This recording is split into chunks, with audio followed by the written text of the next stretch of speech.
Hello everyone, in today's video I will be narrating stories that I found off of Reddit. If you enjoyed this video, make sure you subscribe to my channel, like this video, and comment something down below. But without further ado, let's get straight into these stories.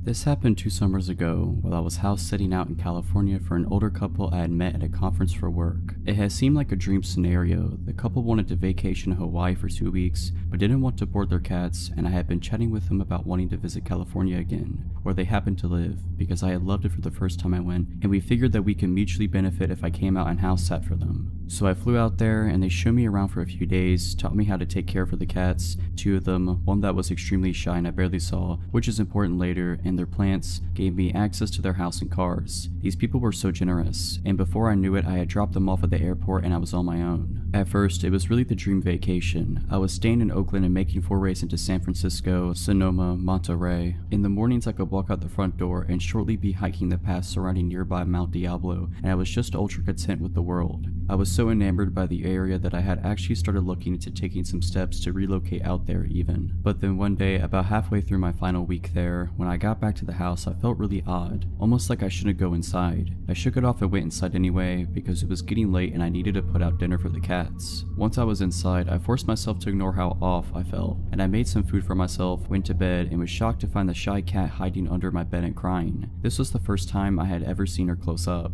The entire time I had been there up to that point, she never left my host's bedroom unless she didn't realize I was around. Again, I ignored feeling weird and just assumed she had decided I was okay and went to bed. I did start locking my bedroom door that night though. I also remembered that about halfway through that night, I thought I heard someone walking around in the gravel outside my window, but after listening for a bit I didn't hear anything else and went back to sleep. The day after, in the morning, I still felt a little odd, but kept up with my plans for the day. I drove out to a little musical festival in Sonoma and went clothes shopping and had an overall great day. When I got back to the house though, I found the front door locked in a way that I hadn't left it. Basically, my host never locked the deadbolt, only the lower second lock, and that's the only lock my key worked on, so I never messed with the deadbolt, but it was definitely locked. So I had to call my host and find the hide key, which, to their credit safety-wise, was buried like a whole foot underneath a bush outside and had definitely not been unearthed for a long time. So I used that, went inside, and kept the key with me just in case it happened again. And it did, but with a different door. This time I had stepped out into the garage to get a drink, and when I turned around to go back into the house, the door was shut and locked. I could use my normal key on that door, but I was still getting pretty bewildered. My own cats are whack, so I think in my mind I was trying to come up with a way that the cats could be locking me out the house, but I was coming up empty. I decided I must have been misunderstanding how the locks worked and just wrote it off and started checking and triple checking locks when I went out of the house or into the garage. That night when I went to bed, the really awful feeling of unease was still there, and so was the shy cat, who was clearly unhappy to see me, but also wouldn't leave my room. But again, I just locked my bedroom door and went to sleep. The next morning I felt awful, nausea, body ache. I had no desire to leave the house, so I decided to stay in and Netflix for a day. This vacation stay was like a full 2 weeks, so I didn't feel like I was in any hurry to get all the touristy things in anyways. But as the days went on, I started to feel that feeling of wrongness again, and it morphed into feeling incredibly watched. Around mid-afternoon, it got to the point that I was so uneasy that, even feeling awful, I decided to get out of the house for a bit to shake it off. I was getting a bit low on food, so I went to the grocery store and bought a couple food items that I didn't think would hurt my stomach, and then I left. When I got to my car, I started crying and my entire body was telling me not to drive back to the house. I couldn't not though, because I didn't want to neglect the cats, so I drove back, parked in the driveway, and convinced myself after about half an hour to just go open the front door. Once I did that, I thought I would get over it and would be able to go in and at least feed the cats, and then maybe I'd go get a hotel room after, but my body physically would not let me inside. It was like I was stuck in the entryway. I then made a deal with myself.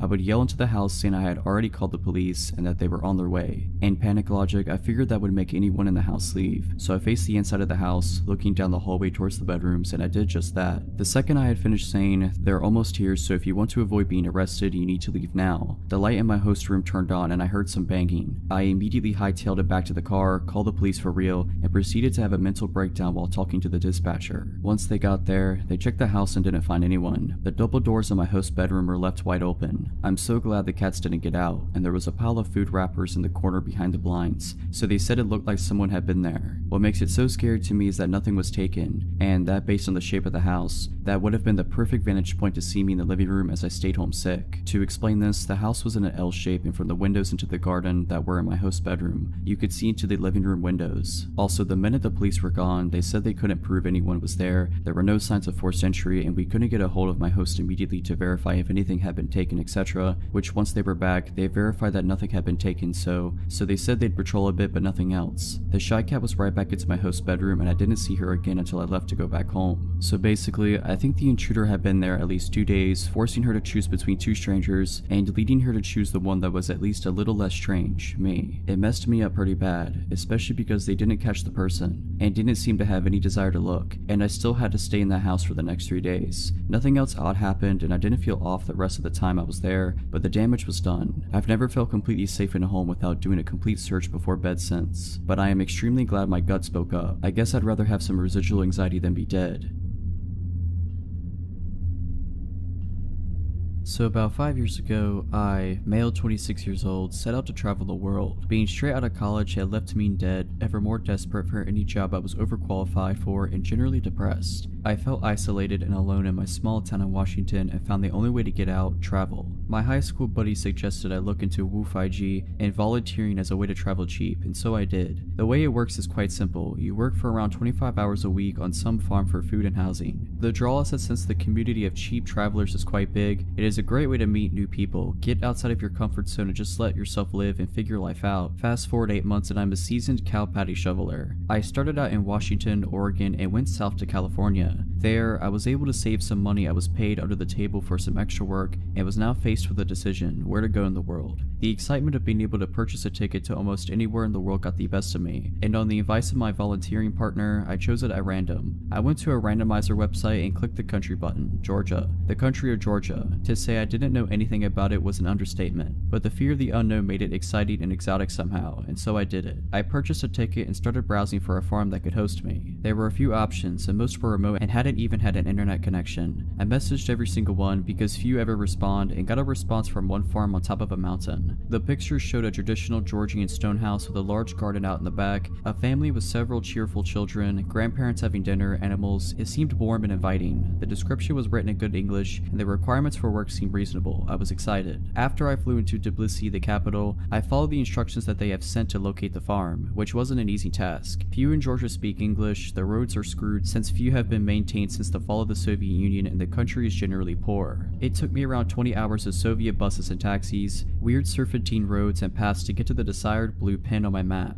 It was a dirt path leading up a steep hill into a national park up in the north of the country. There was nothing for miles on end but trees and their silence. As I got up that hill, I saw the house about half a mile away on even a steeper hill, surrounded by the trees. From that viewpoint, it seemed abandoned, overgrown, brown, and dreary. As I walked past the gate, Giri, fake name, the apparent owner approached me. He was a heavy, small, middle-aged guy with a big smile on his face. He shook my hand and in broken English started to show me around. He also smelled of booze. As he was showing me around, I noticed that there wasn't anyone there but us. I asked about his wife and kids and he brushed that aside and said something to the extent, "They're away right now." By this point, I am creeped out. From browsing around, it was apparent that the farm was in deep decline. Apple trees and crops were dying, the roof of the small barn caved in, and the house itself full of trash and smelling of mold. It was obvious that Giri was going through a rough patch, but I wasn't going to turn around and just leave in the middle of nowhere, without a plan, having not slept for the past 36 hours. It was evening, and after feeding me well and trying as best as he could to hold a conversation in English, Giri showed me my room on the second floor and I went to sleep. I almost immediately blacked out from the exhaustion and stress, and would have slept for 10 hours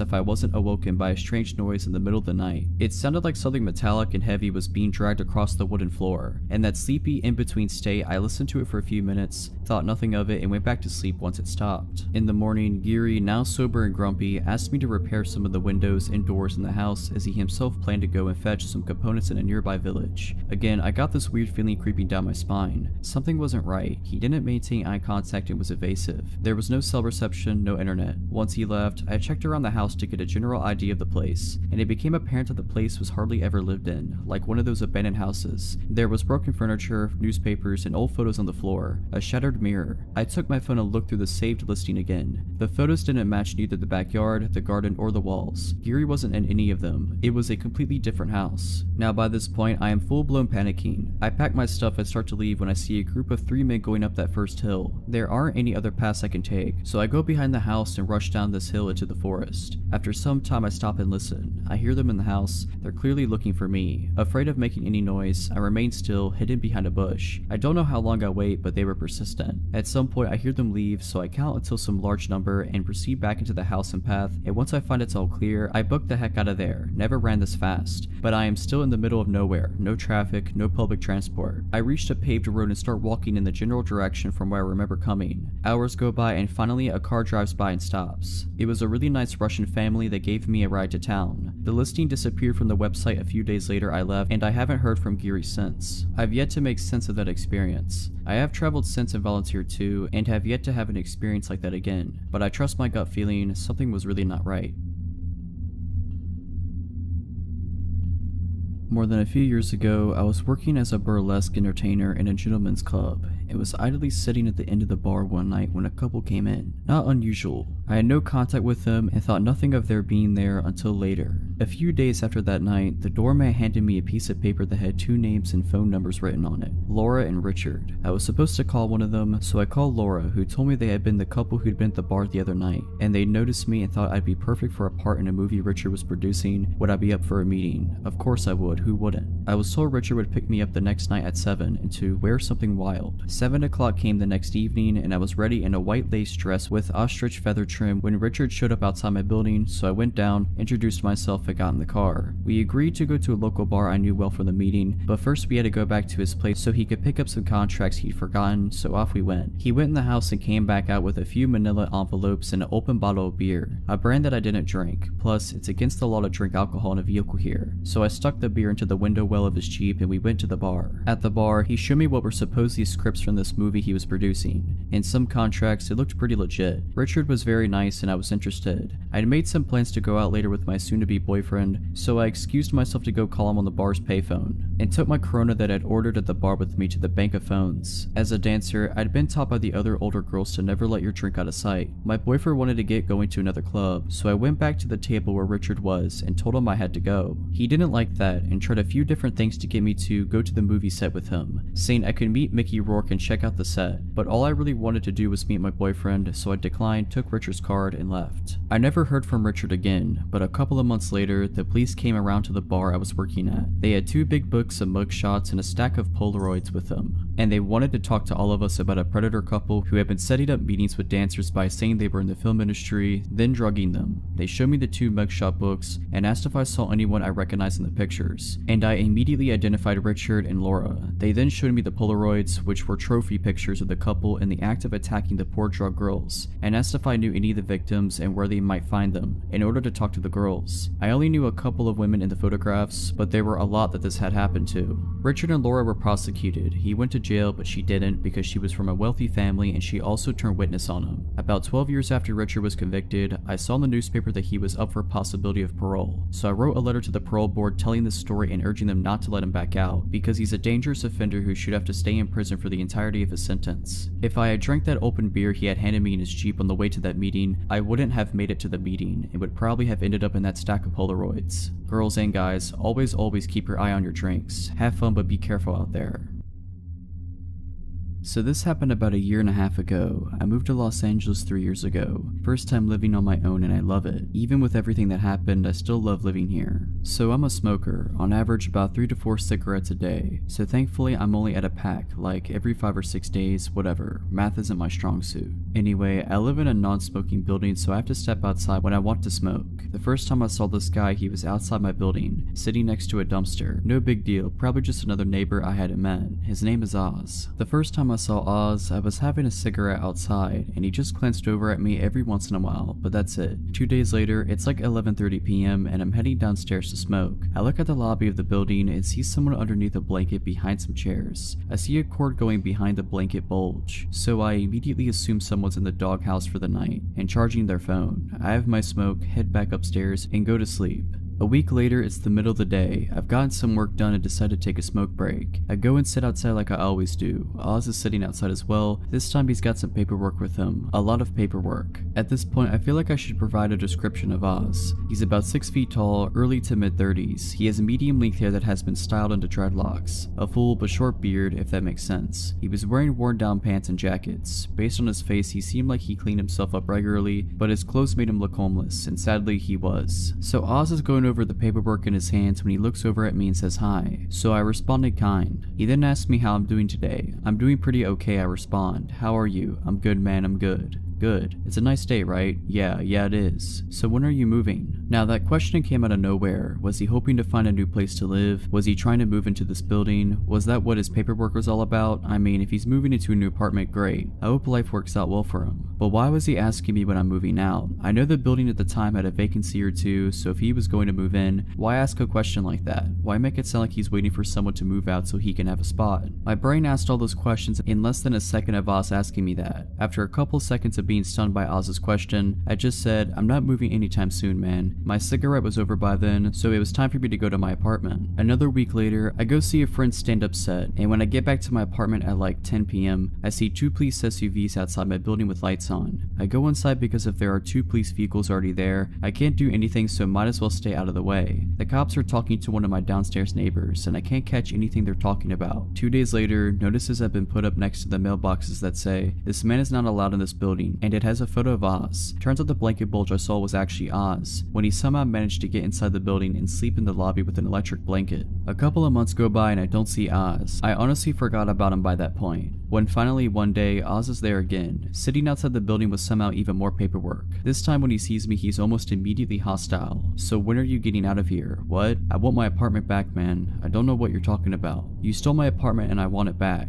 I was so confused by this. I snuffed my cigarette out and went back into the building. This exchange pretty much repeated itself every few days for the next 2 weeks, each time making me more and more uncomfortable. On weekdays, I would get home very late, like anywhere between 11:30 p.m. and 2 a.m. Oz never had a predictable pattern to his appearances, so I started getting really nervous about going home. Like, I wanted to avoid going home so I could avoid being accosted by Oz. Finally, one Saturday after lunch, I step outside and have a smoke. Oz is there, and this time he's mad. He's saying that if I don't get out of his apartment by the end of the day, he'll get me. That shook me up a lot. I got back inside and stayed there. Around midnight, I decided to step outside and have a smoke, hoping against hope that Oz isn't there, but lo and behold, Oz is there. Wizard. He's sitting by the dumpster again, and I go to the opposite direction to inhale smoke. I see Oz go up to the stoop and stand in front of the door to the building. Great. When my cigarette is done, I head to the stairs to get into my building. Oz steps to block me from getting to the door. Excuse me, I say as I try to go past him, but he stops me. You ain't getting in here, he says. Why? Because you don't live here. Yes, I do. No, you don't, man. You don't live here. Yeah, I do live here. Now please move out of my way. Maybe if I stay kind, he'll let me go home, but no, he doubled down. Nah, man, you can't get in here because you don't live here. For the last time, I live here. Prove it, man. You got paperwork? Yes, I have a lease. Where? I was getting really irritated at this point, so my answers started becoming really cold. Like I was getting pretty rude to this guy. I don't carry it with me everywhere I go. Now move aside and let me in. No, now you need to get out of here. Move. Nah, now you need to get out of here or I'm calling my security team. No, you need to move or I'm calling the cops. Do it, man. My security guys are already on their way. They're gonna screw you up. At this point, I was already stepping away from the door and pulling out my phone. I called the non-emergency number because in the moment I didn't feel threatened by Oz, but I should have called regular dispatch instead of non-emergency. Cops got there about half an hour later and Oz was still there. The cops came and got out of their car. One cop was holstering their nightstick and dropped it on the ground, then holstered it properly. The 2 cops that showed up separated and talked to Oz and I separately. I tell my cop that I was just trying to get back into my building. He's blocking me. He's been harassing me lately saying I need to move out. Oz, however, had a very different story. He claimed that I stole his apartment from him, stole his credit cards, and stole his insurance payouts. The apartment he claimed I stole from him isn't the apartment I live in. The cherry on top of this lack of a sundae is the part where he accused me of throwing dog water on him. An actual water bottle filled with a mixture of dog spit and water. That's the guess I have as to what dog water is. First he claimed I threw it up at him while I was standing on the sidewalk and he was on the stoop. Then he claimed I was on the fire escape above him and literally poured the water on him from above. Thankfully, the cops knew immediately that this was a lie, but because I guess no actual crime had been committed, all they could do was tell Oz to go away. He was not happy about it, but he did. I hoped that Oz would not come back after that, but sadly I was wrong. Oz did come back just one last time. A few days later, it's the middle of the day and I'm walking downstairs to inhale fire. As I step outside, I see two cops, Oz and one of my downstairs neighbors. Oz and my neighbor are separated and giving statements to the cops. When my neighbor is done, his name is John. I go up to him and ask him what happened. John then shows me his elbows, both scraped up and lightly bleeding. One of his knees is also lightly cut up. Oz also had a couple of bruises and light cuts on him. John tells me that as he was trying to enter the building earlier, Oz was standing right outside and tried to force his way in. John stopped him and tried to tell him to leave. The two got into a small fight and the cops were called. I decide to sit outside with John while everything is being figured out and while John is waiting for his wife, a nurse, to get home and look him over. The manager of the building is called and helps the cops to look at the security camera footage for the front of the building. After looking at it for about 10 minutes, the cops and manager return. Sadly, the fight took place outside of view of the cameras, so it became a case of he said, so all the cops can do is tell Oz to leave once again. Since then, I have not seen Oz anywhere near my building, and a sign has been put up outside the building stating, "This building is not open to the public, no unauthorized entry," which is both comforting and disconcerting.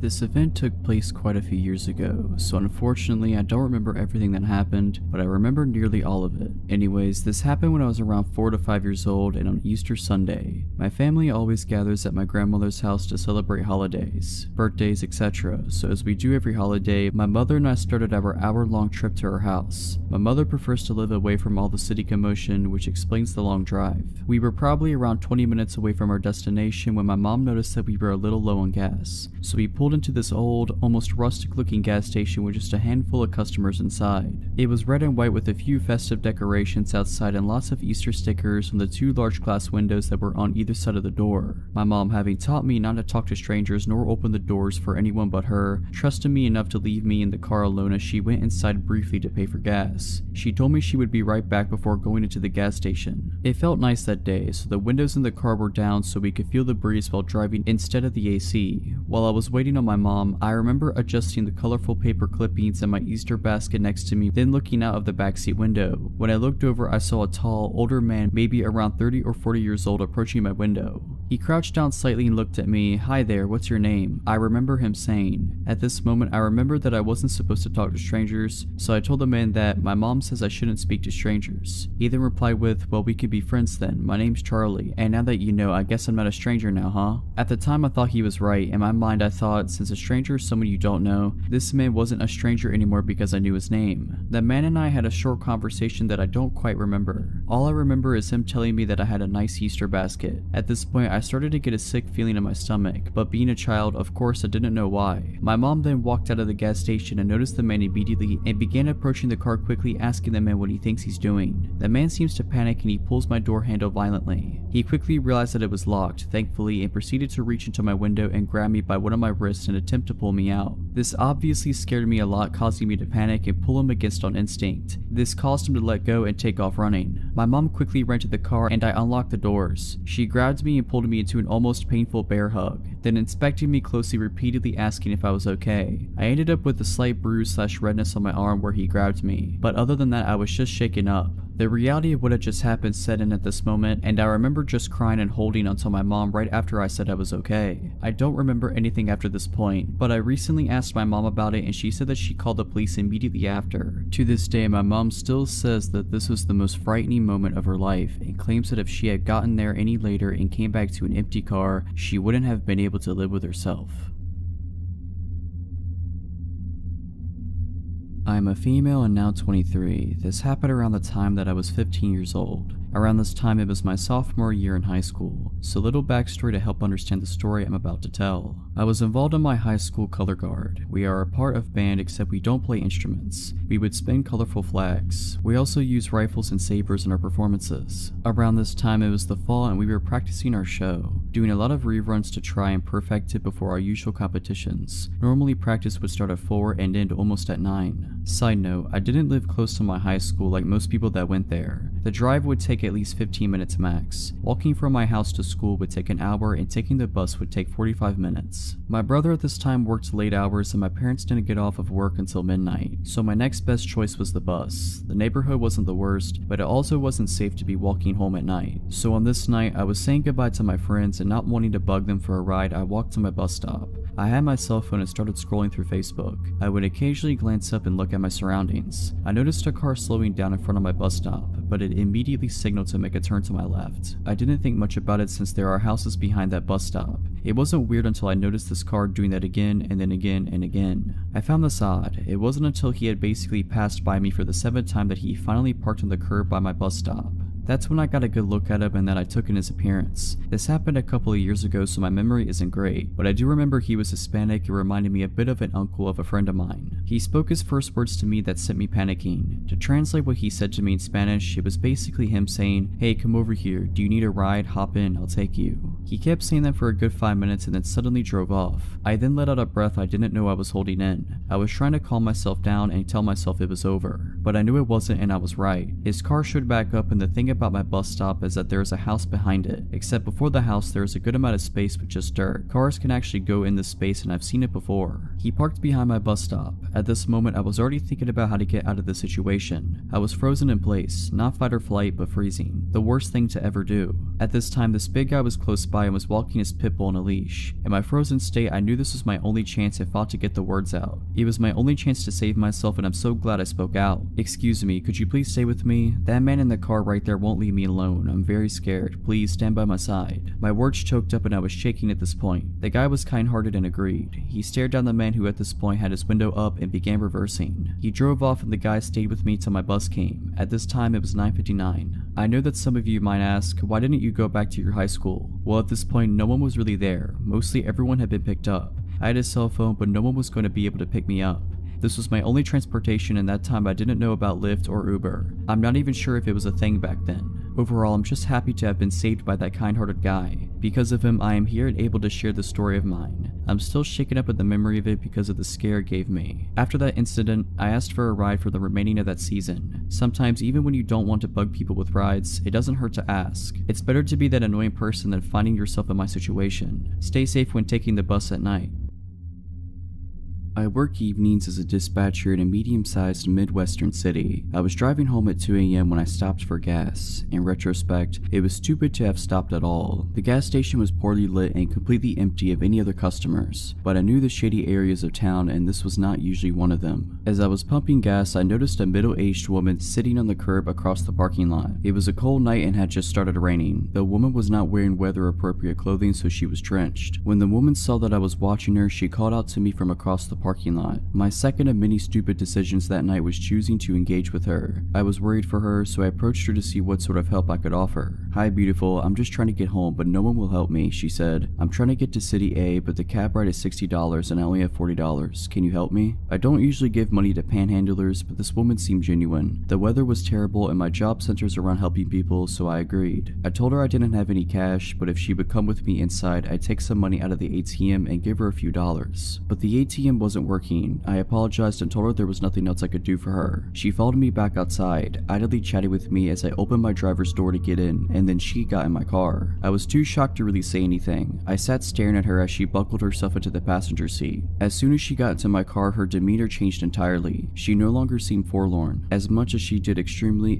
excited and restless. "Just take me to my aunt's house," she said. "She can give me money." Of course, alarm bells are going off in my head. Although my first instinct is to tell her to get out of my car, my gut tells me that would be dangerous. She'd already proven to be unpredictable, she seemed to be high, and I didn't know if she had any weapons on her. Forcing her out of my vehicle, I thought, had the potential to elicit a violent reaction. "Where are you asking me to take you?" I finally said. "Just start driving, I'll tell you where to turn." "No, if you want me to consider driving you somewhere, I need you to tell me where we're going," I say, with no real intention of driving her anywhere. "Don't worry, honey, I'm not gonna rob you or nothing, just drive." "No," I repeated. "Where's your aunt's address?" "Okay, it's on Street A. What's the house number?" As I was asking her questions, she got really agitated. We still had not left the gas station parking lot. I considered getting out of the car and going into the gas station to help, but A, she had seemed to know and be friendly with one of the attendants that was inside when I tried to get money, and B, I wasn't about to leave her alone in my car. Finally, she snapped at me and said, "Why are you asking me so many questions? I thought we were friends. You don't trust me?" "I work at a police department," I said. "It's my job to ask these sort of questions." She flipped out. She started yelling at me about being a snitch, about trying to get her into trouble, just in general losing losing her mind. At this point, I'm more scared than ever. I just wanted her gone, but my instinct still told me asking her to get out of my car wouldn't work, so I decided to take a risk. I'm not a police officer, I just work at a police department. Why don't I take you to Walmart and see if they have an ATM that works? My idea was to get her out of my car as peacefully as possible, then lose her in the store. She liked my idea and immediately calmed down. I knew that driving off with this woman in my car was incredibly risky, but it seemed like the best option at the time. As we're driving, she keeps talking to me. Her thoughts were erratic, bouncing all over the place. It sometimes seemed difficult for her to follow through one thought, but this is roughly how our conversation went. I'm glad we're friends now. I have about 5 or 6 people trying to get to me. I'm going to come to your work tomorrow so we can go arrest them together. Okay, we can talk about that tomorrow. Tonight you said you're trying to get home? Yes, honey, I'm trying to get to City B. City B? I thought you said you needed to go to City A. Yeah, City A, that's what I meant. That's why the cab ride is $40. It's far away. The cab ride is $40? Yeah, you said you have $40. I do, I have $40, but the cab ride is $60. Silence. Are you sure you can't take me to my aunt's house? She lives close by on Street B. I thought you said she lived on Street A. No, I meant Street B, but it doesn't matter because she won't give me my money anyway. You sure you just can't take me to City A?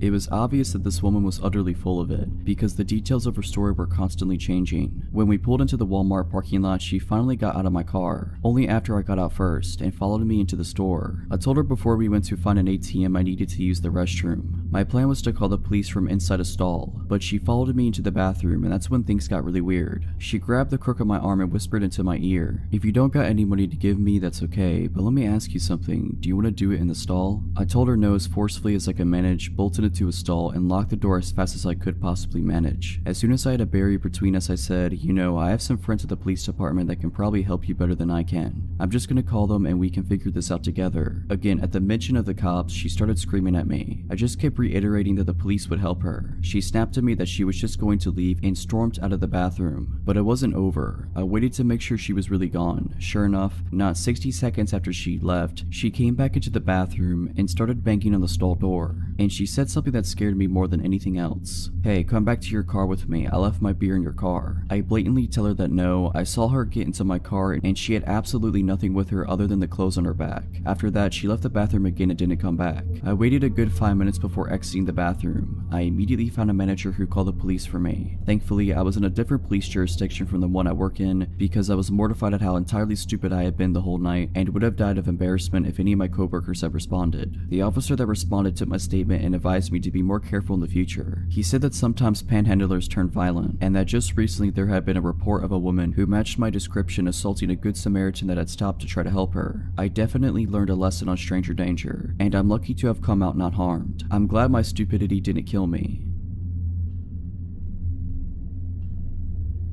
This happened a few years ago when I was around 20 or so. I was hanging out with my buddy Matt at my apartment, located in the downtown area of a medium-sized Midwestern city. We were drinking whiskey, watching comedies, playing tunes, etc. He mentions that he has a close friend, Emily, who used to live in my apartment building with her mother. She now lives across the street from me, and he thought it would be a swell idea if we met because apparently we are very similar and I was single at that point in my life. He rings her cell and tells her to come by my place. She arrived at my apartment and I instantly became fond of her. She was hilarious, very pretty, and a musician just like me. She was around 30 or 10 years older than me. My friend Matt was 35. I've always had friends that are much older for some reason. We played songs together and laughed hysterically for hours. Matt decided to go home, leaving us two alone. We chilled for a while longer, ended up making out, and I got all of her contact info before she told me she's going home and that we should meet up soon. Over the next few weeks, we developed a strong relationship, and we hang out almost daily. I would throw some pajamas on and walk across the street and we'd get wasted and watch movies. It was awesome. After arriving home from my 10-day trip to New York City, things got really weird. The day I returned, she asked if she could come over, so I unpacked my stuff and then told her to stop by. She rings the buzzer, takes the elevator 7 floors up to my apartment, and lets herself in. I was talking nonstop about all the awesome things I did and people I met in New York City, and I could immediately tell she didn't want to hear any of it. She would change the subject every time I brought it up, and eventually she said, "Can you stop talking about New York? I really don't care." I was surprised to hear her speak like this. The Emily I had been getting to know was not like this. She was caring and passionate and an amazing person, so I thought. Fast forward to a few nights later. I had just gotten home from a working 12-hour shift and I collapsed in my bed, ready to pass out for the night. It's about 9 p.m. and I get a text from Emily that says, "Hey, what's up?" I don't feel much like replying at that moment. I am too exhausted and our last hangout was too weird for me to comprehend, so I am still trying to decide how to deal with that. I plug my phone into my charger, turn the lights off, and fall asleep.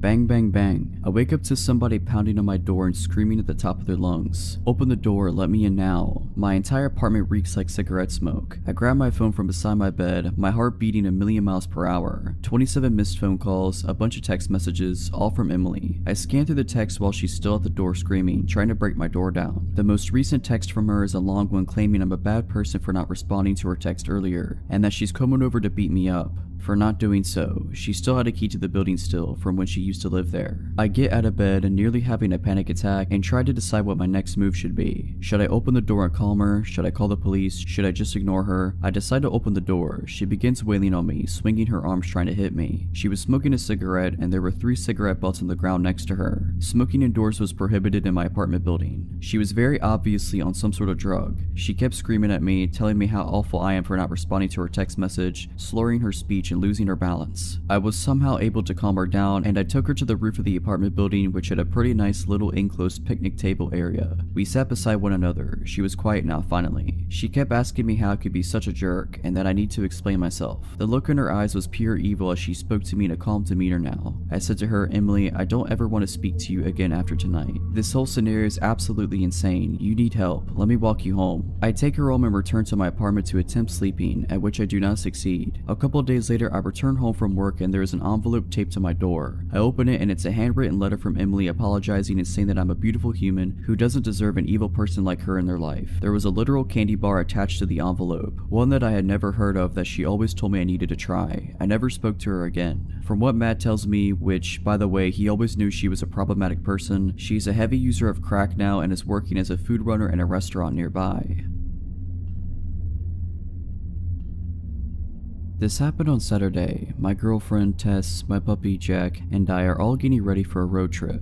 We're planning on meeting some friends at their house and then starting the trip from there. On our way to their house around 11 a.m., a white car with all tinted windows cuts us off and brake checks us close enough that I had to slam the brakes and swerve to avoid an accident. In the immediate fury, I honked and flipped the driver off. I wish I hadn't done this. Immediately, the driver rolls down his window and waves his hand over. He slows down to go back to the other lane so that our cars are parallel to one another. The driver is gesturing wildly and yelling at us while we continue driving down the avenue. I proceed to make gestures to calm down and then try to ignore him and continue driving. He continues driving next to us. Eventually, I try speeding up and he revs in front of me and tries brake checking me again. At this point, I swerve to the other lane and he again slows down to match my vehicle's speed. He is still gesturing and screaming while I try to ignore him. Suddenly, he reaches in his lap and I notice he is holding a glass bottle. He throws it and it shatters at the side of my vehicle. Tess is hysterical at this point and the pup had hidden under the passenger seat. I go into adrenaline mode and try turning into different streets as the chase ensues. He is following close behind when he throws another glass bottle that shatters against my back window. I tell Tess to call the police as we speed down a 2-lane street and up a hill. She calls 911 as I come to a stop at the light at the top of the hill. The guy chasing us slows down to a stop behind us. Suddenly, he hops out of his vehicle and in my rearview mirror I see him reach back into his car and grab something and puts it into his shorts. He begins walking towards the side of my car as the car in front of me drives away. I noped out of there, slammed the gas and turned into the next avenue. Within a minute, he has caught back up to us as I am now on speaker with 911 explaining the situation and giving them the details of his car and appearance. Tess is crying as we speed down a busy avenue, weaving in between cars at 20 above the speed limit. I'm updating the 911 lady with where we are and she tells me to drive to the station. At the next red light he yells out audibly, "Do we have a problem? Don't flip me off." I'm trying to gesture that we do not have any problem. He's still trying to get me to get out of the car. The light is still red and he again hops out of his vehicle. I again floor it through the red and he continues chasing as I make way toward the police station. We're now accelerating and brake checking each other as he tries to drive off the road. I make gestures that he should continue following, hoping to get him to the station. About a block from the police, we get stuck in a busy intersection. There are many cars around as he again walks up to my car. This time I'm boxed in and Tess is panicking. I'm looking for any escape options to no avail. The drivers around us notice and many put their windows up and lock their doors. He comes right up to my window, slaps it with his palm and asks one more time, "Is there a problem?" I again say no. The 911 lady tells me to not engage over the phone speaker. He says good. He gets back into his car and then speeds away. 20 minutes into this horrible car chase experience, we end up meeting with the cops and they say that there was nothing they could do, even though I updated them with more details of his direction and where he was last. We calmed down and then we continued our road trip.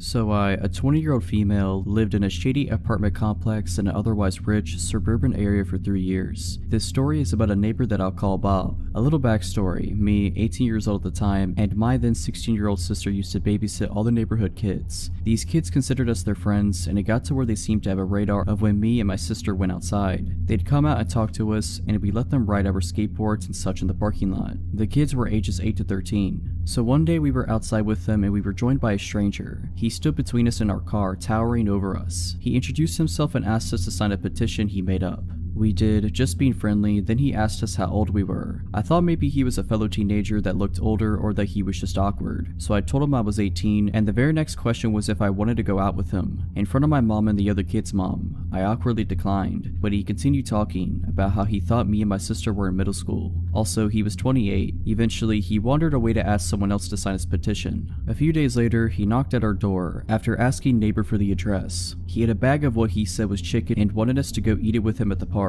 We declined because we both had schoolwork to do. He walked away and he was mumbling about how antisocial everyone was. Later, we look out our window and see him playing baseball with 2 girls. He kept physically moving their arms to different positions even though they shrugged away from him. Next day, one of the kids runs up to me. I'll call her Maddie. She's 8. She's got a new pair of Heelys and wanted help with them. I was holding her hand and guiding her along when Bob appears and says he can help better. Maddie says no, but he insists. He pushed me aside and reaches for Maddie, holding her tightly around the upper chest area. Her grandma was there too and flips out. He wanders away. The next day, Maddie's freaking out, saying Bob was just sitting on her porch when she left for school that morning. Her parents found out, and as they walked outside, he let himself in, and they said he went to their kitchen to make orange chicken. We later found out another neighbor had a similar story. Another time, we were helping a family move. They have a 2-year-old son. The garages are in a triangle shaped to the road, almost a roundabout. There's a flat patch of grass behind them. Well, here comes Bob to help us. He criticized the way we packed things and didn't help until our neighbor politely asked him to leave. Well, he left the garage, but instead of leaving, he asked the 2-year-old if he wanted to play. The kid said no, and it made him mad. He picked up the kid to play, and the kid slapped him. He asked the kid if he wanted to go behind the garages to play ball, so I go with him and guide the kid to his mom. The climax of the story is when me and my sister went on a walk with our 17-year-old friend and her other friend. Maddie found us and wanted to come along, so we are starting our walk when Bob comes out. He sees our friend and asks how old she is and how much she weighs because she's so skinny. He asks where we're going. My friend tells him we're going for ice cream on a girls trip.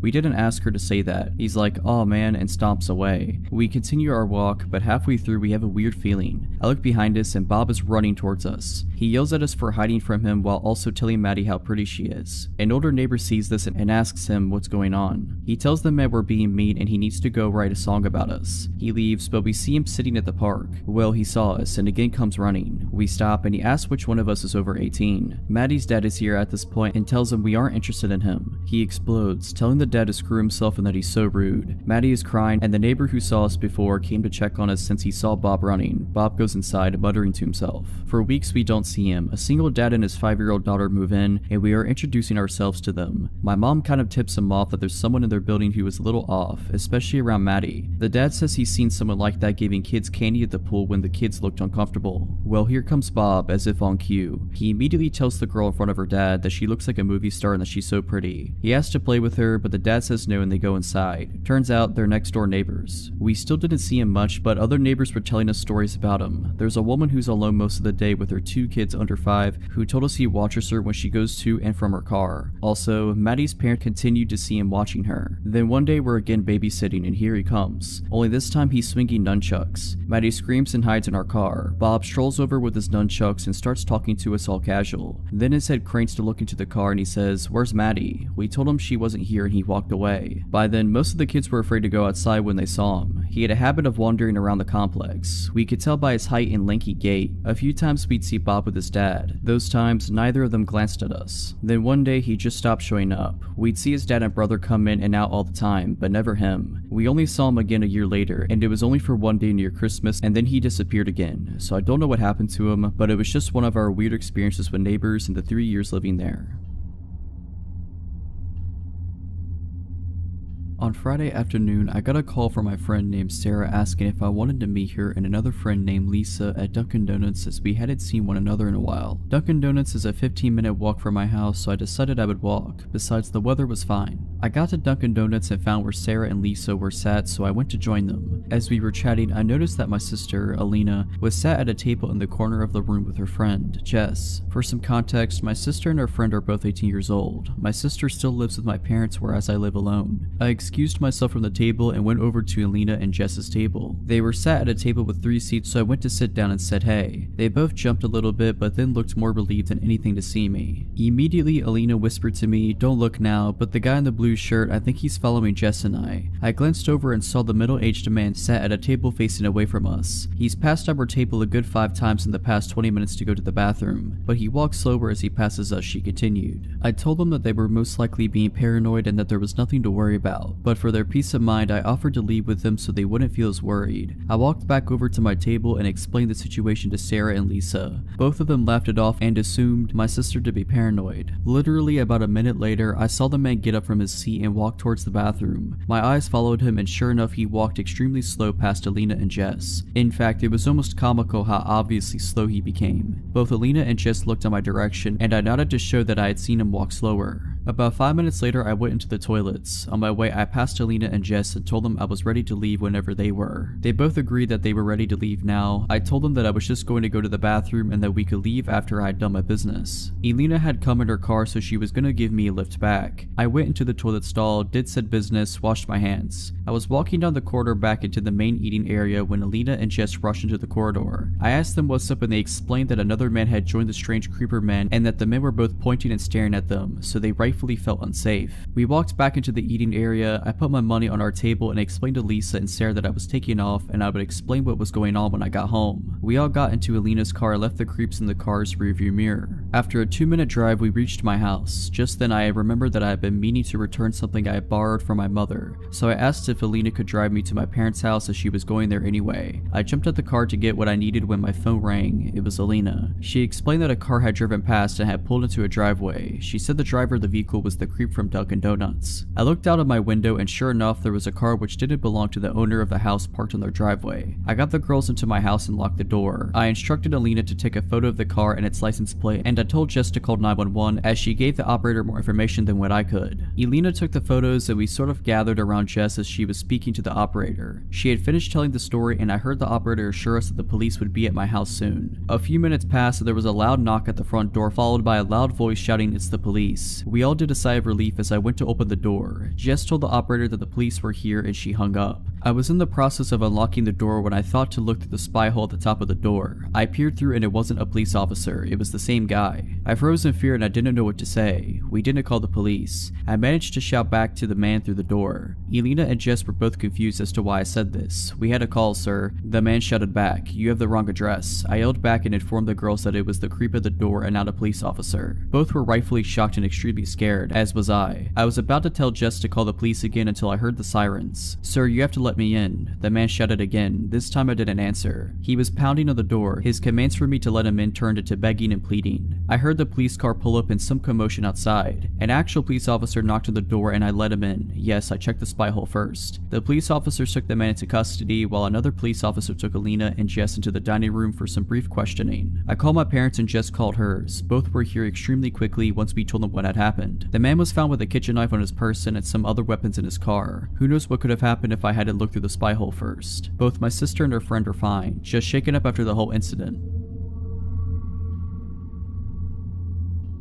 Back when I was 17 or 19, I worked at a small local bakery. There were less than 15 employees spread across all the night and day shifts, so we only had a few people working during the day. One of these people was Dave, the delivery driver. Dave immediately gave me an off vibe. He was in his mid-50s and way too friendly to a teenage girl, but the boss told me straight up that yes, he could be annoying, but no one worked harder than he did, so just ignore his antics. When I signed the paperwork, they never asked me to submit to a background check. In hindsight, that should have been red flag number 2. Over the course of the year or so that I worked with Dave, I tried very hard to ignore him. He was rarely outright creepy, but he was always just a bit too friendly. He would stick around long after his shift was over to talk to me and the other pastry chef on shift. He always wanted to lick the bowl after I made Rice Krispie treats. He would always stand in front of the racks of equipment or ingredients, just enough that sometimes my hand would brush him while reaching for something. He always stood just a little too close. He was constantly asking me about my life, what I liked, what I did for fun, if I had a boyfriend. Almost daily, he would would tell me how a nice girl like me should have a boyfriend, how maybe a boyfriend would be good for me. I let this slide because sometimes older people can say things that were meant differently in their time. Then it was concert invites. Every other week he had tickets to one concert or another. Once he figured out my genre of music, it was almost exclusively tickets to bands I desperately wanted to see. But I also knew I should not go anywhere with him. I don't like to associate with coworkers outside of work anyway, and I had seen way too many red flags about Dave to trust him for even a second. My birthday came. He brought me a t-shirt. It was 2 sizes too small. He told me to try it on. I said no. He told me to try it on after work and text him a photo. He gave me his number. He asked for mine. I said no. He asked for the other pastry chef for my number. She had my back and refused as well. He also brought me 2 tickets to a band I'd been wanting to see. VIP section, 21+-year-old only. He said he could get me in, but I had to go with him and him alone. I refused. He told me he could get me booze. I declined. For months and months this continued. I brought it up to one of my bosses, but they laughed it off as classic Dave. When he wanted a hug on his birthday and hugged me without my consent. That's Dave for you. Offering to get me booze or pot? Ah, Dave, you scamp. When he pulled up his shirt and showed me his abdominal scar from a snowboarding accident, well, that's just Dave. No respect for boundaries, but a good worker. I seriously considered having one of my male friends come in under the guise of being my boyfriend just to placate Dave. I was repulsed by him, but he hadn't really done anything to classify himself as a predator. Besides asking for my number, he had never tried to harass me outside of work hours. And besides the odd hug or two that I was too afraid/shy to refuse, he hadn't gotten super physical. Then one day, Dave was gone. His name disappeared from the employee roster. My boss asked to see me in the office. She informed me that Dave was no longer employed at their business. Dave had been fired. Dave was fired because Dave was a convicted offender. Davey here had 2 counts of assault and 1 count of kidnapping a minor from the mid-90s, about the time I was born actually. They had never background checked him, and when they contacted a friend at the police department, they found out that Dave had been lying on lots of paperwork, hiding the fact that he was a convicted felon and not notifying anyone when he moved. Once they brought this information to the police department's attention, they had a few more charges to add. They found out because apparently he had been stalking and harassing one of the clients he delivered to, showing up at her home when he should not have known where she lived. After his termination, Dave showed up to work one day. He had a weapon, but I never found out what he had. They told him to leave or the police would be called. He ended up leaving in handcuffs. I am so thankful I wasn't there that day. Another little tidbit, the police officer my bosses knew had been in the PD for a while and knew one of the officers who had arrested Dave in the 90s. That abdominal scar was from a run-in with the cops and he got injured trying to climb over a fence. That was a few years ago, but sometimes I still think about how badly things could have gotten had I gone to even one of those concerts with him. This happened when I was a bartender about 4 years ago, but I think about it often and has changed the way I operate throughout life. I now refuse to go to any store alone after midnight. For the story's sake, I will tell you that I was 25 and a blonde at the time. On a busy Friday night, I was bartending with the bar manager and he had noticed that they were very low on some bar necessities after the dinner rush. Lemons, limes, bitters, that kind of thing. So I was sent out to go to a 24-hour grocery store down the road to pick up the odds and ends that we would require to get us through the weekend. I picked up everything that was asked for me without trouble at the store, until I got to the liquor aisle. There were 2 country-looking guys that were probably around my age in the aisle and they were staring at me and whispering to each other in a way that made me uncomfortable, as I assumed they were making comments about me. All pretty innocent so far. Before they could approach me, I grabbed what I needed very quickly and power walked to the self-checkout. I really booked it out of there because when you're a bartender, it's kind of like you are on stage and are required to be charming and interact with people that you otherwise absolutely wouldn't be able to tolerate unless you're getting paid to. Thus why I am not a bartender anymore. I get to the self-checkout and the 2 guys are on me. I'm scanning my stuff and they use the scanning station next to me. I get a better look at them now that they are right next to me. One is taller, muscular, and average looking. The other is shorter and more plump. They both looked dirty and their eyes were completely bloodshot, not sure if they were high on something or had already been drinking for a while. They continued to stare at me and our eyes awkwardly met, so I did just a polite smile to them. The taller one starts trying to talk to me. Hey, looks like you're ready to party, huh? I replied with something like, yeah, something like that. It's not for me though. They walk closer to me and ignore their responsibility to scan their items. Oh, must be for your boyfriend, huh? I flash a polite smile again and roll my eyes slightly, like this is your hint that I'm not interested. The taller one continues to try to talk to me. You could come hang out with us tonight. We could show you a real good time if you know what I mean. I reply with, no thanks, I'm good. I have plans already. Well, the tall one starts to get upset that his moves aren't working like he hoped and starts using a more threatening tone and moves very close to me, like 2 inches away, but I ignore him, staying focused on the scanner. I don't think he had showered in a few days by the smell of him. He gets a little louder and says, I see how it is. You probably only screw doctors and rich men like that. You think you're too good for us. We can show you that you aren't. We can teach you a lesson. Now, I'm not sure in what context he meant, but it definitely wasn't good. Still not looking at him, I turn away so my body is blocking his view of my purse, which I set on the scanner to grab my 4-inch pocket knife out and slide it up my jacket sleeve in case I need to protect myself, acting like I am searching for my wallet. I do this, however, in view of the self-scan worker standing at her podium and look at her with wide eyes trying to communicate that I do not feel safe and I might need help.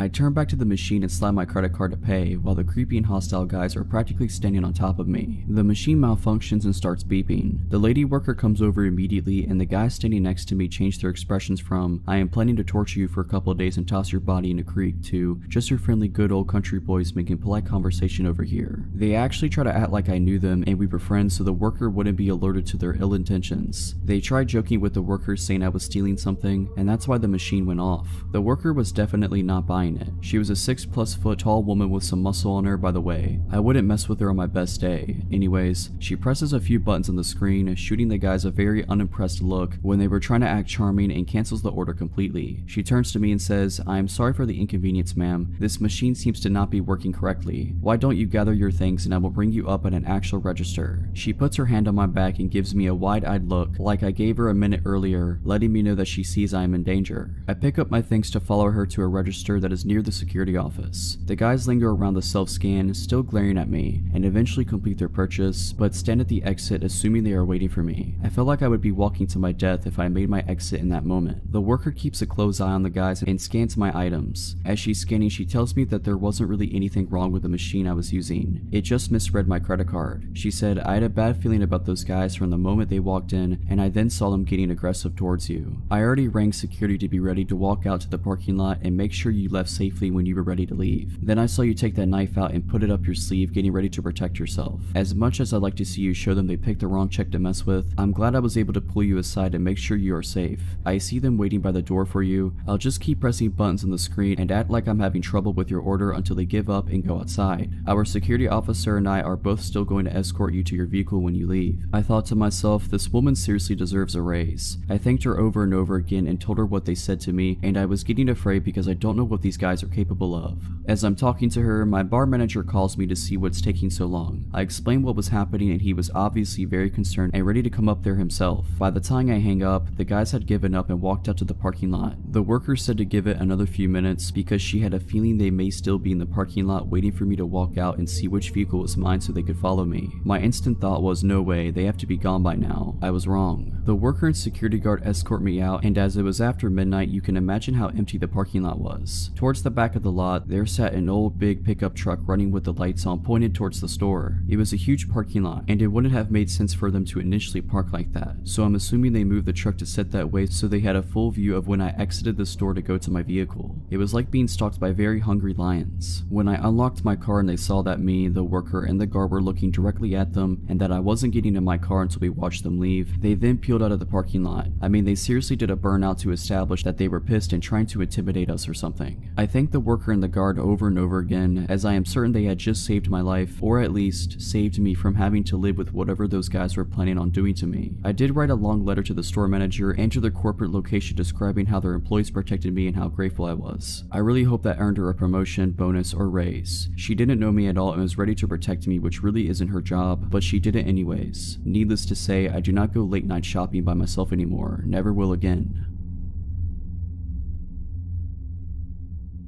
This is my brother's girlfriend's story. She doesn't have a Reddit account, but I've told her about this subreddit and she wanted to share her story because it's creepy, but also a good lesson to learn from. I go to a school in a big city that is one of the least safe cities in the US. I chose this school for nursing and definitely not for the location. I live in a row house off the campus with 4 other girls. Cheaper and nicer than dorms, or so we thought. I guess you get what you pay for. We're all sophomores in college. As you would guess, we go out and drink, come back to do things we don't remember. We had just started our rent in August. 3 floors plus a basement which was padlocked by the owners. Understandable, we would definitely have parties down there to avoid immediate cleanup. The house was great, amazing location to the school and work. I am a CNA who works odd hours, important for later. It was not expensive and in good good condition. I had never lived with that many people before, just one roommate, so before we definitely knew if one of us had misplaced or changed something. I started to notice my snacks were either half gone or completely gone. I was getting annoyed, but a house with many people, it's too much work to go and figure out who ate what, so I ignored it. Slowly, we started making comments about someone eating our food, but passive aggressively. We all just let it go because none of us want a whole house fight. I work until about 11 in the NICU. I get home at about 11:30 mostly on weeknights. I started to notice pants left out or snack wrappers around. I thought it was odd cause none of my roommates had done that before, but just thought, oh, they probably drank a bottle of wine, then went to bed and forgot all about this. Again, my roommates started making comments. This time we started to ask because it was getting annoying that all of our food would disappear and things being left out. I knew it was one of them, but no one wants to admit that they ate someone else's snacks in college. We chalked it up to the girl who always smokes and eats her weight in food. She swore it wasn't her. This went on for about 2 months. It got more obvious that someone was clearly taking everyone's food. It definitely had to be the girl that always smokes. I see her eat her whole snack pantry in a night. Come to find out it was not her. One night at work, I was about to get off, but a situation happened and I ended up leaving about 12:30. I took the bus home. I got home and was about to collapse. I wanted to go to bed ASAP. I walked in the front door and the stairs are directly in front of you. You can also see down the side into the kitchen. I walked in and saw someone in the kitchen but was way too tired to say hi. I thought it could end in like a 30-minute conversation about nothing, so I went straight upstairs. When I got to the second floor, I noticed all of my roommates' doors were closed, which always means they're either all in their room for the night or asleep. I got a weird feeling, just something that made it click. I texted our house group chat asking if anyone was in the kitchen. I felt stupid for even asking. 2 responded no, and they said the other 2 had been asleep. I knew it wasn't any of my roommates down there at that moment. I dialed 911 but didn't press call. I crept into my roommate's room across the hall. Thankfully, she didn't have her door locked. I whispered telling her I think someone is in the house. She gave me the widest eyes ever and almost looked like she was going to cry. She didn't suspect anything like I had, but for reference, there was a shooting in the house 2 doors down only weeks earlier by an intruder. She mouthed to make the call. The whole time we were dead silent. We didn't hear anything at all. I was starting to think I was seeing things after such a long day at work and was regretting that I dialed, thinking I'm going to look like an idiot when they show up and I was just exhausted and dreaming. We explained what's going on and they said that they will send someone ASAP. That actually does mean right away since it is a big and dangerous city. The police showed up and I didn't even want to go downstairs, but the operator confirmed it was them, so I did. The police come in and look around. I'm thinking, I look so dumb right now. They ask if there are any other floors. We tell them technically the basement, but it's padlocked, so not really. They check the basement just in case, and well, they were right. A man had been living in the padlocked basement. The lock was pulled off the hinges and just kind of propped against the wall. We never looked at that though. We rarely went out back. The guy had taken a comforter out of the hall closet and had a mattress from somewhere in his clothes. He was the one moving and eating all of our stuff. He would come out in the middle of the night and do it. He started getting more comfortable. I'm not sure if he was drugged out and forgot to clean his tracks or if he didn't really care. Me and my roommates have pretty consistent schedules during the week, probably letting him think that any time after about 12 was good to come out. We never slept with our individual doors locked, and that's what freaks me out the most. He had access to any one of us at any moment and we had no idea. A little backstory. When I was 19, I lived with my mom in a ranch-style house on a road that backed up to a large field. On the other side was the main highway. About a half mile down from me was a loony farmer, and about a mile on the other side of me was pretty much a drug house. I guess someone used to live there, but it was run down. I will say that they were pretty quiet. Other than those 2 houses, we were isolated. At the time, I was working full-time and going to school full-time. One of my classes ended at 10:30 p.m. I often wouldn't get home that day of the week until about 11:15ish. I was driving home one night and I noticed some guy walking down the road. He had a yellow shirt and track pants. I remember his outfit because it was weird. It wasn't weird to see people walking down my road because of the whole drug house thing, but I instinctively looked over at him when I drove past. He turned and smiled and waved, which freaked me out. So I speed the half-mile home and pull into the driveway, weirded out. I made sure all the doors and windows were secure and then sat on the couch to be a paranoid freak and wait to make sure the dude walked past my house. Except he didn't, and there was another guy with him, dressed in darker clothes. They actually walked up my driveway and started playing around with my car, testing the handles and stuff. In my hurry, I forgot to grab my phone from my car, so I was kind of worried that's what they were after until the guy in yellow started approaching my door. I'm freaking out, so I go and wake my mom up. She's bleary and I'm trying to explain the situation when we both hear the doorknob turn very slowly. Good thing it was deadbolted. She got out of bed, walked to the door, and then yellow shirt knocked. I perched up on the couch so I could get a good look at him and his friend, still in the driveway. The porch light was on because of the sensor. Yeah, my mom said, "You dropped your wallet." I told my mom that I had my wallet, it was in my purse. So she calmly told him that she had her wallet and it was too late to be knocking on people's doors. I remember perfectly what he said next, even though this was about 6 years ago. Okay, I'm not a bad guy, just so you know.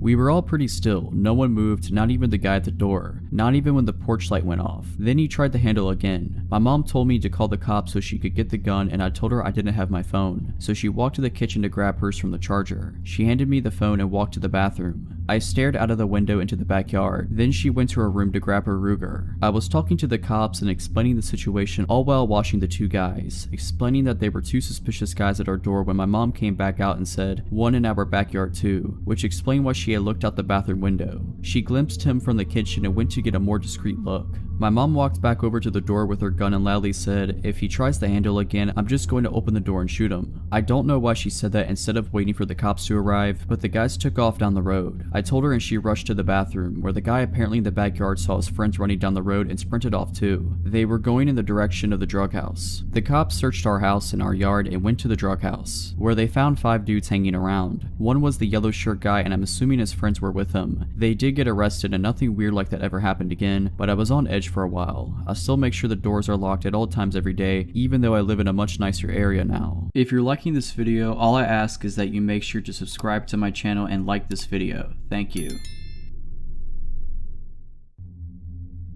My fiance and I threw a dinner party one time to celebrate his mom completing chemo. I hired a caterer. We were expecting 25 friends and family, so it was more than the kitchenette of our single-story ranch house could handle. We'd also only just moved in, so didn't have a lot of cooking staples. The caterer said he'd bring everything 75% done, but he needed to finish off some dishes in our kitchen. I told him that was fine as long as he was finished by 5, because the kitchen is centrally located and we'd prefer everyone be finished before the guests arrive due to the intimate nature of the occasion. He said that would be fine. He arrives as scheduled at 12 p.m. We gave him until 5 and the guests aren't even arriving until 6, so it's plenty of time. He smelled bad. It was more than a sweat smell though. It smelled like a sun-baked diaper, and that made me uneasy because he was going to be preparing food for sick prior and young kids. I just made sure he washed his hands and then left him to his own devices, worrying I was being presumptuous. Throughout the entire process, he keeps pulling me aside to ask me questions and have me taste things. I was super busy because my husband had to work during the day and pick up the surprise guest right after, so setting up the deck, decorating, putting together the slideshow equipment, coordinating the surprise guest, we flew in her sister and I had to make sure she got an Uber at the airport and her hotel had worked out, etc., and just a million other little details. So every 10 minutes being asked things like, "Do you prefer this with paprika or without? With this, fine, whatever you think. Taste it to be sure," was getting old. When he was still there at 5:45, after 2 gentle reminders, I flat out told him I needed him completely out by 6 no matter what. He apologized and said there had been a delay because our oven wouldn't stay up to temperature. I never had a problem with our oven, but I figured he's the professional, maybe it was a subtle problem. A little before 6 rolls around, a few of our friends start trickling in. I decide to tell him whatever's done is done and whatever isn't he should just put in the fridge, but he's nowhere to be found. I go out on the deck to ask my friends if they'd seen him and he's out there, alcoholic beverage in hand, out of his chef whites and now in a t-shirt and jeans, mingling with my friends. I walked out just in time for him to introduce himself to my cousin-in-law as a good friend of mine. Nope, too weird for me. I met him in person for the first time barely 6 hours ago. I told him he needed to leave, now. So he goes inside and gets his bag and makes a beeline for my bedroom. I'm taken aback. I say, "Excuse me, where are you going?" And he says, "To change." So first of all, we have a guest bathroom clearly visible. Second, why can't he wear a t-shirt and jeans home? I tell him I'm not comfortable with him going to my room, but he insisted to only be a second and goes in and shuts and locks the door. I couldn't even get a word out before he went in and I felt helpless. I was going outside to ask one of my friends to help me usher him out, but at that point my fiance got there with my aunt-in-law. I had to explain the situation to him, nearly in tears at this point, and he was like, "What? He went in the bedroom? Why?" So he pounded on the door, and the caterer came out, still in a t-shirt and jeans, and my fiance said, "You shouldn't be in there, you need to leave." And the caterer said, "Excuse me, but this is not your house. It is not up to you to decide." And my 6'4", 260-pound fiance tells him, yes, actually, it is his house, and puts a hand on his back and guides him to the door. The caterer says, "I thought she lived here," referencing me, and he says, "Yes, my fiance lives here with me." me, and the caterer goes nuts. He turns to me and screams, "You lied to me." I have no clue what he's talking about. He starts yelling about how I led him on and calling me more names. I don't know who he thought the man in the pictures with me around the house was. So my fiance says, "Oh no, you won't talk that way in my house. Find the door." And the caterer goes in the kitchen and starts throwing the trays of food out of the refrigerator and onto the floor. At that point, my fiance realized two of his brothers, both currently offensive linemen at the college level, had come in and were on the deck. He signaled to them and they came inside, and he basically said, "This guy's harassing my fiance." They helped my fiance out. The party then went on as planned, but I insisted we just order pizza and throw out all the food he made. My fiance and friends kept saying, "Isn't that a bit much?" but I was insistent. We went out late drinking with his brothers and got home around 3:30 a.m. and passed out in our room. At around 5 a.m., I was woken up to the sound of the door opening. I figure either we forgot to lock the door in our drunken stupor and it blew open, or one of his family forgot their keys or something in the house and didn't want to wake us. His parents and his local brother have a key, but his parents never ever let themselves in when they know we're home. And his brother had even more than we did and was definitely not awake and driving around at 5 a.m. It wasn't nearly windy enough for the door to have blown open. It had been tranquil all night. So I wake up my fiance and whisper, "Someone just came in the house." And he said the same thing. Probably my brother left his wallet or something. I figure I'm being paranoid and try to put it to rest when I hear a loud crash sound. With that, my fiance was up and on his feet in one movement. He told me to lock myself in the closet and call 911 while he went and looked around. As I was pulling out my phone, we hear in that distinct accent, "Hello," and I realize it's just this insane caterer. I'm not worried about this caterer physically overpowering my fiance, or me for that matter, so I charge right out there. The caterer is shirtless and clearly on something. He's taking the pictures that are of just me off the wall and holding several in his arms already. He lunges toward me when he sees me. My fiance gets between me and him and I call 911. My fiance tells him cops have been called and it is in his best interest to get off the property. The caterer says, "No, I have to make sure your fiance is okay." And I say, "What? Why wouldn't I be okay?" And my fiance rightfully says not to engage with him and feed into it. My fiance stays between me and him while I climb out a window. He watches as the caterer throws photos of us on the floor. My fiance didn't want to subdue or touch him in any way, so the caterer couldn't make any assault claims. He's begun to destroy our kitchen at this point, and when the cops come in, he has a butcher knife. My fiance considered going for the gun safe when he first got the knife, since we live in a stand your ground state, but he decided the situation was hectic enough without introducing a firearm. The caterer doesn't obey the police's orders to drop his weapon, and he says he isn't leaving without me, so they tase him. It's lucky for him he only got tased and he didn't antagonize my husband into squashing him. As he's let out in cuffs, he's shouting how he and I are in love. He continues on this tirade the entire time police are reading him his rights. The police ask us to do an inventory of the house and see if anything's missing or damaged besides what we witnessed him do. We go around and there's nothing, but then I remember he was in our room yesterday and he went through the room. All of my underwear from the dirty laundry hamper were gone. We were so freaked out in the aftermath that we replaced all of our kitchenware, toothbrushes, sent our sheets to be professionally cleaned, and had a cleaning crew do a deep clean on the whole house. So glad we decided not to serve the food to our guest and my fiance's medically fragile mother. He sent me a letter from prison that thankfully my husband intercepted, because I was still recovering from the whole thing. We gave it to the police, who helped us get issued a no contact order. He was sentenced to 3 years in prison.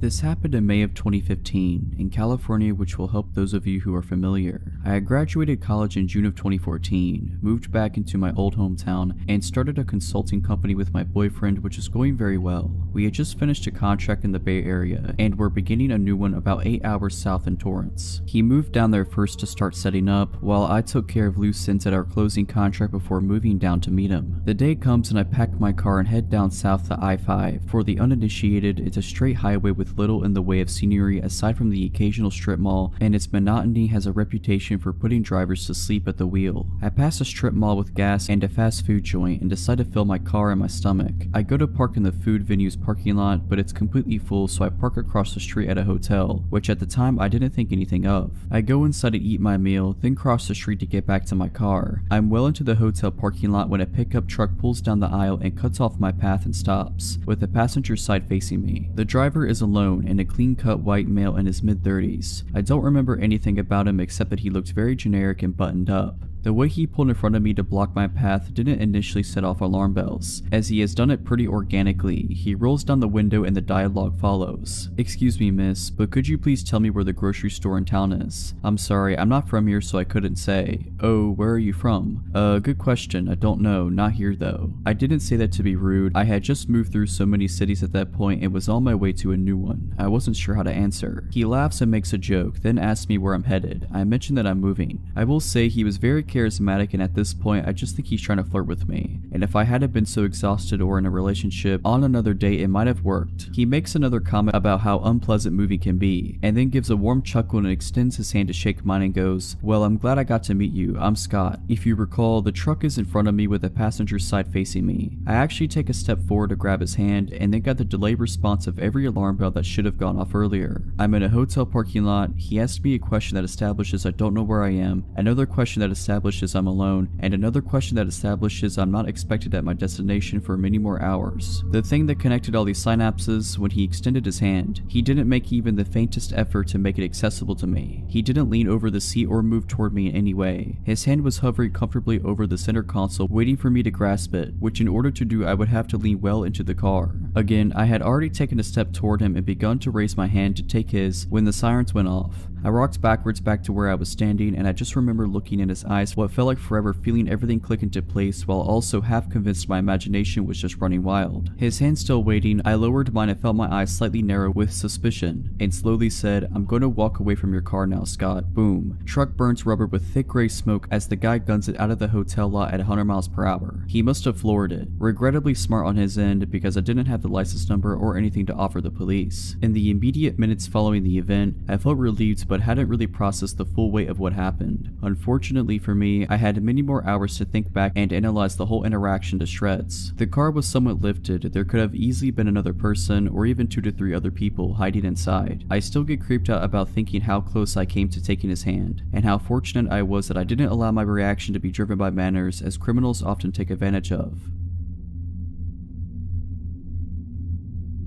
This happened when I was in high school long ago. My mom just recently found the paperwork about it when she cleaned out her office upon retiring from the police department. I remember being upset and scared when it happened, but reading the details as an adult, it sounded even worse than I remembered. I was a 17-year-old female working at a flower and gift shop.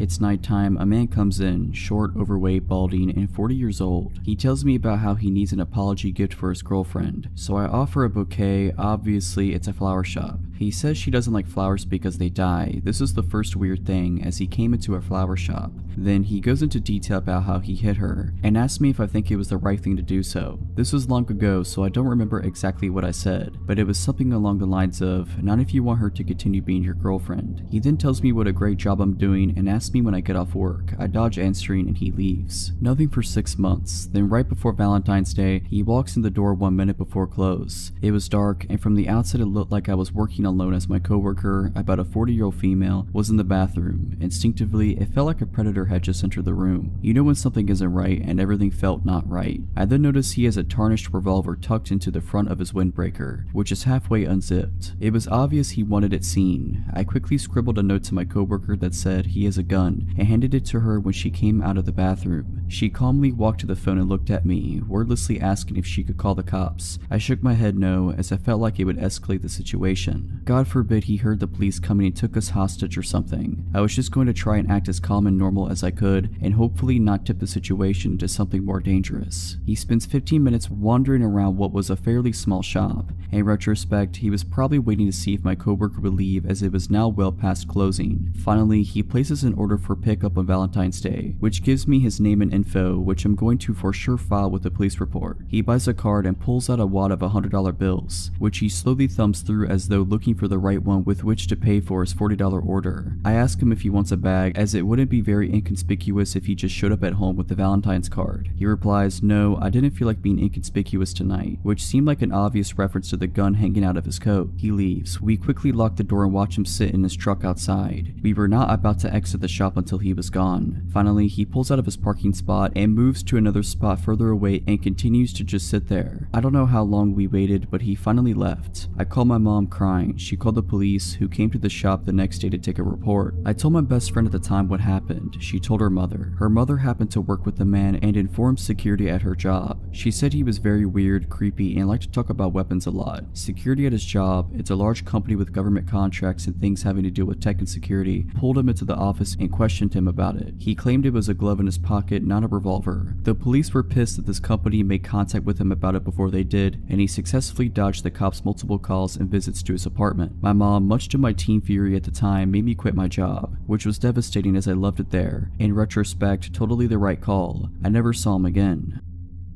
Some backstory before I begin. These events started when I was in 2nd or 3rd grade, 2002 to 2003-ish, and ended during the fall of 2015. I'm a 21-year-old female living in Canada. The RCMP are involved in the story, which stands for Royal Canadian Mounted Police. When I was in elementary school, I was friends with a girl named Jessica. We had a group of 5 or 6 girls that we always played with. Jessica's parents were divorced, and I often went over to her dad's house after school because they had a trampoline and a slide. Her dad was a totally normal dude. His name was Richard and he held a job as a pilot, which is definitely a job that requires mental stability. Jessica came over to my house as well, and her dad would always come pick her up after the play date, so he was familiar with where I lived. And I think 2nd or 3rd grade, Jessica moved away to live with her mom. I didn't fully understand what was going on as a child, and I still don't know what happened, but something had gone wrong with her father. We didn't hear much from Jessica, but around her birthday the following year, Richard invited our group of girls over for a surprise birthday party. We arrived at the party and we were waiting for Jessica so we could surprise her, but Jessica never showed up. We were just hanging out with her dad for a while. As a child, this didn't seem as weird as it does to me now. When our parents picked us up, we obviously told them what happened, and we didn't hang out with Jessica or Richard again. After that, some of the girls started receiving presents from Richard at their homes. I never received them, but my mother told me about it years later. The presents usually consisted of cheap jewelry and notes. I have no idea what the notes said, but I'm not sure if I want to. After this, Richard goes away. My mom later told me he was in a mental institution. Years go by, I completely forget about the whole situation. Then, in the winter of 2013, I was out of town for a cheer competition. I was scrolling through Facebook one night when all of a sudden a new group chat popped up with 5 girls from my elementary school. I had not kept in touch with any of them, so this was weird. The chat was about how they had received messages from Richard on Facebook. I checked the other folder of my Facebook messages, and sure enough, I had some too. I had a variety of messages that did not make a lot of sense, including some strange poems. Many of the messages were descriptions of dreams he had about me, though some of them were nonsense. Others were understandable enough to come across as violently threatening. I don't feel comfortable sharing some of the more explicit messages, but here are a couple of the shorter and less scary messages. Hi little girl from not long ago, pristine of pristineness, I want you, I want you, I want you. We're gonna have planets to go to someday provided you don't melt them first. I'm so proud of you, stay happy, and I haven't found a way to keep you all off my mind. I clicked on Richard's Facebook profile and his whole profile was dedicated to his 5 girls. He didn't have any friends added, so clearly nobody had seen it. Unfortunately, we didn't have very good security settings on Facebook. He had saved dozens of photos of us, and then reposted them with nonsensical and inappropriate captions. The captions ranged from essays about his love for us, to a one-sentence caption that simply said, "She is so ugly." Here are some of the shorter photo captions. Emily, hopefully and not too soon I'm gonna find out your address, and I'm gonna show up as a man that knocks on your front doorstep and bite your bottom lip off before you can say a word. Kiara, because of my initial euphoria, turns into sucking depression when I realize that there is nothing I can do about anything beside you because you're inside me and I can't get you out of my mind. I love you so much. Melissa, can I paint your picture? I want to lift you around to see how heavy you are and we'll go for a drive on Hollywood Drive with the windows rolled down so we can get a crystal clear view. We were all freshly 18 at the time and didn't know what to do, so our moms contacted the RCMP. They told us not to block Richard on Facebook, but not to reply as the messages could be used as evidence. He continued to send us messages every single day, and we shared the screenshots with each other in the group chat and sent them off to the RCMP. He had several different Facebook accounts that were all variations of his name, along with one randomly named Esteban. One of the girls got in touch with Jessica to find out if she still had contact with her father. She only saw him on supervised visits every once in a while. She was very embarrassed and apologized a lot. She was a super sweet girl and obviously none of us were upset at her in any way. Eventually, Richard was charged with 5 counts of criminal harassment. He pled guilty and went to jail for around 5 months. When he got out, there was still a no contact order in place, meaning that he could not contact any of us girls or come within a certain radius of our homes. He was not allowed to use the internet either. I'm not sure how all of this works, but this is what the constable handling the case told me. However, not surprisingly, he started contacting us on Facebook again. He went back to jail for breaching his probation. It was the summer of 2015 and he got out again. I started receiving more messages. I immediately wrote on the group chat to see if the other girls had gotten anything. They hadn't. It was just me. I immediately contacted the police. It seems they had forgotten to include my name on the no contact order. He knew not to contact the other girls, but thought it was still safe for him to contact me. This time things got worse. I had just started working at a new job, and being the idiot that I am, I had my workplace public on my Facebook profile. One day I came into work and there was a package waiting for me. I was obviously confused because I would never order something to be delivered to my work.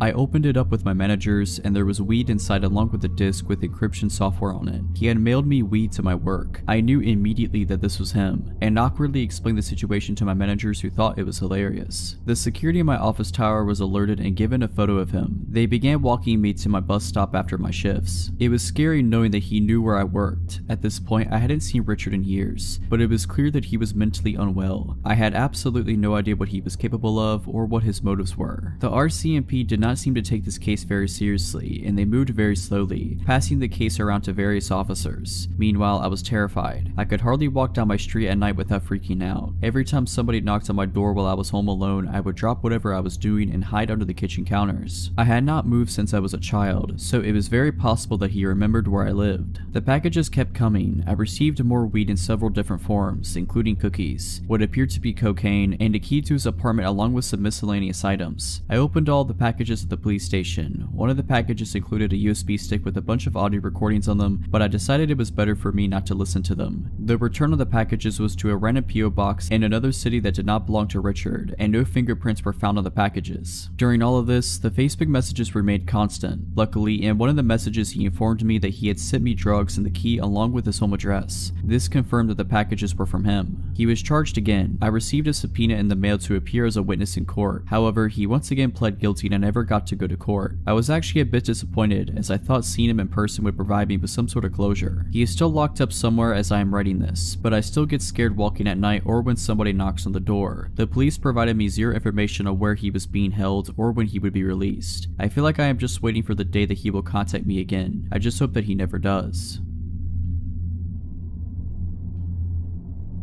I had just moved out of a share house in the suburbs and into my own one-bedroom apartment in the city. I'm a male and at the time was around 25 years old. My apartment, while old and small, was located about 500 meters from one of the most popular night spots in the inner city. As I was in my mid-20s and out on my own, this was the perfect place for me. This was because my friends and I were quite social and would frequent bars and nightclubs in the city, and the taxi fares were starting to add up. Also, this new apartment was close to my work, so it made sense. I got settled in right away and invited my friends over for pre-drinks before hitting the clubs. Due to the limited space in the apartment, this meant that some friends were inside and some were drinking on the walkway just out front. We had the music up and I just started drinking, but between songs, I could hear the couple next door arguing. Now, the apartment was old and bad, which meant thin walls too, so I pressed an ear to the wall in order to listen in. I hadn't met any of my new neighbors at this time as I didn't take long to move in and I didn't really see anyone during. I was curious. Judging from what I could determine while eavesdropping, they were a gay couple in their early 30s. One of the men was yelling at the other to go next door and tell us to keep it down. The other was arguing that it was just a housewarming and to let it go for the night. Since I didn't want to cause trouble, I marshaled everyone outside to start making our way to the nightclubs, leaving my new neighbors in peace. Later that night, I came home alone as I was tired from the move. I decided to let my friends carry on partying without me. I arrived at my door and proceeded to fumble around for my keys when I looked up to see a man standing in the walkway in front of the next apartment smoking a cigarette. He was tall and thin with brown oily hair. I noticed that he also had a cut lip and a faded but still visible black eye. I said, "Sorry about the noise earlier," correctly assuming he was my neighbor. He replied, "Nah, you're alright man, I'm Chris by the way." I shook his hand. I noticed his knuckles were red and a little bit scratched up, so I knew something was off.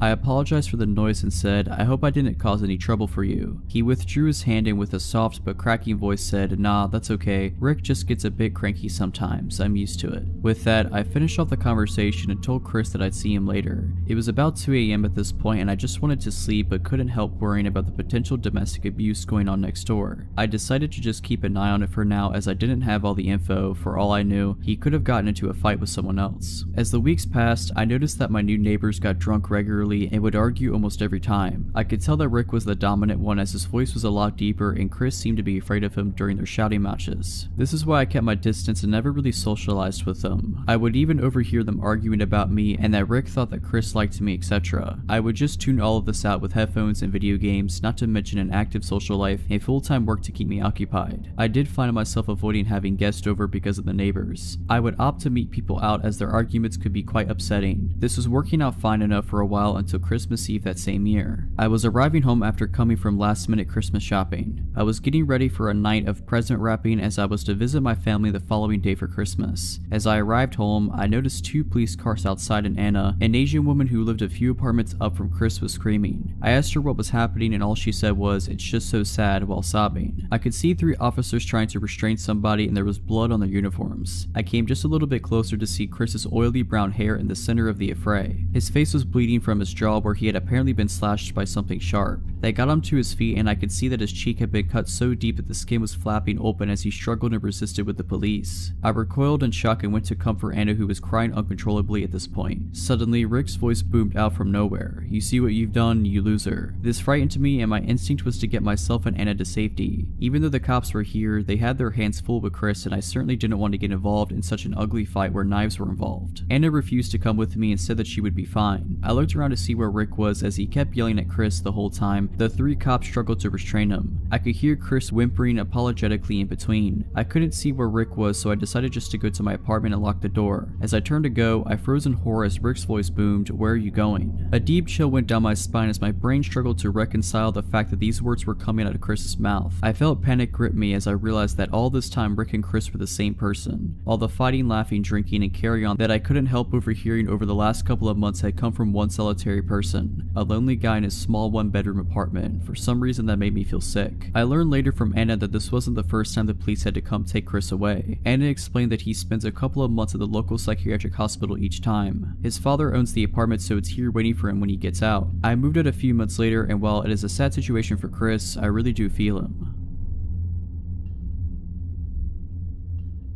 Today was like any other, just another ordinary day, working by myself in the store, checking out customers, stocking shelves in my moments away from the register. A normal day. At some point while on register, I greeted a man with a large dark beard, bald, and wearing glasses as he came through the door. He immediately smiled and got that surprised look on his face after seeing me as if he had just found his next victim. Eventually, after about an hour or 2 of being on register, I'd pretty much cleaned the store out of my customers and moved on to stocking candy. The man before with the beard approaches me with a smile and holds up a large white trash can.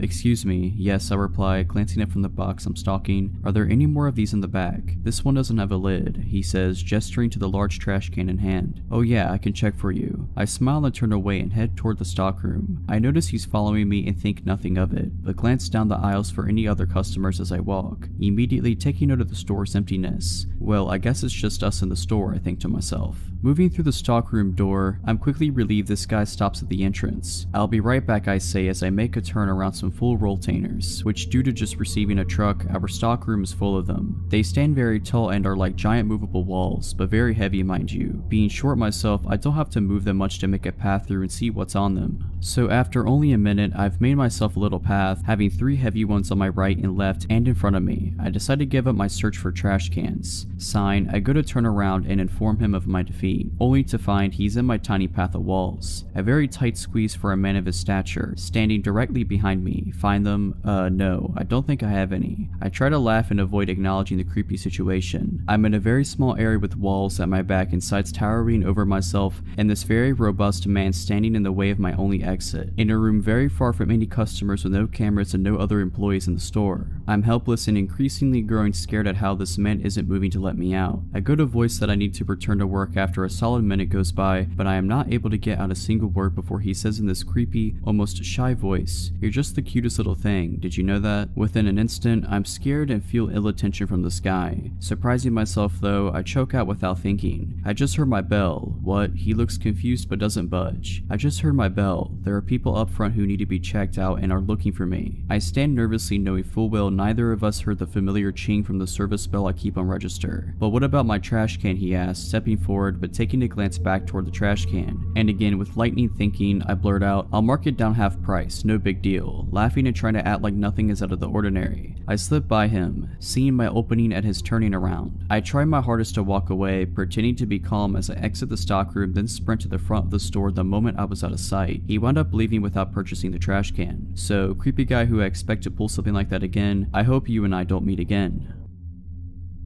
This was back in 2015 or 2016. I'm a career tow truck driver. At this point, I've been towing cars for most of my adult life, and will likely do so until I either retire or die, whichever comes first. At the time, I was working for a pretty small towing company with only 2 employees, and we rotated who was on call each weekend. It was my weekend on call and it was summer, so with people being out and about late and whatnot, I was pretty busy, cleaning up accidents, towing broken down cars both in the city and off the highway. I was fine with it, as I was paid commission at the time, so the more calls I did, the more money I made. So it's Saturday night, now Sunday morning, and it's around 2:33 in the morning, and like I said, I've been busy. I'm tired, a little grumpy, and kinda want to go home when my phone rings. It's an insurance company calling asking if we can do a tow for one of their customers who is broken down on the side of the highway. The breakdown location they give me is about 15 miles out of town, which I normally wouldn't do, but the tow destination happens to be a dealership that's just a couple of minutes from my apartment. I contemplate rejecting the call, but because I'm paid commission, I figure screw it. I can run up and grab this car, drop it off around the corner from my place, then hopefully I can head home and get a couple of hours of shut-eye. So I take the call and hop on the highway. The insurance company provided me with the customer's first name, which we'll say was Kara, and gave me a phone number for her. Usually I try to make contact with people who are on the side of the highway to let them know I'm on my way and give them an ETA. I try calling her a couple of times, but she doesn't answer, not unusual. After a short while, I see hazard lights up the way on the shoulder, so I turn on my strobes and start slowing down. As I approach, I notice that not only is there the late model car that I'm looking for, but there's another car on scene as well that doesn't have its hazards on, but it's parked in front of the car I'm meant to tow. This is annoying but not uncommon, as I need to be able to get in front of the disabled car in order to load it, and sometimes people don't realize that. But because the other car is there, I instead pull up behind both cars. You do this so that as the tow driver, you're the one that has to make the weird maneuver of pulling off the shoulder and back onto the shoulder, and that the other car just has to drive straight forward on the shoulder. Otherwise, if I pulled up in front, then the other car would have to go around me, and it's unprofessional and unsafe to make them do that. Standing in the trunk of the late model car, which is now directly in front of me, are a man and a woman. The woman is probably in her early 20s and dressed to the nines for a night out. She's about 5'1" or 5'2". She's wearing tight leather-ish or something pants, a halter top, long black hair. The man is probably around 5'10" and skinny, maybe 150 to 160 pounds, wearing a dark hoodie and dirty jeans. They're standing very close and facing each other. She has her arms crossed and he's leaning down talking to her. I step out of my truck and approach them both, introduce myself.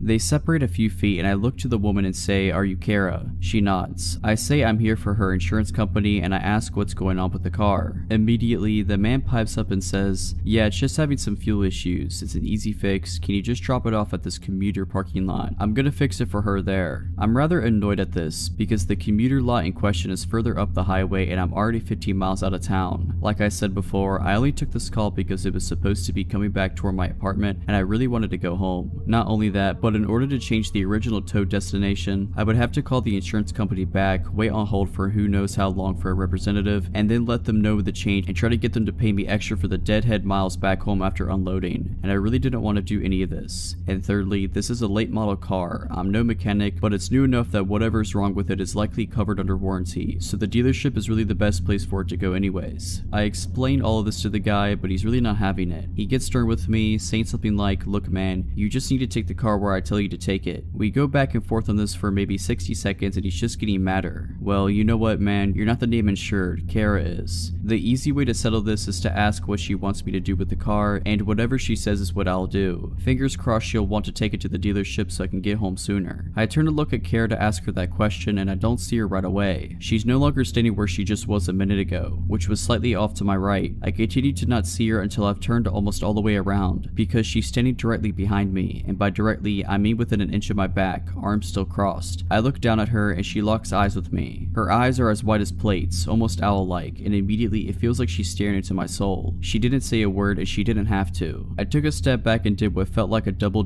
take. I looked at him, then at her, then at him again, and then back at her, and it slowly started to dawn on me that maybe something isn't right. I asked her, "Do you know this guy?" And she ever so slightly shook her head no. Without a word, the guy starts to move move for Kara, and I moved to stay in between them. He tries to push me out of his way by shoving me in the chest, but because I believe he underestimated my weight, only pushed me hard enough to make me take a single step back. Immediately, I took that step forward towards him and body check him hard as I could, hard enough to completely knock him over basically onto his back. Because we rotated during the back and forth push bit, Kara is now in front of me to my right, somewhat between me and the guy who's trying to scramble to his feet. I reached out and snatched the poor girl up by her waist, spun her towards my truck and yelled for her to get into the driver's side, and she does so. I turn back to the guy who is standing up again at this point, and he's breathing hard. He gets right up in my face but doesn't do anything, just breathes at me. I stare him right in his face and tell him, "You need to go." I'm shaken now and I'm absolutely terrified. I don't know if he has a weapon, I don't know if he's gonna try to fight me, and I don't know what I would do if he did. After probably around 15 seconds or so, which felt like eons, he kinda huffs a bit, smiles one of the creepiest smiles I've ever seen, and starts to back off. Sucking his teeth and rubbing his hands together, he slowly walks backwards a few steps, then makes his way to the front car, gets in and drives off. I stayed motionless, watching him until I could no longer see his taillights. I got Kara's car loaded up on the tow truck, and as we made our way to the dealership, she told me through tears that her car had shut off while she was driving, and she pulled onto the shoulder and called her parents because she was on their insurance. Her parents made the call to the insurance company, who eventually dispatched me to her location. While she was waiting, a bit after she made the call, the guy pulled up in front of her and walked up to her passenger side window to try to talk to her, asking if she needed help, etc. And she told him she was fine, that a tow truck was coming, and that she didn't need help. He persisted and she tried to tell him off and eventually tried to roll up on the window. Apparently he stuck his arm in the window and got the door unlocked and opened the door. In fear, she jumped out of the car, leaving her phone inside, and ran to the back of her car and stayed put there because it was in the line of sight of traffic. Apparently he was pretty lewd with her, and whenever she tried to go back to the car, he would prevent her from getting in. Several minutes later I showed up. Who knows what would have happened had the timing been any different. Her parents were waiting at the dealership when we arrived, and she told them what had just happened. Her parents gave me a $20 tip, which was all the cash they had on them at the time, and Kara gave me a very tight and clearly heartfelt hug before I left. I never saw her again.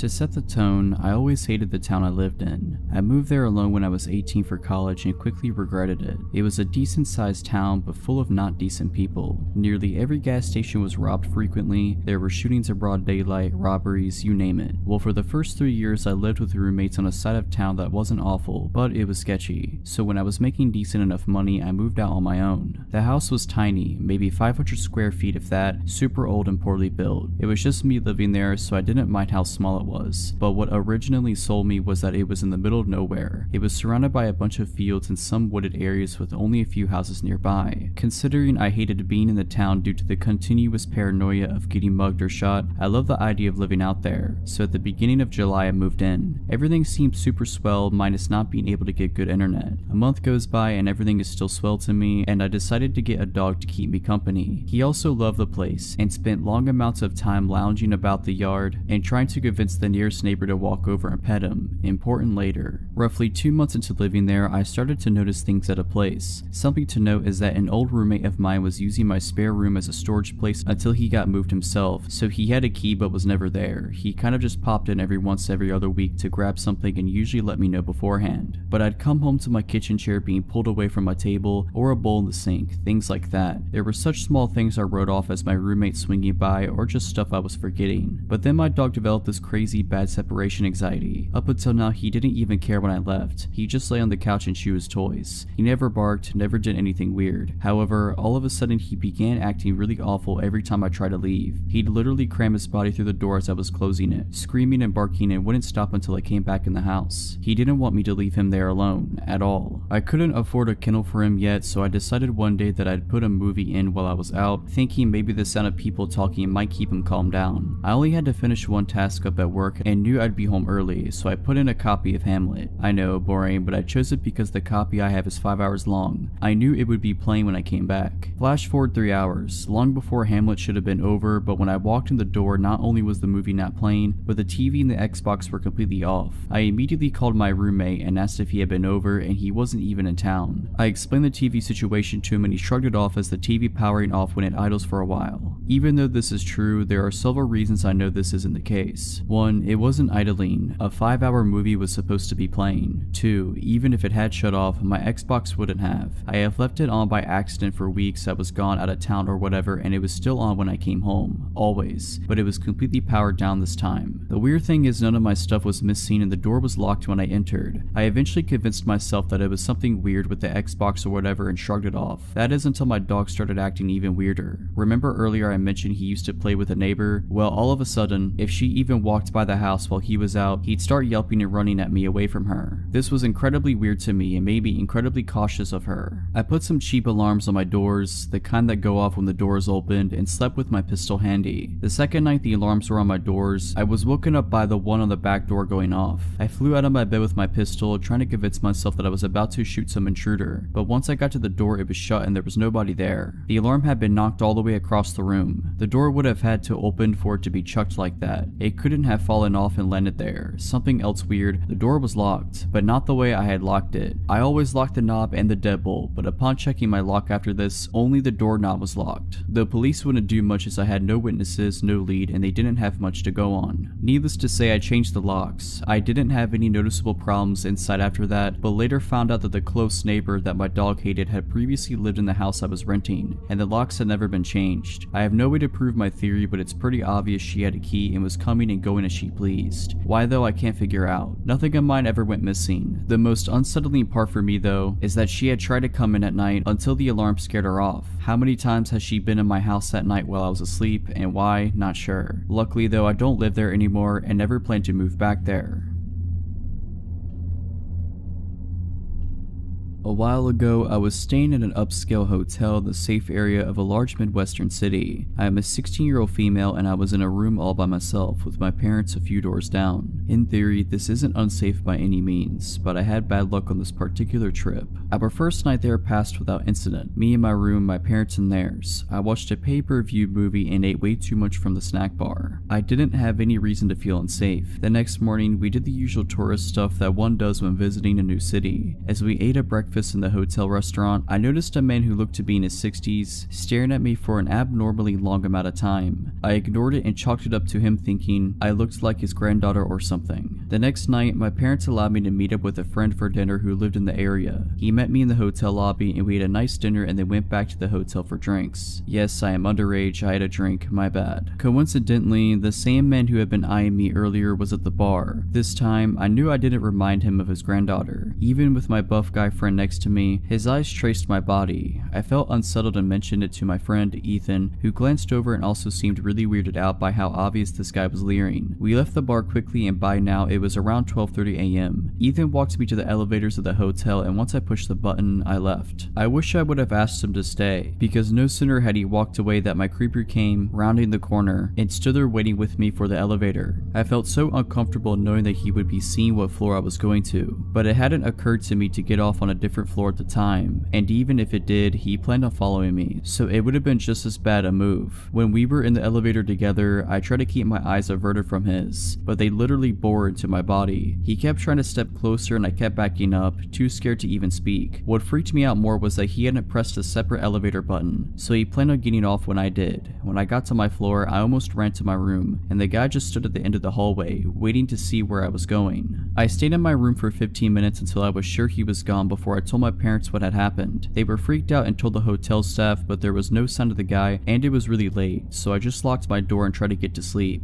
I had almost drifted off when I heard a knock at my door. I obviously wouldn't just go and open the door at nearly 2 a.m. Instead, I turned on a light and froze. At this point, my intuition had kicked in and I knew it was the guy. I was near tears, but the knocking kept continuing, harder and harder, so I finally shouted and asked who it was. The voice that replied to me was the most chilling thing I had ever heard. High-pitched but growly, almost giggly, and so disturbing I could barely describe it. "It's hotel staff. Please let me in." I was terrified. A look through the peephole confirmed that it was the same creepy old guy. I locked myself in the bathroom and called my dad's phone. He has a habit of always keeping his ringer on, so he answered me almost immediately, and I tried to tell him what was wrong through my tears. The guy before I managed is at my door, and what happened next gives me nightmares. My dad naturally went into superhero mode and opened his door to find the old man in just a robe, whacking it. It's pretty obvious to piece together what he was planning. My dad slugged the dude in the face and made sure he didn't move an inch while my mom called hotel security. We pressed charges and the guy's in prison now.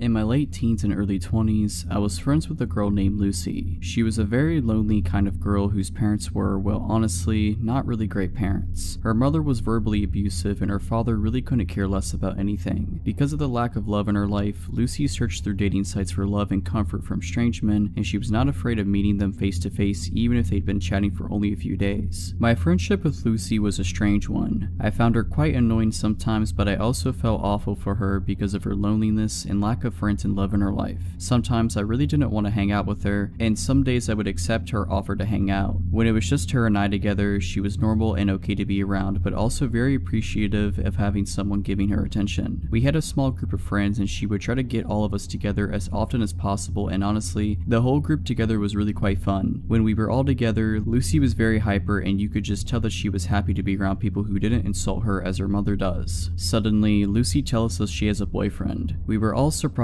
because we knew she met a lot of guys online, but we had never heard her say she was dating someone. A few days later, she sets up a day for our friend group to meet Trevor. None of us were looking forward to it because we thought he was going to be like all the others, a temporary boy toy. When we met him, we all felt awkward. He barely spoke a word, he wouldn't look directly at any of us at all. Lucy would try to be funny, but he would just give her dirty looks. Needless to say, we thought he was a weird one and could tell he didn't care much for her. As the days went on, Lucy kept telling me how much Trevor did not like me. She kept saying he thinks I am using Lucy for her money. Not sure how he thought that since I paid for everything for Lucy. To keep this piece of the story short, I think he was trying to find reasons to convince her to get rid of me. I got a terrible vibe from Trevor. He dressed like he didn't care about life, he never smiled, he didn't shake our hands when first meeting us, he stank of weed and really had an overall uncomfortable feeling about him. After months of Trevor trying to convince Lucy that I'm a terrible friend and she should not hang out with me anymore, she started to do as he said. She would start to hide me from him. If she and I were together and he would call her on her phone, she would lie and say I wasn't there. If she was with a group of friends, he would have her swear I wasn't there. When he was going to be joining the group on an outing or just hanging out at her place, she would tell me I couldn't come. Lucy will do whatever a boyfriend says just to keep pleasing him so she doesn't lose them. Now here's where it gets scary. Lucy calls me one day and says she wants me to come hang out at her place. I agreed. She came to pick me up and we went to her house and watched TV for a bit. We then decided since the day is nice outside, we would take her two dogs for a walk to a nearby pocket park and would later return to the house to have lunch together. While at this park, she receives a phone call. Now let me say that Lucy is not a private person whatsoever and has never ever walked away to answer a phone call until this day. She walked far enough away that she knew I would not be able to hear anything she said. This was suspicious to me, but not enough to question it. The call ends and she begins walking towards me with a look on her face as if she is trying not to smile. She tells me, "So I need to bring you home now." I was slightly confused as we had only been together for about an hour, when we usually spend the entire day together, and she would never want me to go home. She would even frequently beg me to sleep over to avoid being alone. So anyway, I said okay and we walked to drop off her dogs at home and we got into her car and off we went. About 10 minutes into the car ride, I realized she isn't going in the direction of my house, so I questioned it. "Where are we going?" She smirked but didn't respond. I asked again, laughing uncomfortably. "Seriously, where are we going?" She continued to smirk but didn't want to answer me. I started to realize she was heading in the direction of where her boyfriend lived. I asked one last time with anger in my voice, "Where are you taking me?" Her only response was bone chilling to me. "Trevor wants to talk to you." I wasn't having any of this. I insisted and demanded she let me out of the car, but with her evil smirk and same response, she said it again. "It's okay, he just wants to talk to you." I was furious at this point because this creepy guy who looks like he wants to kill someone, who also despised me, wanted to talk to me. Why can't he talk to me on the phone? Why do I need to go to his sketchy apartment? She absolutely refused to let me out of the car. She had the doors locked, as if I wasn't able to unlock my passenger door. I waited until she reached a red light. I grabbed her wallet from the back seat and took out her bus pass and bolted out of the car. I had no idea where I was or where the nearest bus stop was, but I was not about to let her crazy boyfriend do whatever he wanted to me. She yelled for me to get back into the car, but of course I ignored her. She sped off furiously. I immediately blocked her number on my phone. I removed her as my friend on social media and immediately warned the group of friends not to talk to her because she has gone nuts. I have not spoken to her since that very day, and she also lost the other 5 friends of the group as well.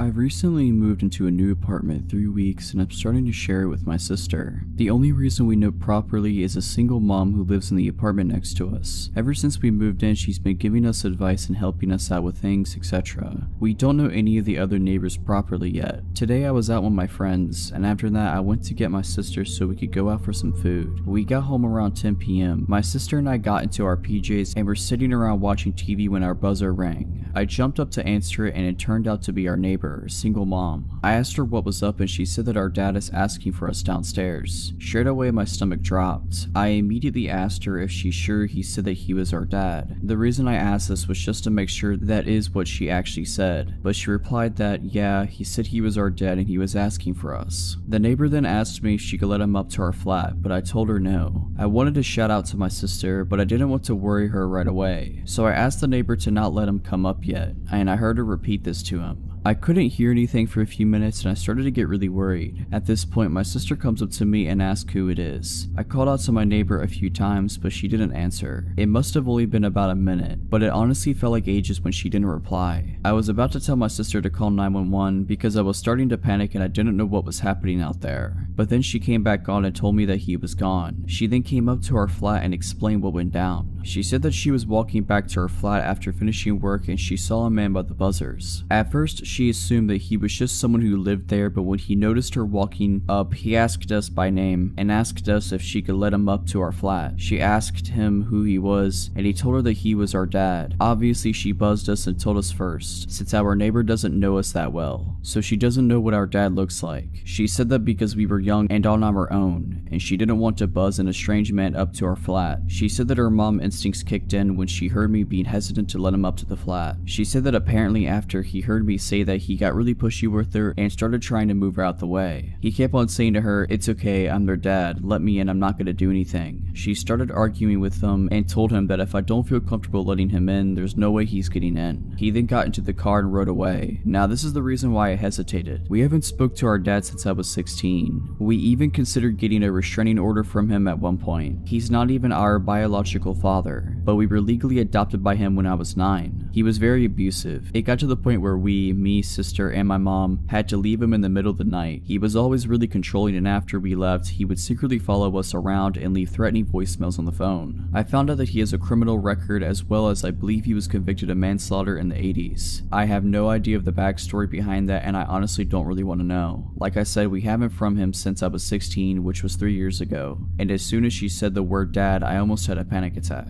I asked her to describe him, and she said that because it was dark out, she couldn't really see him. We ended up staying with her because me and my sister are really shaken up. This happened a long time ago when I was around 15 or so. I'm 25 now. Back then I was really into singing and dancing with my friends, and I was introduced to K-pop as a result. This was way before K-pop became noticeably mainstream, so whenever events relating to it came up, we got very excited. There was a global audition for one of the big companies in my town, and my 3 friends and I decided to go. I was the only non-Asian girl in our friend group. I'm only mentioning it because this pertains to the story later. The K-pop fandom back then was pretty much the same as now. People of various ethnicities were into the idol music genre. We all knew the likelihood of getting into the industry was super low, and for me even more so, as I wasn't of Asian descent, but I knew that going in. That wasn't the point of us going though. We just loved being in proximity of something important to the genre we enjoyed, just kids having fun. By the way, I looked pretty young for my age then, and wearing pigtails this day didn't help with that either. So we get dropped off and meet up at the audition place, a community center of some sort. We kind of dilly-dally around a bit until we have to line up for our respective auditions, i.e. singing, dancing, etc. I was going to go sing, so I was mentally preparing myself in the crowded space outside of the audition rooms. That's when out of the corner of my eye I see a tall, older, maybe 40 years old, white man beginning to approach me. I remember thinking,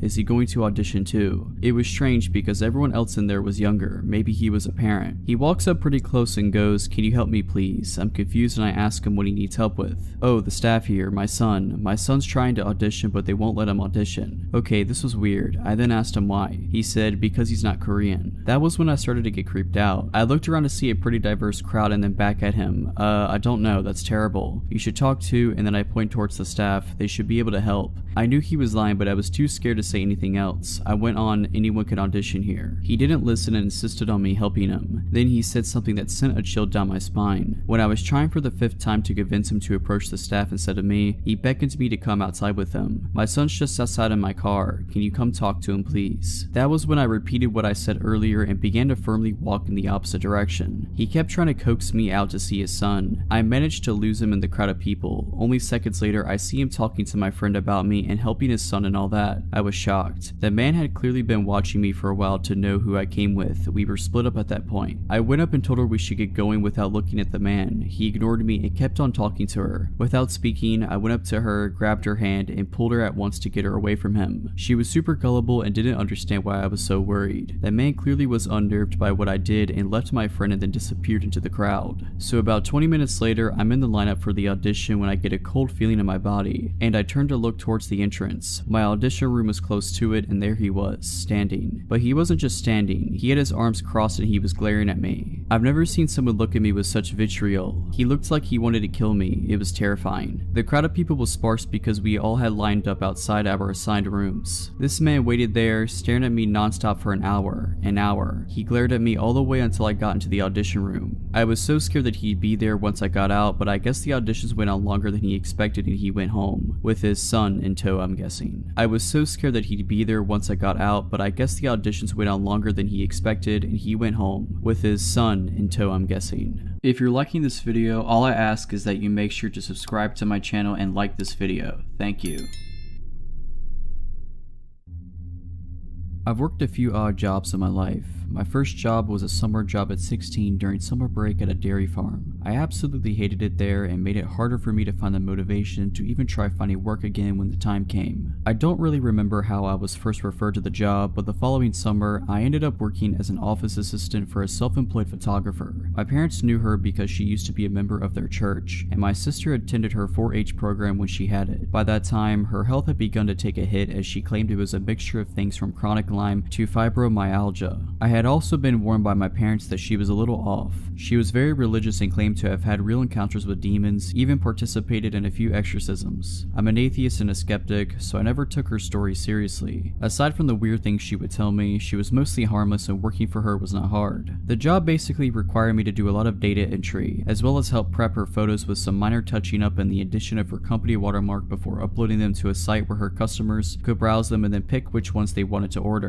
She primarily photographed horse events, dressage, stadium, and cross-country jumping, etc. And for the first several months, my job stayed in her living room, which is basically my office space at the time. Eventually, I was talked into tagging along at shows where she trained me as a photographer, and soon I was shooting at the events along with her. It was boring work, I won't lie. I'm not a horse person, but things didn't get weird until a year later when I learned the hard way it was not her that I needed to worry about. She had 2 sons, one who was out of state, the other one was in the Navy. The latter of the two, a guy called Nate, I had only heard small things about. When he finally returned home and I met him for the first time while working in her living room, he seemed like a nice guy, a little odd but not concerning. He was obsessed with movies, and being a bit of a movie buff myself, whenever he would venture to the living room to strike up a conversation, it would always be about whatever movies we were into or were excited to see. I should point out here that I was 18 by this point and he was in his mid-30s. At some point he got it in his head that I was interested in him, though he never said anything directly to me. I had to find out about it from my parents. My mom worked as the secretary at her church and Nate knew it. I can only guess my boss had told him. One afternoon, Nate showed up at my mom's desk and started gushing about me. He talked about how much fun I was, how he loved talking to me, how he was planning to take me to the movies and take me to this church, and all these other plans he had for me. My mom was beyond uncomfortable, as was the pastor who happened to overhear it, and when I got home that night, she told me what had happened and suggested I make sure not to lead him on. I was completely baffled because I hadn't done anything. We never even discussed the possibility of doing anything together. I made an effort to acknowledge him less when he was around and keep the conversation short while stressing I had work to do. Eventually, he got his own place and moved out of his parents' house, so I figured the problem had solved itself. A couple years later, I had moved out, my boss's company had closed, and I was working someplace new. I was friends with both my boss and Nate on Facebook, and around that time I was finally coming out as an atheist, something I couldn't do when I was still living at home. One night, my old boss messaged me asking about a ring I had on my finger. It was a black ring with a white solid star in the middle of a black circle. Already knowing where she was going with this, I told her it was just a ring. She started accusing me of wearing a pentagram because she didn't know what a pinnacle was, and that I was promoting Satan. I tried several times to explain to her that not only was it not that symbol, but that also paganism has nothing to do with Satan anyways, but she refused to listen, so I just ignored her. It was typical behavior of her and not worth the argument. The next morning, I had a message from Nate telling me I needed to come to his church with him. I told him no, and the messages I received back gradually grew angrier and angrier. He went from asking to demanding I go with him. He told me I was lost and that I would not find the answers I needed by living the life I was. Eventually, he outright said he thought the fact that I was wearing a pentagram was disgusting and that I was opening myself up for possession. Knowing there would be even less of a point in arguing with him than there was with his mother, I went ahead and blocked both him and her, deciding I was done with the both of them. Then, he started showing up at my workplace. He would always search through the store until he found me, and then once he did, he would corner me and not stop talking to me no matter how many times I tried to dodge him or tell him I needed to get back to work.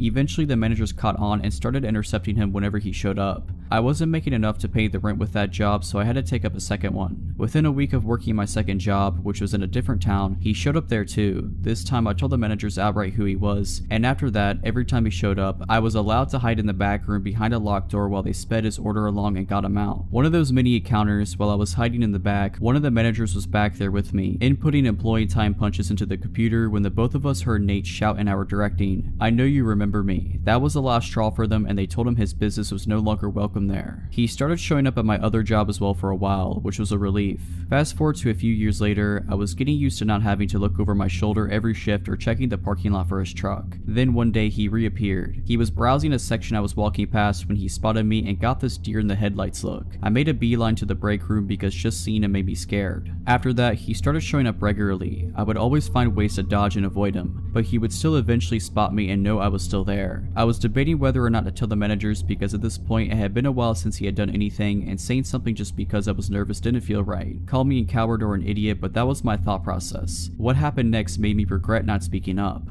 It was bound to happen eventually, but one night he managed to catch me while I was at the customer service desk. He approached me and said hi, and I immediately started to look for someone to signal over so I could make a break for it. But before I could say a word, he said something that made me feel sick. "How's your little girl doing? She's 3 now, right?" I looked at him horrified. I had him completely blocked from all of my social media, I had his number blocked, I was living at a new address, and I had not seen or spoken to his mother since she confronted me about my ring. I had not told either of them I was a parent now or that I was married, and I was not friends with anyone who knew them, but he knew. "How's your husband doing too?" he asked when I didn't answer. "He's good, he's a good man," I said, trying to reinforce the idea that I was not available to him and that I had no desire to have anything to do with him. "Where does he work?" At this point, I felt like I was going to pass out. Thankfully, another employee approached just to gather some reshelves, and I got out of there. As I was leaving, he called out behind me, "I'll see you again, we'll talk. We'll go out and do something together, we will." I reported him to the managers, telling them everything about the encounter, including all the information he had on me and my family that he should not have had. They were able to pull up his face on CCTV. I haven't seen him since the incident with my managers. I think he may have gotten scared off. Turned out one of my coworkers used to work with him too at a different job, and she also made a complaint about him to the managers. I don't know what they did with that information afterwards, but I know he hasn't shown up since. It sounds like they plan to call the cops if he sets foot in the store again. With 2 employee complaints of stalker-like behavior, they refuse to ignore that.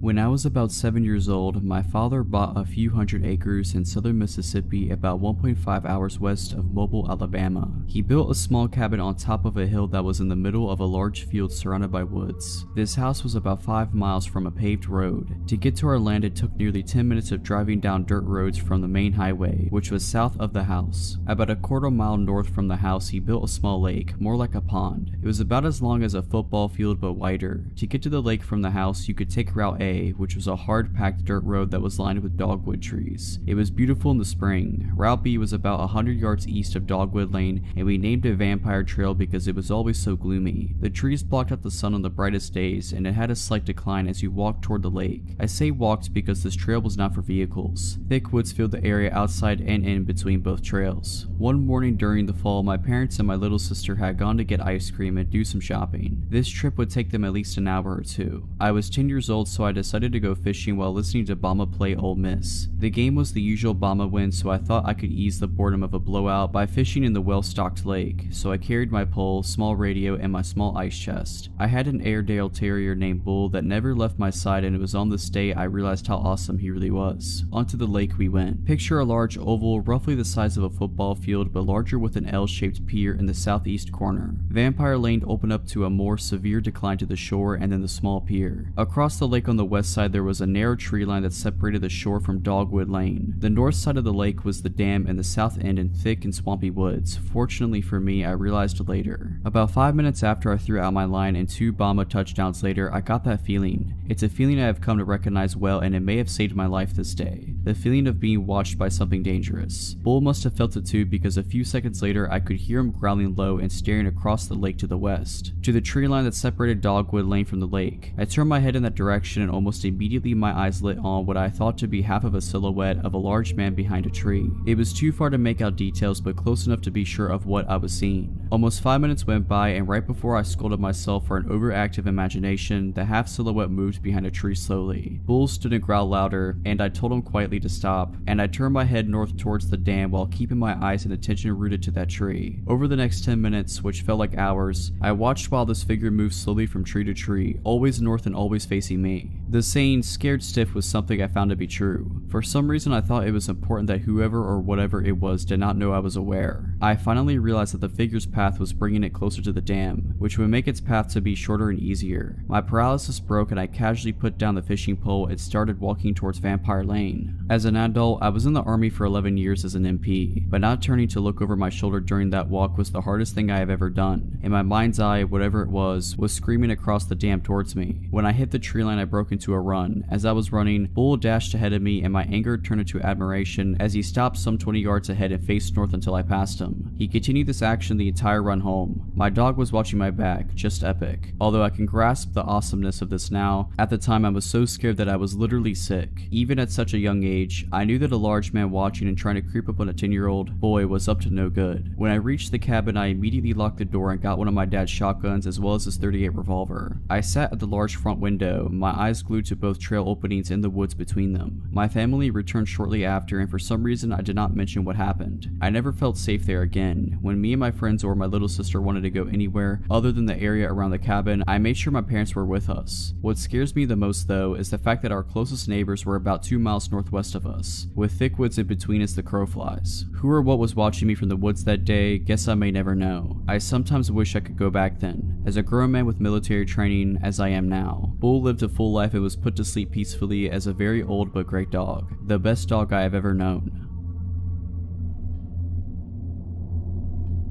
This happened a few years ago, and since then it has made me look at people very differently. I used to work in a strip mall out in a fairly rural area. Most people are recognizable even if you don't know them personally. People from out of the area frequently stop on their way through to other towns, so it's not like there are never out-of-towners, just that they might be easy to spot. Like in many places, we have a few homeless folks that hang around the shopping center, and they occasionally ask people for change or food. It could be a nuisance, but the folks that worked at the shops kind of kept an eye on them to help them out or to keep track of how they are doing. There's this one guy, let's call him Shane, that over the course of years has slowly gotten in worse and worse shape. He would be filthy and was clearly not doing well mentally, and was usually intoxicated. He always had several layers of clothing, and the pants that he wore on the outside of his other pants always sagged, making it hard for him to walk. He'd go missing for days and then show up again. We'd wonder what happened to Shane and ask around a bit, and a few days later he'd appear again. He was always so dirty. I always wished there was a way we could get him some help, but I didn't really know what to do. One day I was out in a major city that is about 80 or so miles away from where I work. I happened to see a well-dressed, very well-groomed gentleman that looked exactly like Shane, but at that moment I figured my eyes were deceiving me. This guy has an expensive looking shoulder bag, a new iPhone, and an Apple Watch. We were both in line at a popular food truck, and it was usually a long wait to order and get your food. Most people just mind their business and scroll on their phones while waiting. This guy, on the other hand, is staring daggers at me. I keep avoiding looking that way, but I keep glancing to see if he's still there, and at the time I want to look at him because I'm so curious about how much he looks like Shane. I glance his way and I have to stumble back because he's practically right up against me. He has such intense eyes. He sort of whispers to me, but really intensely, and tells me he knows where I'm from and what shop I work at. He gets closer and I can tell he smells good, and I can even smell his minty breath. I ask how he knows and he just smiles. I ask again and he smiles brighter, exposing a perfectly clean set of teeth, minus one tooth. I'm almost positive Shane is missing that tooth. I edge away, feeling more than a little uncomfortable. His order gets called up, but they say his name is James. The next few days I don't see Shane anywhere around the shopping center, and I ask around and no one had seen him for a few days. Someone says they hope he's okay, another person shrugs and says they wish they could do something to help him. The next day he is here, filthy as ever, grimy teeth, dirty fingernails, and wearing all his layers. He sits on the curb outside my shop and asks people for change. I decide to venture out and confront him. I'm 100% sure it's him, but I don't understand how he could get so filthy and smelly in such a short time. I ask him if he was in the city, and he looks at me through bloodshot eyes and mumbles that he'll kill me if I tell anyone. This takes me aback and I look at him puzzled. He slurs again that he will kill me if I tell anyone that he's not actually homeless. He starts to get worked up, but I ended up calling the police because I didn't know at that point what he was capable of. He wandered off and I haven't seen him since.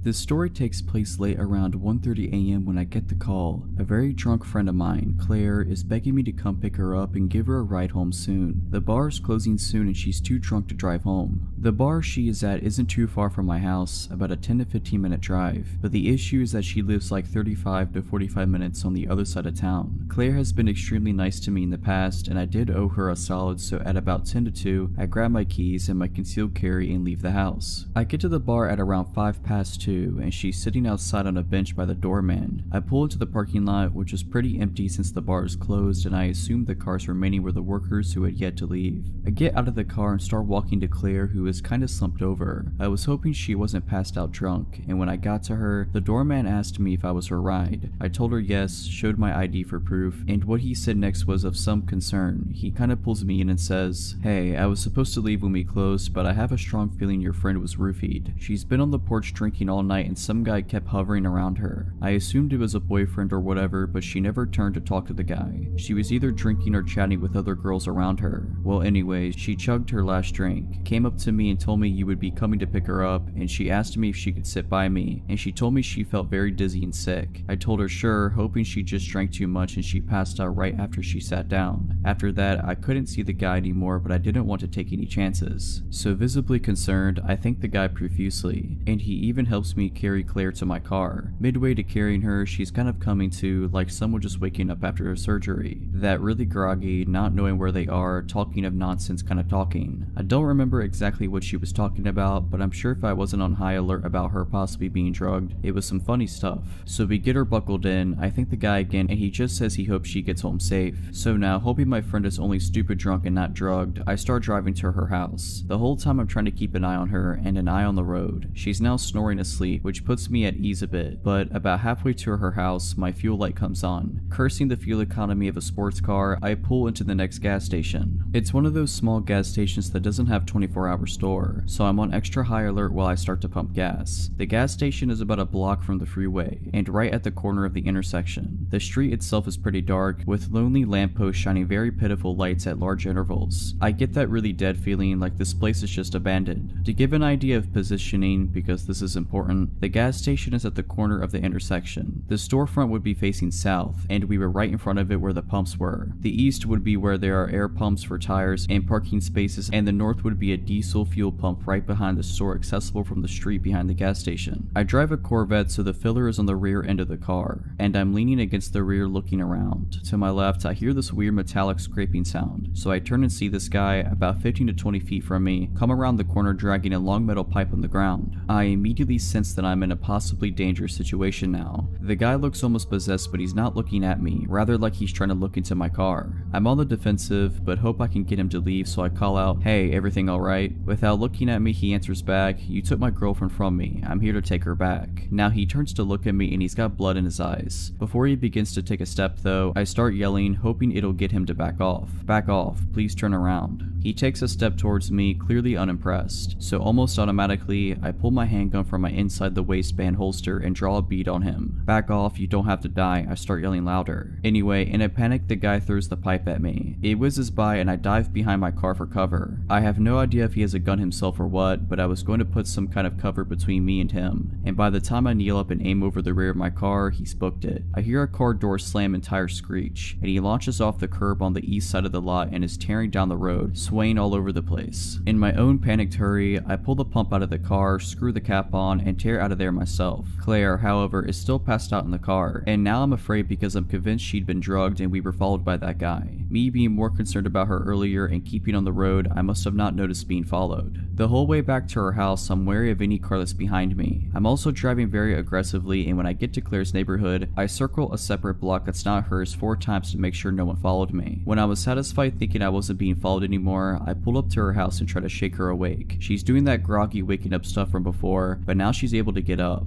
I'm able to walk her. Thankfully, I was worried I was gonna have to call an ambulance if she didn't wake up, and I get her keys from her bag. I managed to walk her inside, and at this point she's kind of coming around, asking me what's going on, where she is, etc. I tell her she's home and get her to lie down. She's completely lost looking, and her eyes start welling up. She clings to me and starts sobbing. She's still very out of it, but I'm guessing she realizes something bad was going on or attempted on her. I was able to get her to lie down and get her to sleep. I write a note for her which pretty much said, "Hey, I'll be in the next room. We're going to the hospital in the morning to get you checked out." Fast forward to the morning, she's sick as a dog, and after she expelled some demons from her stomach, I drove her to the hospital where she got tested and treated. I still shudder to think what might have happened had I not had my CCW with me. Claire still doesn't remember much from the night except calling me and wanting to sit next to the doorman. They did a urine test at the hospital and found traces of rohypnol, roofies. In the days after we went to the bar and let them know what happened, I gave as good description I could of the guy. Claire decided against filing a police report and I respectfully went with her wishes. My advice is either be with friends you trust when you go out or at least be vigilant if you're by yourself. That night could have ended badly in 1,000 different ways, but thankfully everyone made it out safe.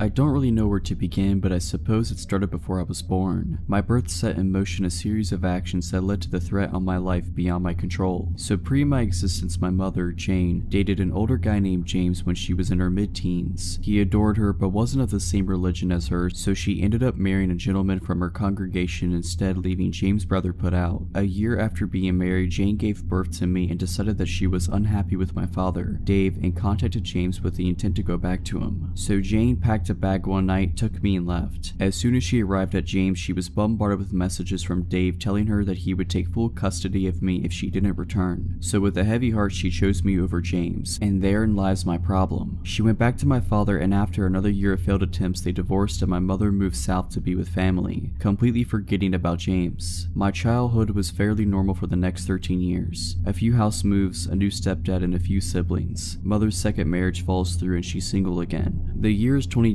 and she has just discovered Facebook. Being newly single and having sudden contact with all of her old school friends, she quickly strikes up a few romances out of nostalgia. Nothing sticks though until she finds him. James has a Facebook account, not very active, no profile picture, but my mom is sure it is him and immediately falls in love again. He comes down south and meets his kids and stays for my 16th birthday party. Looks wise, he is easily in his 50s with shaved gray hair and glasses. My mom leaves him a third time and he finally flips and the crazy comes out to play. He starts turning up at the house uninvited. He is told to leave every time. The visits become less frequent and we think maybe he's got the message. But then hand-delivered letters start arriving for my mom, and it's the contents of these letters that cause me alarm. In them he details how if she had never met my father, they could have been happy together, and he had a plan to get her back that was ruined by the untimely arrival of me. So he did what any crazy man would do and started plotting to get me out of the picture. Back in 1995, she had a near miss of a car accident, with baby be me in the car when a car clipped her at a junction. She didn't get the car's details but put it down to chance. In the letters, James tells her that the incident 15 years ago was him and that he won't miss this time. He informs her that he still believes that there is a chance for them, but only with me out the picture. I'm not a baby anymore, my father is well and truly out of the picture, but the crazy in James' brain won't let it go. The next letter tells her that he will burn the house down. If he can't have her, no one else will. The next letter informs my mother that he has told social services that she is a drunk and that they will come and take me away. Not hard to prove that false, so we don't panic. The next letter tells her that he will burn the house down. If he can't have her, no one else will. This one she takes to the police. Upon investigation, it is revealed that an ex of James, with the same first name as my mother, has a restraining order against him for stalking and attempted arson. We are put on high alert and the process for a restraining order is begun. A few nights later, my mom hears someone outside the house. Thinking it's him, she calls the police. They arrive within 5 minutes and search the street. No James, but his car is found behind the resident garages. He doesn't return to it that night. The next day, the police contact a woman's hostel in a neighboring county. They have a room spare, so we pack our bags and head there. And so the summer of my life was spent in hiding, no friends, no social media. Well, I wasn't supposed to have social media, but using proxy servers on the computer in the teens rec room, I was the only teen in the hostel at this point, was easy, and possibly very stupid. James began messaging me through Facebook, playing nice, telling me how much he loved my mom, and needed to know that she was okay. I ignored him and blocked his account. I had a number of fake accounts try to befriend me, and they were all blocked also. After 3 months, they find us a new house. We have a week to go back and pack up our old lives. So that's what we do, and now it's 8 years later, and I've moved several times since, including for university, and honestly haven't given much thought to the man who wanted to kill me so he could be with my mother. 2 years ago, I moved back up north not far from my birthplace. 2 weeks ago, I received an email on an old email account for a rental agreement. At first, I thought it was spam, but upon opening it, the name at the top read to James Smith, and the rental address was not too far from me, only a town away. That sick guy gave my email to the renters as his so that I would know he was nearby. I've heard nothing else, but I seriously hope that we don't ever meet again. This just happened to me a few nights ago and I am still shaken up, so bear with me. I am a female bartender at a small cafe that doubles as a venue. During the day we serve coffee and lunch, and at night we have a full bar with bands, comedy shows, etc. On this night, there was an open mic comedy show. Not a lot of comedians showed up, so we ended up closing up shop early and I was ready to go home. I had a patron come in and order a single beer during the comedy show. He was acting nervous. I get customers that are shy or don't want to talk to people, so I didn't think much about it. He sat down, sipped his beer, and watched the show. Since we closed early, everyone was pretty much gone and I wanted to lock up and clean so I could get home. After I escorted the last couple out of the bar and got ready to lock the door, I see the man from earlier walk down the back hallway and into the men's restroom. Not even a minute later, he burst through the door yelling, "Hurry, come back here, I need help." I stood at the opposite end of the hallway and asked him what was wrong. "The toilet is overflowing, there's water all over the floor, help me clean this up." I could tell that something was wrong and I replied, "It's okay man, it happens, I'll mop it up, I'm just trying to close it up right now." He continued to argue with me, trying to get me to come into the bathroom with him as I stood about 20 feet away down the hallway. Finally, he walks towards me very aggressively and tries to grab my arm. "You need to come back here now," he says. I immediately put my hands out in front of me so he cannot come any closer and I tell him he has to leave. He walks outside and I lock the door behind him. I check the bathroom and it is completely spotless, no water on the floor at all. I flush the toilet and the urinal and they are both working fine. I start to get nervous and I take my large pocket knife and clip it to my waistband of my pants just in case. As I'm cleaning our espresso machine and putting toppers in the liquor bottles, I hear a tapping noise. I look up at the front of the store, which is one big window that has a few curtains covering it. The same man is tapping on the window, waving at me and laughing like a maniac. I watch him walk over to the door and pull on it. It doesn't open since I had locked it after he left. He starts screaming and pounding on the glass, saying, "Open the door, I'm gonna kill you." Fight overcame flight at this point and I walked around the counter and about 6 feet from the door. I pulled out my knife and locked eyes with him and yelled, "I'm calling the cops, get out of here." He smiled and walked out of the view of the window. At this point, all of my adrenaline had crashed. I locked myself in the office and called 911 crying, explaining that I'm alone and a man tried to lure me into the bathroom and was outside trying to get into my bar. I waited an hour and a half, no police showed up. I called my boyfriend and he drove up to the shop. My manager watched the security cameras from home, making sure that the man didn't come back. I did the deposit and immediately drove home, my boyfriend following close behind me. My male busboy has been coming in to work with me so I'm not alone, and the managers have been keeping an eye on the security cameras while I'm working. This story happened more than 10 years ago when I was still a student. A bit of backstory. As with most students, I was always broke and had a few ventures apart from my part-time job to bring me extra money. One of them was house and pet sitting. I have always had a love for animals, so when this couple contacted me to ask to house sit for them for the last few days before they returned for their overseas trip, as the last sitter had bailed on them and their 6-month-old golden retriever puppy would be alone, I jumped at the opportunity. The fact that they promised to pay me the full 2-week fee for staying there less than a week made it just more appealing. Little did I know how bad it would turn out. I got the details, got the keys from the agent, and headed over to the house as it was already after 5 p.m. and almost dark, as it was early spring. I got to the house, which was a really nice place, but it bordered a not so good area that was and still is prone to crime, house break-ins, robberies, etc. The first 4 nights went without a hitch, watching movies, jacuzzi, and just generally enjoying myself. The owners would have returned on the 5th day, fairly late at night. I went over to check on the dog. I got a call from them at about 10 p.m. saying their flight got delayed, so they're going to stay in a hotel and do the 3.5-hour drive back the following morning, and asked if I could sleep there again that night, which was fine. I was already there and had my overnight bag still in my car. I called my dad to let him know of the plans, as I was still staying with my parents, and he specifically asked what the address was. I normally did not give them details like that because I was old enough to look after myself.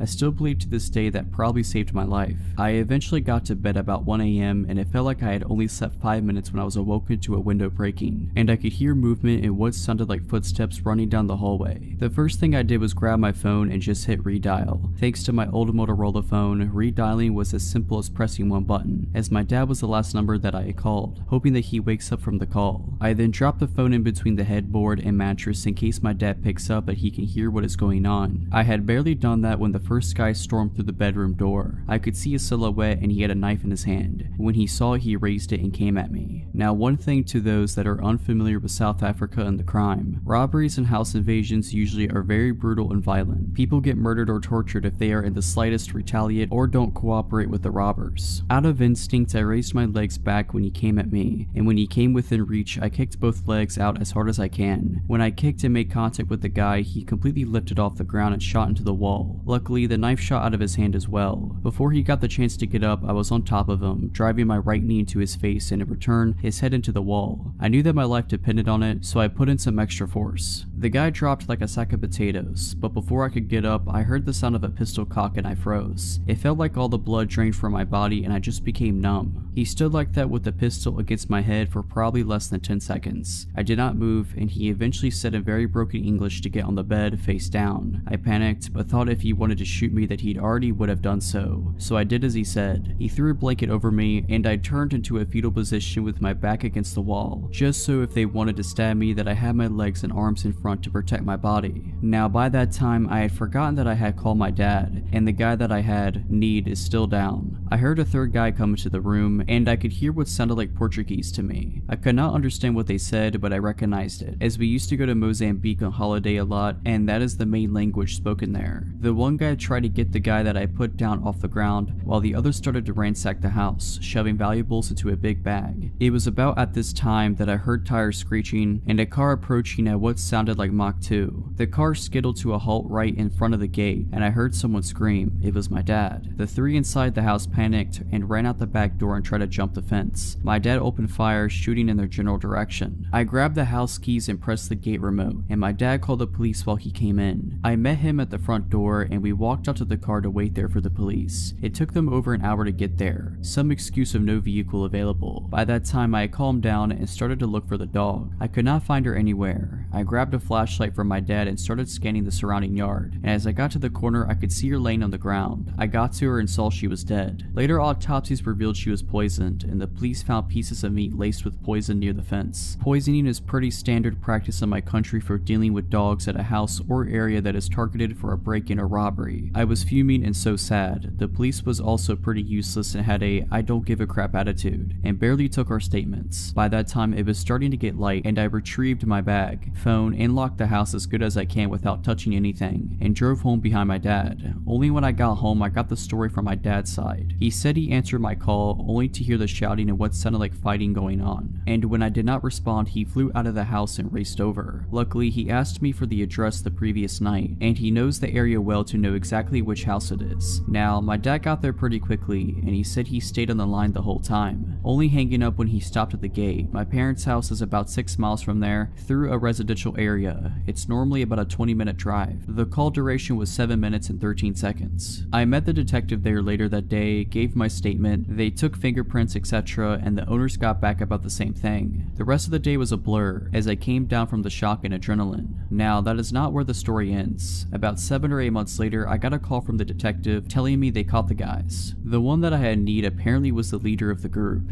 He had 4 counts of murder, I think 8 to 9 for attempted murder, multiple assaults, aggravated assault, over 100 house break-ins and robbery. I was shocked. The detective told me that if I had not taken him out first and fast that night, I would have definitely not gotten away so lightly. Now, this is also not where the story ends. 3 days later, I get another call from the detective saying that I should be careful as he had escaped from custody and they have not caught him yet. I was not worried too much as the robbery wasn't at my house and I had changed cars, so he would probably not find me. Also, I got my firearm license and carried my pistol on me 24/7. I did not hear anything after that until about 2 years later, when I saw the detective in the grocery shop. We started talking about the case, and she told me that he was killed during a home invasion. He broke into the wrong house, and the owner was waiting for him pistol in hand, shot him once in the stomach and one in the neck. This whole ordeal has made me more vigilant, heightened my situational awareness, and made me a little paranoid to double and triple check all doors, locks, etc. But I'm just glad that they were brought to justice. Back in the winter, I had returned home to New York City and was getting used to the usual schlep on the subway to get to and from work and around the city in general. I had just left a cancer fundraiser event around 7 PM and was only going a few stops over to where my house was on the N train. My little sister and I sat chatting quietly as the train began to move. A medium-build man with a gray pea coat and a beanie made contact with me and hurried over. He bent down close to my face, extending his arm out for a handshake and said, "Hello there, you are very beautiful, how you doing, what's your name?" I sort of just recoiled back, giving him a confused, "what are you doing in my personal space" kind of look, shaking my head in a clear disinterest to make his acquaintance. All of a sudden, it was like a switch flip and his previously sweet tone turned to an ugly rage. "You think you're better than everybody? Get out of your clown." He screamed at the top of his lungs and I noticed everyone turning and staring in our direction. "Screw you anyway." He made a waving off gesture while I kind of just sat there staring at him wide-eyed, wondering what he was going to do next. His entire stance was very aggressive. He then stopped screaming and to my surprise made a direct pass to try the exact same thing on my sister who was right next to me. "Wow, you are beautiful too, can I shake your hand?" And he reached directly next to me to touch her. I extended my arm and said firmly, "Hey, leave my sister alone and back up out of our space." This guy smacks my hand out of the way. Now he's fully pushed my buttons. I stand up and realize I'm about eye level with him, so he must have been around 5'9", maybe 5'11" at most. "Don't touch my sister," I said, and I was officially heated. This part is a blur as I don't remember what he said when he pushed me and we began to scuffle, but I landed a very sweet uppercut on his jaw. This enraged him and he had me on my back within seconds, kicking me and screaming, "I will kill you." After what felt like an eternity, 2 good people of the subway had run up behind me and grabbed him off of me. I heard one guy say, "Leave her alone, dude," and when I looked up I saw several horrified passengers staring at us as we engaged in a full-on brawl. Adrenaline was pumping through my veins, so everything was bright and my vision was pinpoint and I felt numb. The conductor said something over the speakers about holding the train at the platform, and I stood there shaking as the guys threw him onto the platform and made a barrier between the platform and door as he attempted to get back into the car, clawing at the air and sputtering curses at me, staring me dead in the eye. The subway doors finally closed, locking him out. He pounded on the doors as though possessed by a demon, screaming so loud you could see every vein in his neck as he pounded on the glass. His eyes were so bloodshot they almost glowed red, and his voice was so loud it pierced through the entire car. "I will kill you." Then the subway car pulled away from the station. Someone pointed to the ground. He had dropped his cell phone in the altercation. It was unlocked. I found out everything I could about this crazed stranger. His name, his social media handle, saw all of his selfies, the fact that he had been trying very hard and was unsuccessful at getting laid. His text messages revealed he was a drug dealer of some sort. I suspected crack because of the prices, increments, and wording of the text, which would also kind of explain his violent outburst. I had seen my fair share of crazy in New York City, but it hadn't gotten this up close and personal in years. I was shook and emotional following the attack. I went to the police station with my aunt and uncle soon after to file a report. I gave them his full name and they said they had a lot of people in the system with the same name. I said, well, I have all the specific info I got off the phone. They said they couldn't use anything off the phone without a warrant. They ended up taking his cell phone from me and nothing ever really came of it, except for the huge bruise I had from getting a blunt kick to the thigh. An officer came by my house a few months later with some photos of extremely similar looking men, none of which I could confidently identify as my assailant. Haven't heard a single thing since I filed the report and I couldn't find the guy on social media again. I just hope the man is found and arrested. So, a little backstory. I was a dancer for 6 years. I have worked in many cities and clubs. At the time of the story, I wasn't a rookie. I was well versed in the industry. At the time this took place, I was like 20 or 21. It was also in Texas at one of the upscale clubs. I never imagined something like this would happen in this place, but apparently I was wrong. I started my shift at about 6 p.m. I like to get there early, meet with some of my regulars before the crowds come in. It was like 8:39 and this really good looking guy came in with some friends. They were all older, like 40 to 45. I grabbed some of my hustle friends and we went and sat with them. It wasn't hard to convince these guys into a VIP room with a bottle service. But this is where it kinda gets weird. The guy I was talking to wanted a separate room for just us. I thought maybe because his friends seemed rowdy and wanting to party hard, he wanted to have a more relaxed area. I wasn't complaining because this meant I wouldn't have to share my cut of the room, so stupid me saw dollar signs and went with it. We get some mixed drinks and shots. Now a lot of the guys that come into strip clubs really want to let loose and brought drugs as well. These guys had just about everything besides crack, meth, and heroin. I was definitely a party girl at the time too, so yes, I partook in some of these. So at this time, we were all hanging out in one room together. I took a little hit of coke off the back of my hand and continued drinking. After we were all hyped up and ready to party, my guy pulled me into the other room. This guy was like 6'4", obviously worked out a lot and was attractive. I, on the other hand, without my heels was 5'6" and was like 120. I sat down in his lap and I started talking to him and laying down my moves to get him to empty his wallet basically. We were having a really good conversation and my bouncers were really good about checking up on the girls in the rooms because they were pretty secluded on the second floor. After about 20 minutes of talking, something snapped and all of a sudden he literally put his hands around my neck, lifted me up and slammed me against the back of the couch. The couch backs were tall and padded, so it wouldn't have been heard on the other side plus with all the music. I was literally frozen in fear. After almost 3 years of dancing, I had never been in this situation. He started calling me names, spit in my face, and his grip on my neck would get tighter when he would feel me take a deep breath like I was going to scream. Luckily, there were also VIP rooms across the large overlook and a bouncer noticed me kicking and flailing. I faintly remember, like all the bouncers, running into the room. They had to pry me out of his hands. When I was finally back sitting on the couch, they had him on the floor outside the room and his buddies acted like they didn't even know him. My manager grabbed me and carried me like a baby to the dressing room, asked me if I needed any medical. I said no, I was just really shaken up. His buddies talked to my manager and basically gave me guilt money for that happening. Apparently he was going through a bad divorce and just snapped on me instead of his ex.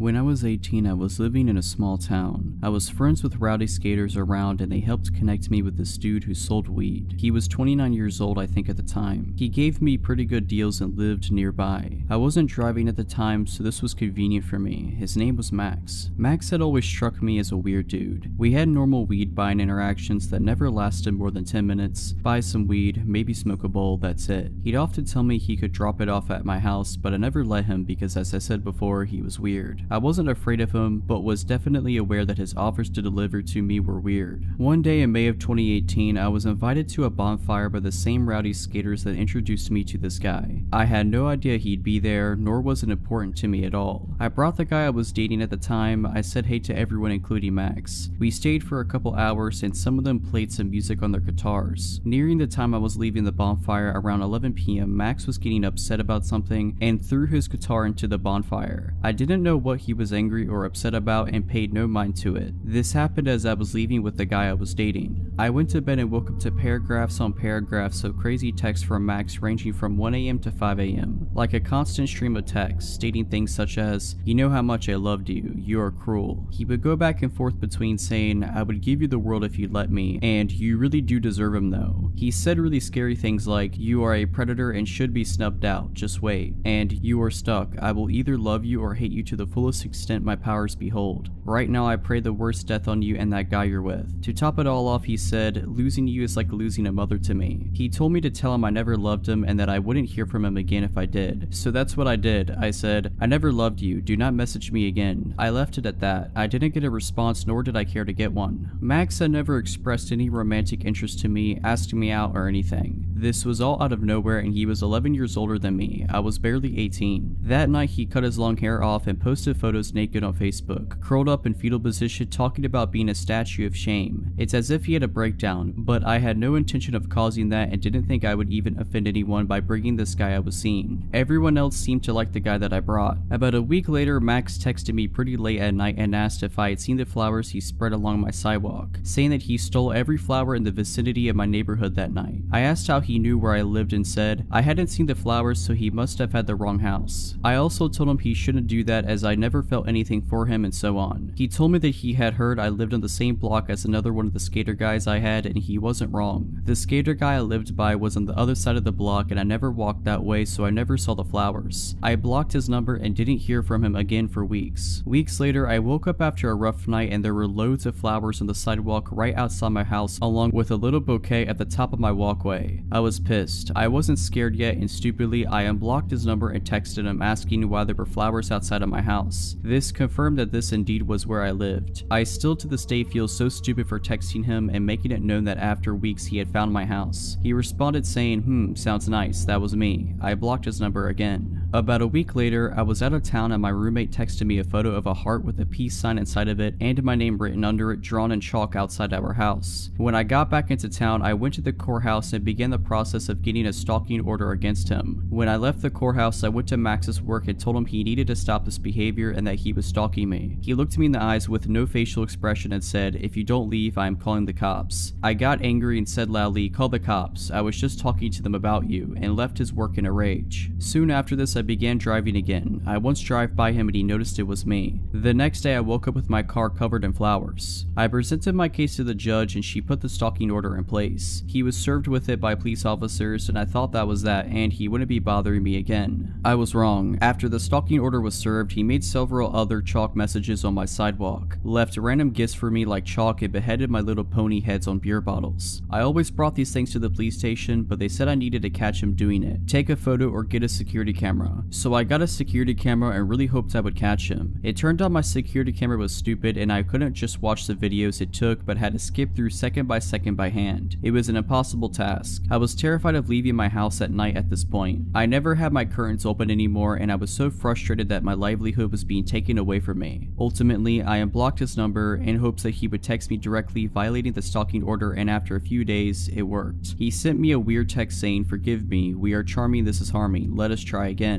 By now it's September of 2018 and he finally goes to jail. He is facing up to a year in jail and has to stay there until our court date. I finally start calming down. I am able to go outside at night, even if just to get into my car. I let myself have my curtains open sometimes. I am starting to feel alive again. Right when I start feeling secure in my small town life again, someone posted bail and he was released after only 3 months in jail, and I went back to living in fear. We still had court dates coming up and I was optimistic that he would serve more time for ruining my life for so long. His lawyer kept pushing the court date back to gather evidence, and after about 6 months of pushing it back, the state decided he wouldn't do anything more and closed the case basically. I had moved out of town 3+ hours away at this point, so he didn't actually have an option to continue this behavior. Living in this new place, I feel safe. I can walk at night and I don't have to have my curtains closed all the time. It's been over a year since they decided to close the case. About a month ago, he began responding to my friends' Instagram stories. Friends that live here in this new town, telling them how fond he is of me, etc. I have always had him blocked, but my Instagram isn't private, so he must have found them that way. I have since changed my account to private and he hasn't messaged any more friends of mine. I refuse to be fearful now, the way I was then. He will never find where I live or where I work now. However, my life is forever changed after this experience. I will always be more aware of people and their weird energy. He ruined my life for a year and I truly wish he had gotten that time in jail. He deserves it.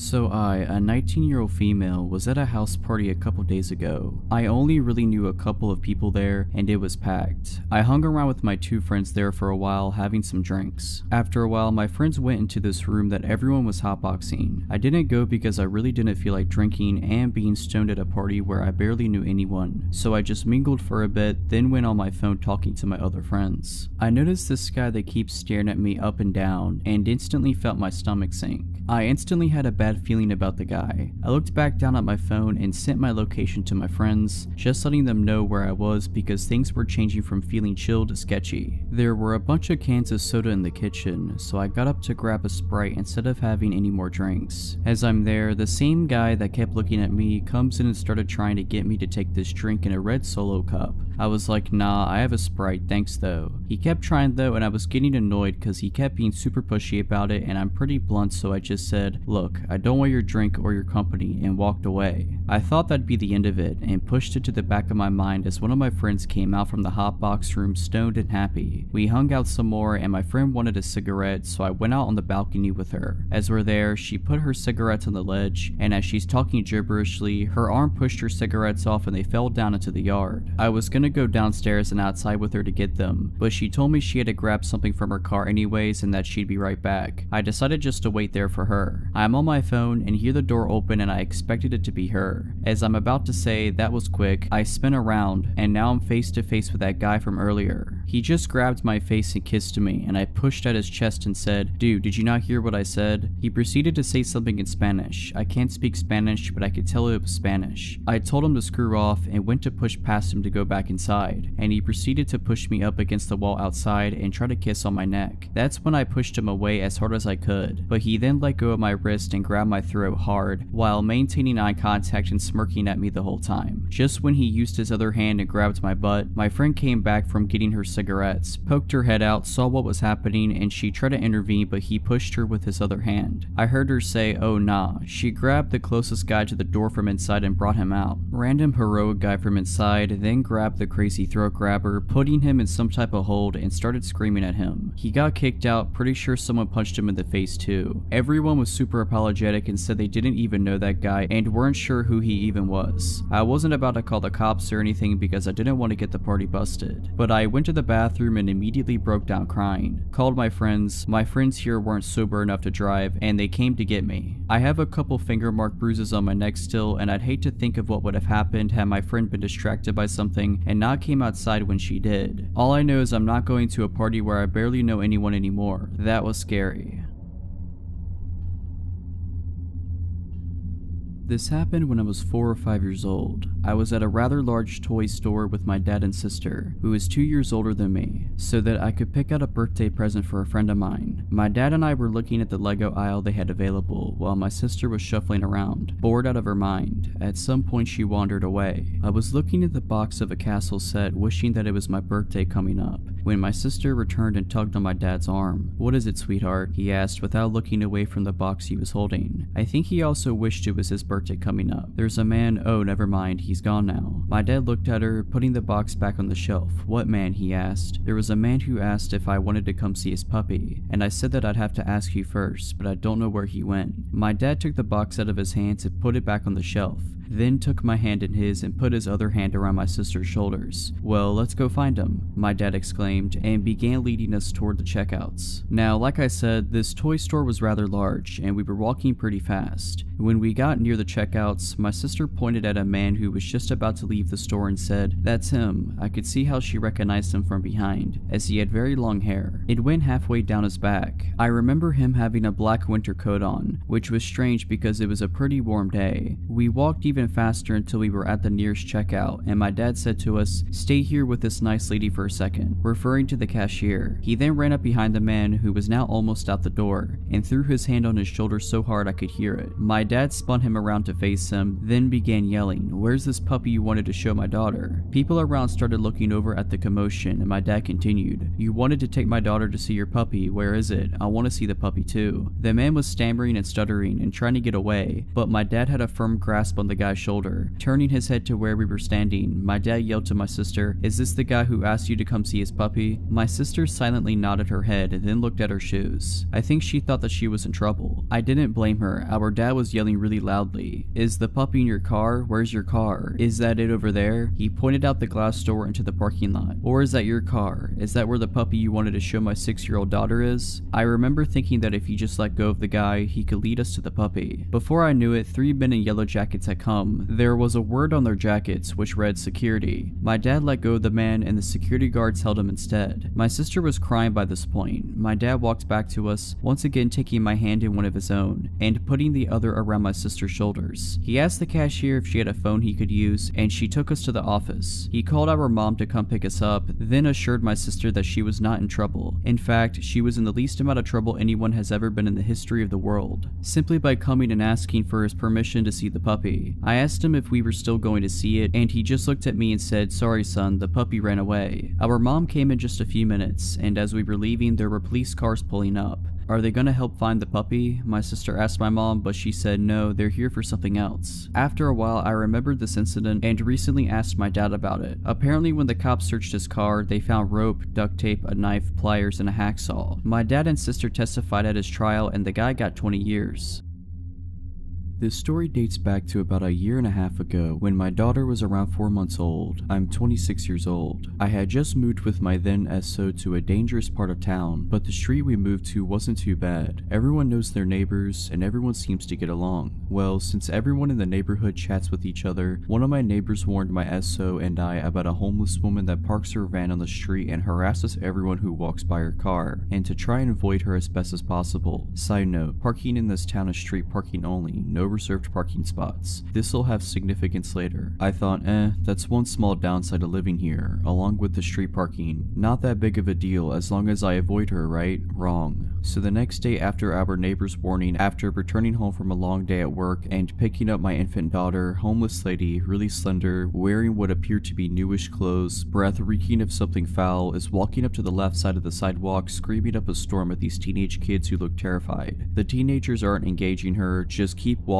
and looking at each other with uncertainty. I stay on the right side of the sidewalk, even though I knew I'd have to cross the small street to the left where my apartment was located. My daughter wakes up from her nap in my arms and begins to coo. Homeless lady spots me crossing the street with my purse, work bag, my baby, her baby bag, and decided it's a good idea to come up and chat me up about her conspiracy theories as I'm walking up to my apartment. Fine, no big deal. At least she's not bothering the kids anymore. Then as I'm fumbling to get my keys to open the gate that leads to my complex, she asked for money. I told her the truth, I'm sorry but I don't carry cash on me. All the while trying to hold onto my baby, find my keys, hold my bags. Her response, "Stuck up lady." And then she continues muttering under her breath, which I must repeat was bad, and starts harassing more kids down the block. A couple months go by and she continuously comes up to harass me, as if she doesn't recall who I am every single day. Every day I politely apologize and say I need to get home, or I don't have any money, still, or I simply don't have time to chat right now. Every answer I gave her was met with an insult both directly and under her breath. At this point, I am still not concerned. I've always had a soft spot for the homeless, and I am aware that this lady has severe mental illness. I always apologize for not having money to give, even through the insults. One night, around midnight, my daughter wakes up crying horribly. My SO and I take her temperature, 103 fever. I tell him it's time to take her to the emergency room immediately before it gets worse. We gather everything up, and I gently take her from bed and lay her against my chest. She's so helpless, weak, burning hot, and whimpering terribly. I still want to tear up thinking about it to this day. So as we walk out of the apartment, my SO says he will run down 3 blocks to grab the car. Remember, it's all street parking, so we often had to park blocks away. I say okay, I'll stand in front of the apartment so he could just pick us up and we can book it to the ER. Wrong choice. I watched as he ran all the way down the street and turned the corner out of sight. Then I look back at my baby and start rocking and shushing her, so that maybe she could get a little bit of sleep/rest before being up at the hospital all night. Moments later, when I look look up, homeless lady walks around the same corner that SO just ran around and makes a beeline straight towards me. I get a little uneasy as I have a sick baby in my hands, but maybe she'll leave me alone this time, right? Nope, that was wishful thinking to the max. I'll label homeless lady as HL and me as me. Homeless lady, and a voice loud enough to wake up the entire block. Oh hey there sis, daddy just told me that baby's done sick and she needs a healer. Me, still trying to gently rock my baby as she startled back awake and wondering why he told this lady about my baby being sick. What? Sorry? Homeless lady, I'm a healer. My mama and I have been healers since birth. Give me that baby. Me, still trying to give her the benefit of the doubt, knowing she's mentally ill. Sorry, I'm waiting on her dad to bring the car around so we can take her to the hospital. Can you keep your voice down? She's trying to sleep. Homeless lady, nah girl, I'm a healer. Didn't you hear me? I done said I was a healer. You know what a healer is, don't you? Give me that baby. Now at this point, she reached out and put her incredibly dirty hands on my daughter's leg/foot and wouldn't let go. Me, excuse me, let her go now. Homeless lady, give me that baby. Me, she's very sick, you're waking her up. Stop. Her, let me heal her. Me, if you don't let go right now, I will kill you. It was at this point that she and I locked eye contact, and her facial expression was what I can only describe as the most terrifying, evil look a person can give, with her eyes and smile widening with every passing second. She then broke out in a laugh so loud and terrifying that I can't believe I didn't piss myself. By this time, my daughter was crying hysterically. My internal dialogue went something like this. Where is SO? I'm gonna have to set my sick infant daughter on the ground and beat this lady up just to get her to not kidnap my kid. It also crossed my mind that if I did that, I'd probably be the one arrested. Like a Hail Mary, my SO comes around the corner in the car and I reiterate to the lady that my SO is now here and if she doesn't stop harassing me, I will kill her. This finally struck some chord inside her brain and she took off running down the street, cursing profanities very loudly. My daughter's cry has me in tears too after being yanked so hard by this lady. I still wonder what could have happened if she yanked hard enough to take my sick daughter. My SO ended up admitting that he felt bad for her, so he told her that our baby was sick and even struck up a conversation with her about it. All the while his daughter and I were waiting outside past midnight alone in a bad area for him. Needless to say, he's now my ex. He even later laughed about the entire thing and told me I was exaggerating and she was harmless. He also still struck up regular conversations with the woman after that anytime he'd see her, and it infuriated me. I don't think anyone who would have seen the look in this woman's face would label her as harmless. She looked very much like she was ready to harm.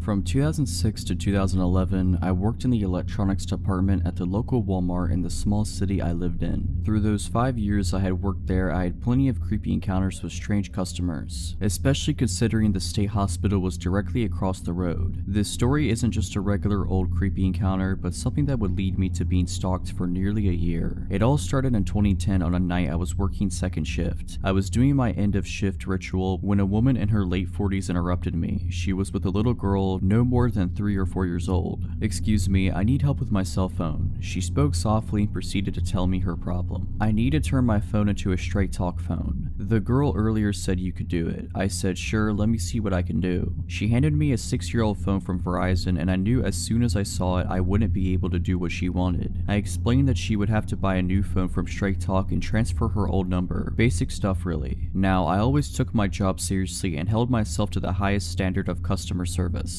I did nothing to actually piss off this lady, but sure as it is, she was pissed. Why would I buy a new phone? I already have one. She starts screaming at the top of her lungs. Her claims of me upselling her and being a corporate goon. I finally managed to defuse the situation, and as she left the apartment, she gives me the classic, "You'll never get a job in this town again." As I'm getting ready to leave my shift, my manager stops me and tells me I got a complaint at customer service from a lady claiming I swore at her granddaughter. Apparently I told her to screw off. I explained what happened and he just laughed it off. My managers knew it was very unlike me to say anything like that to a customer. I wish the story ended there. For the next several weeks I would get complaints about things I'd never done, sometimes even on my days off. I would come into questions from management nearly every day. It was complaints ranging from me being rude to a customer all the way to me doing drugs in the parking lot on break. All these complaints were coming from 2 women. As it turned out, it was the cell phone lady and her adult daughter. It turns out they have even been scoping out my work schedule and started coming in nearly literally every day. They would walk through electronics to make sure they saw me, and later that night I would have a complaint. This happened for months. It happened so much management deemed her, my name, favorite customer. To be honest, I didn't care much. I even thought it was pretty funny. I never got in trouble and everyone knew these ladies and just blew it off. I started caring when she took it to a new level. She started to follow me around. I would see her when I was around town. She made it clear she knew where I lived and would regularly walk by my house. I would see her standing out front just looking at my place. I began getting complaints to the city about my property, grass too tall, the old shed in my yard, my fire pit, basically everything. She even found out my girlfriend's name and began complaining at her job. I knew it was her. She would make it so clear that she was following me. Sometimes she would stop in and ask me questions at work and act like the nicest customer. A few times she asked me things like, how's your girlfriend? Or my favorite, how can you afford that big house on your little Walmart wage? For about 7 months she stalked and slandered me. I started telling her I knew what she was doing and to stop.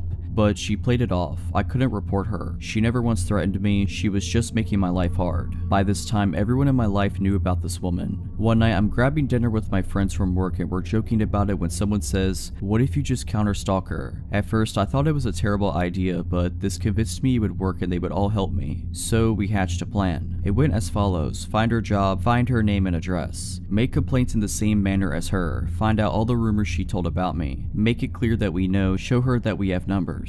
I found out her information easily enough. Turns out she didn't live anywhere near me. I was even friends with a few of her coworkers. They would keep me informed on crazy stuff she said about me and even told her to stop. We began doing exactly what she was doing to me. We did this for about 4 months. The more we dug into her life, the more I found out about how obsessed she was over getting me in trouble. She had claimed that I assaulted her. She urged others to report me and follow me. She told police I was a potential drug dealer. Eventually we won though. She started putting together that there were 6 of us digging into her life and asking questions about her. My last month at work I didn't get a single complaint. In fact, I never even saw her anymore. The day after I quit though, I heard she was in the store complaining about a new person after asking one of the managers why I quit. I'll honestly never understand why she was so bent on destroying me. I just told her to buy a $20 prepaid phone. I work about a mile from my house, in a pretty small town, 100,000 people-ish, spread out. I grew up in one of the largest cities in the States, so living here has been a bit of a culture shock. It's very easily accessible by walking, so I never drive. About half a year ago, I finished work around 1 AM. Nobody is really out past 8 PM here. A huge shock coming from a big city, so the park I walked through was utterly deserted. I live in one of the safest countries in the world, not America anymore, so it's easy to forget just how vulnerable I still am. I honestly didn't feel uncomfortable at any point in my walk until I rounded the corner past some basketball courts nearby my house. I was still about 2 minutes away from home, and this stretch of my walk was completely dark. The moon was massive that night. While I had welcomed its light at the beginning of my journey, in the absence of streetlights, it actually made things look pretty eerie. I had walked this path hundreds of times, but tonight something felt off. I'm not a fearful person in any sense of the word, but I was really on edge suddenly. Then I saw it, a van in the parking lot next to the courts, with its side door open. I picked up my pace and kept an eye on it. There are usually cars in that parking lot. I live in a tourist town and backpackers often stay in their vehicles to save money. I'd never seen one with its door hanging open like that in the middle of the night though.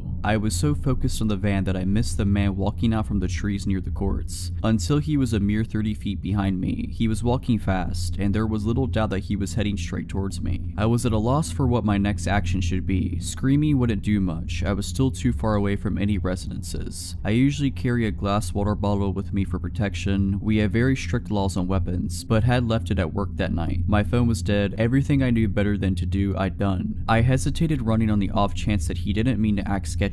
I also knew I couldn't outrun him. I saw a little dark blur darting across the library parking lot at the back of the courts. It didn't even register to me what it was. The whole situation was so surreal. The guy was behind me now, and judging by his footsteps, he hadn't veered course. I quickened my pace, felt out my keys in my purse, and slipped them in between my fingers. I heard a slight jingling noise and everything suddenly made sense. The blur was Apollo, the large black cat that often walked me home on the stretch after the park. Tonight, he was doing that weird cat run, where they get really low to the ground with their ears back. I had an impression that he was angry, but he was moving too fast for me to see his face properly as he rushed past me. I kept walking, but the heavy footsteps were retreating now. I didn't dare look back and kept moving forward quickly. Apollo was suddenly by my side, still staying low to the ground and stopping every few feet to look behind him and hiss. Then he would do that weird cat run to catch up with me. He walked the whole way home with me, as he had done so many times, but I'd never seen him act like that. As we neared my gate, he visibly relaxed and flopped on his back. I coaxed him inside the gate before giving him some massive hugs and head bumps. I stopped walking home by myself at night and still saw my sweet little cat friend often. I never saw him behave that way again though. Apollo moved away 3 months ago. I still miss my little buddy and often think about how strange that night was. I wish I'd turn around to see him chase the guy off. I've heard so many stories about dogs protecting people, but rarely about cats. If you're liking this video, all I ask is that you make sure to subscribe to my channel and like this video. Thank you.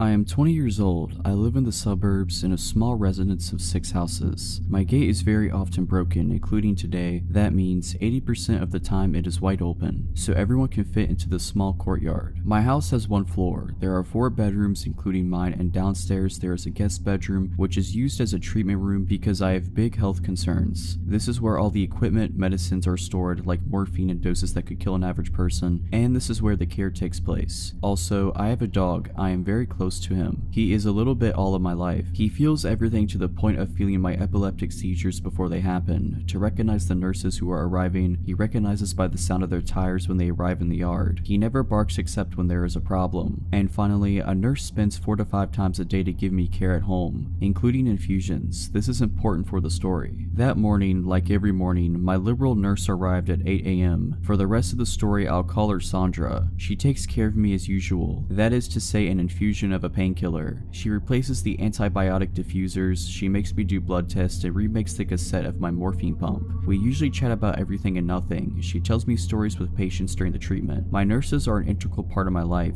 They have looked after me for 6 years now. She leaves after 40 minutes and says, "See you later. I'm sure I'll be a little late, don't worry." That day, I have a medical appointment in the morning, and I'm alone all day because my parents are working, except the nurse's passage every 4 hours. Once back from my meeting, I sit on the sofa with my dog while waiting for my nurse. After a while, I hear the tire noises. I get up because I think it's the nurse, but my dog started to growl behind the door. I look at the time, 11:50 a.m. I tell myself that it is a bit early, but sometimes instead of going after, my nurse exchanges me with the patient from before. I hear a knock. Surprised, I go to open it. Usually the nurses come in like that, and I see a young woman standing, whom I have never seen. She said to me, "Hello, are you? My name. I'm Camille, a 3rd-year nursing student. Your nurse will be a little late, so she told me to come and start preparing and she will arrive." I'm not wary at all. I'm used to students coming, but I'm just a little surprised that Sandra didn't warn me, because usually she warns me in the morning or sends me a message, and then she never leaves a student alone when it's the first time we see each other. I tell myself she must have forgotten to tell me. I bring her in and show her the way to the treatment room. I take out the things for treatment while she washes her hands. My dog is weird. He growls at her as soon as she approaches me and he turns around me. I was embarrassed, so I left him in the living room and closed the door to be quiet. I don't really care what she does, so I let her do it. I'm on my phone at the moment. She begins to put the IV on the infusion stand and takes a syringe. Normally, we rinse my central catheter with a syringe of serum already made. You just have to open the packaging, and there I see it's not a pre-made syringe, but a syringe that she has prepared. I look up and see that the ampules for my treatments are intact and have not been opened, yet I did hear the sound of the ampules breaking. I'm starting to think it's weird, and there she starts to approach me to inject the syringe when I get a message from my nurse. "I'll be there in 5 minutes. Can you start pulling out the material? My blood has only run for 1 spin." I got up and said, "I'm just going to the toilet, I'll be right back." I ran and locked myself in the downstairs toilet. The whole time my dog was barking and growling. When I opened the door, he followed me straight up, so we were both in the toilet. So I sent a message to my nurse, "Camille, your student is here, don't worry." And then she replied, "Who?" I started crying in the toilet and was really scared. Camille came by and asked, "Is everything okay?" I think she could see I was staying a long time. I said, "Yes, it's going to happen." Then I heard my front door slam. 2 minutes later, I hear it reopen, but I hear my nurse. I came out of the toilet crying. She asked me what happened. I told her about it and showed the treatment room. So we called the police, they came and they examined, took samples, and the syringe and the rest of what Camille had prepared.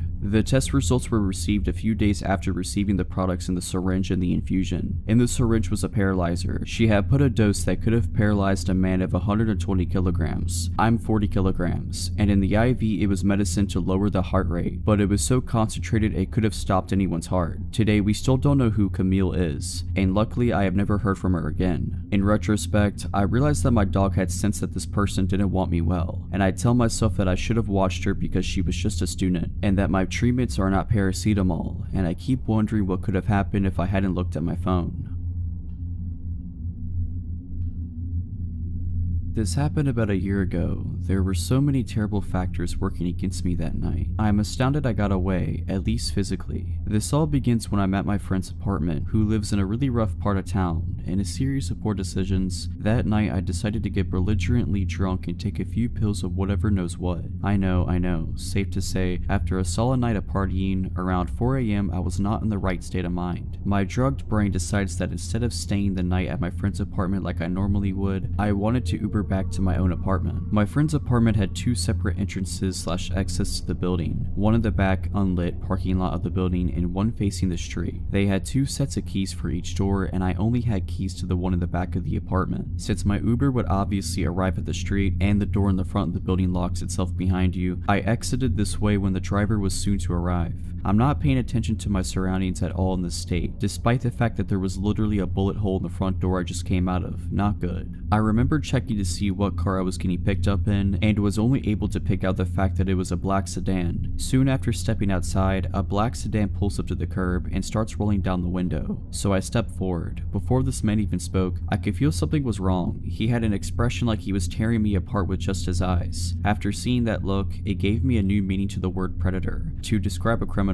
because I then knew what it felt like to be prey. He basically barks at me, "I'm your Uber driver." This was the second red flag that somehow made its way through my brain. Normally Uber drivers just roll down the window and say your name. I think I just stared at him for a second, my brain slowly piecing together the situation I was potentially in, and I ask him, "What's my name?" He immediately is enraged and starts screaming about how he doesn't have time for this and just get in the car, etc. I don't think I've ever sobered up so fast in my life. I'm completely panicking. Obviously this wasn't my Uber. Quickly checking the license plate, I immediately see it's not a match. Meanwhile, this guy is still screaming at me, and I have absolutely no idea what to do. If I bolt in either direction, this guy could easily outrun me or have a weapon. I'm also pretty sure at this point that if he's trying to nab a random girl off the street, he must have a weapon of some sort. I can't run back into the apartment door right behind me since it locks behind you, and I don't have the keys nor the time to unlock it. Running towards the back door would do nothing as well, as he's idling right by the mouth of the driveway towards the back parking lot, and again I would have to take the time to find the right keys and get in. If I screamed, I'm not exactly in the type of neighborhood where someone would try to be vigilant, and I could still hear the music radiating from my friend's third floor apartment. I knew they wouldn't hear me. Also, it's 4 AM and absolutely no one is around. It was the absolute worst feeling I've ever felt in my life. Everything in me wanted to run, but I felt that if I did, it would be the end of me. But if I kept standing there, staring in shock at this screaming man, the result would be the same. From when he started screaming at me to this point, I'm guessing only 20 seconds has passed by. Just as he's looking like he's getting ready to get out of the car, another black sedan pulls up right behind him. Checking the license plate as quickly as I can, I realize it's my actual Uber and make a full sprint to the car. Really only like 6 steps, and throw myself in, screaming at my real Uber driver, "What's my name?" The poor dude looks terrified, but responds with my name quickly, to which I reply, "Get me out of here, that man is trying to kidnap me." If I was in this Uber driver's position, I think I would be too shocked to react as quickly as he did. But my dude flew out of there, offered to call the cops for me, which I declined and now regret, and then walked me to the front door of my apartment, ensuring I got inside safely. Truly an incredible human being. You can rest easy knowing he got the fattest tip my college student bank would allow for, although he deserved much, much more.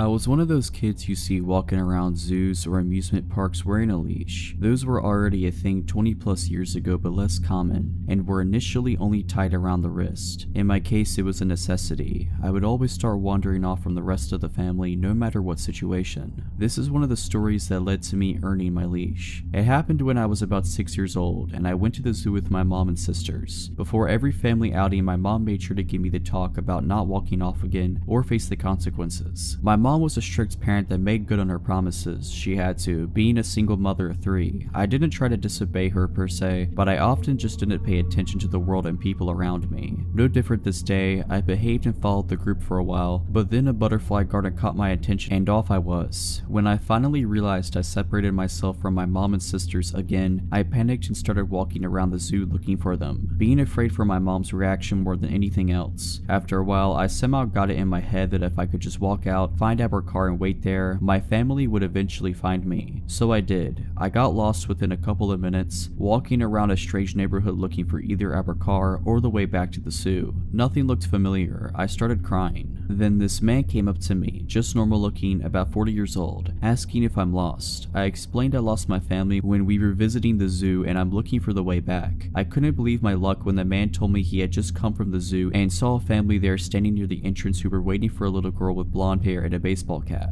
But it was still a few blocks away, so he proposed I walked with him to his car and we could drive the rest of the way back. Just the mention of his car finally made me hesitant. I told him I wasn't allowed to get in a car with strangers. My mom would be mad. He then said something like, "That was true, but I looked smart enough to know that if I could trust someone." Don't remember the exact words, but something like it. Also, he added, he spoke to my parents earlier when they were looking for me, so he's not a complete stranger. That didn't seem right. I asked him if he really talked to my dad, who had died a year before, and when he said he did, I broke down crying uncontrollably. I still didn't understand the situation I was in. I was just really confused about everything and scared of how angry my mom was going to be after all this. Finally, my crying caught the attention of the security guard of a parking building we were standing next to, asking if there was something he could help with. The guy stepped aside with the security guard and started explaining the situation, but made it vaguely sound like he was my father and we were looking for his wife. The security guard seemed to believe him, pointing us in the right direction towards the zoo. The man thanks the security guard and proceeds to take my hand to walk away. The security guard takes a last look at me and asks me, in a comforting, friendly adult to child kind of way, why I'm still crying. I tell him that my dad is dead. He looks really confused for a few seconds, then asks if the man is not my dad. I tell him again, no, my dad is dead. In a split second, his whole face and posture changes and he turns to look at the guy, who's trying to explain he never actually said he was my dad, that the security guard must have misunderstood and he was just helping me find my mom. The security guard said he appreciated the man's help, but he would take me out of his hands now, and the guy immediately took off. I don't think there was much else the security guard could have done. I explained the whole situation, and after making a phone call, he walked me to the entrance of the zoo, which was just around the corner from the parking building, and from there we were brought to the security's office where my mom and sisters were already waiting. I feel extremely lucky for the security guard being at the right place at the right time that day, and very grateful for the extra second of time he took that could have made all the difference.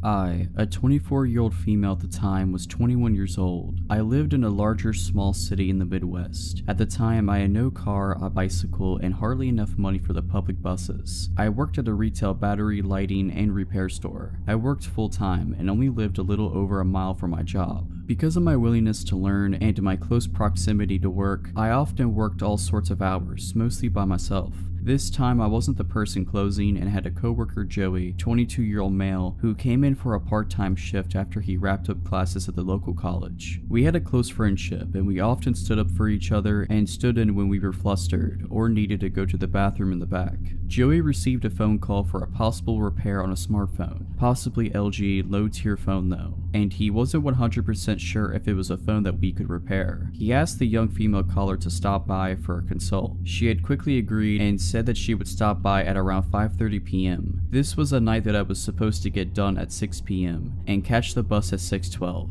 It was a windy, drizzly, early fall night. I remember this because I had my bike with, and it became my anchor that night. A little before 6 p.m. this frantic, terrified, bawling 19 to 20-something-year-old woman came into our tiny shop. I was at the counter, switching out aging price tags and general store maintenance. I looked up at her, confused and willing to help. She looked me deep in the eyes, asking if Joey was here. At the time, he was using the tiny bathroom in the back, so I had to step in and help out any customers. I told her that he was currently busy and that I was willing to help her. She handed me her smashed cheap phone very timidly. My customer service skills couldn't prepare me for what she was going to say next. She quietly told me that her boyfriend, who was out in his red mini truck in the small front parking lot, had gotten angry and smashed her phone when she tried to call her sister that afternoon. I took the backing off of the phone and tried to research searched the model for any possible screen repair. No results found. I tried to hand her back the destroyed phone, and she pushed it back into my hands with a pleading look. Then the honking commenced. There was this light drizzle outside, so our front glass door was covered in beaded drops, and was slightly fogged over. I couldn't see who was honking out there. I told her again that I couldn't help, and for her to try our cell phone repair competitor down the road. The tears started to really flow down her cheeks, and I was freaked out at this point. She kept throwing glances behind her, and the honking would not stop.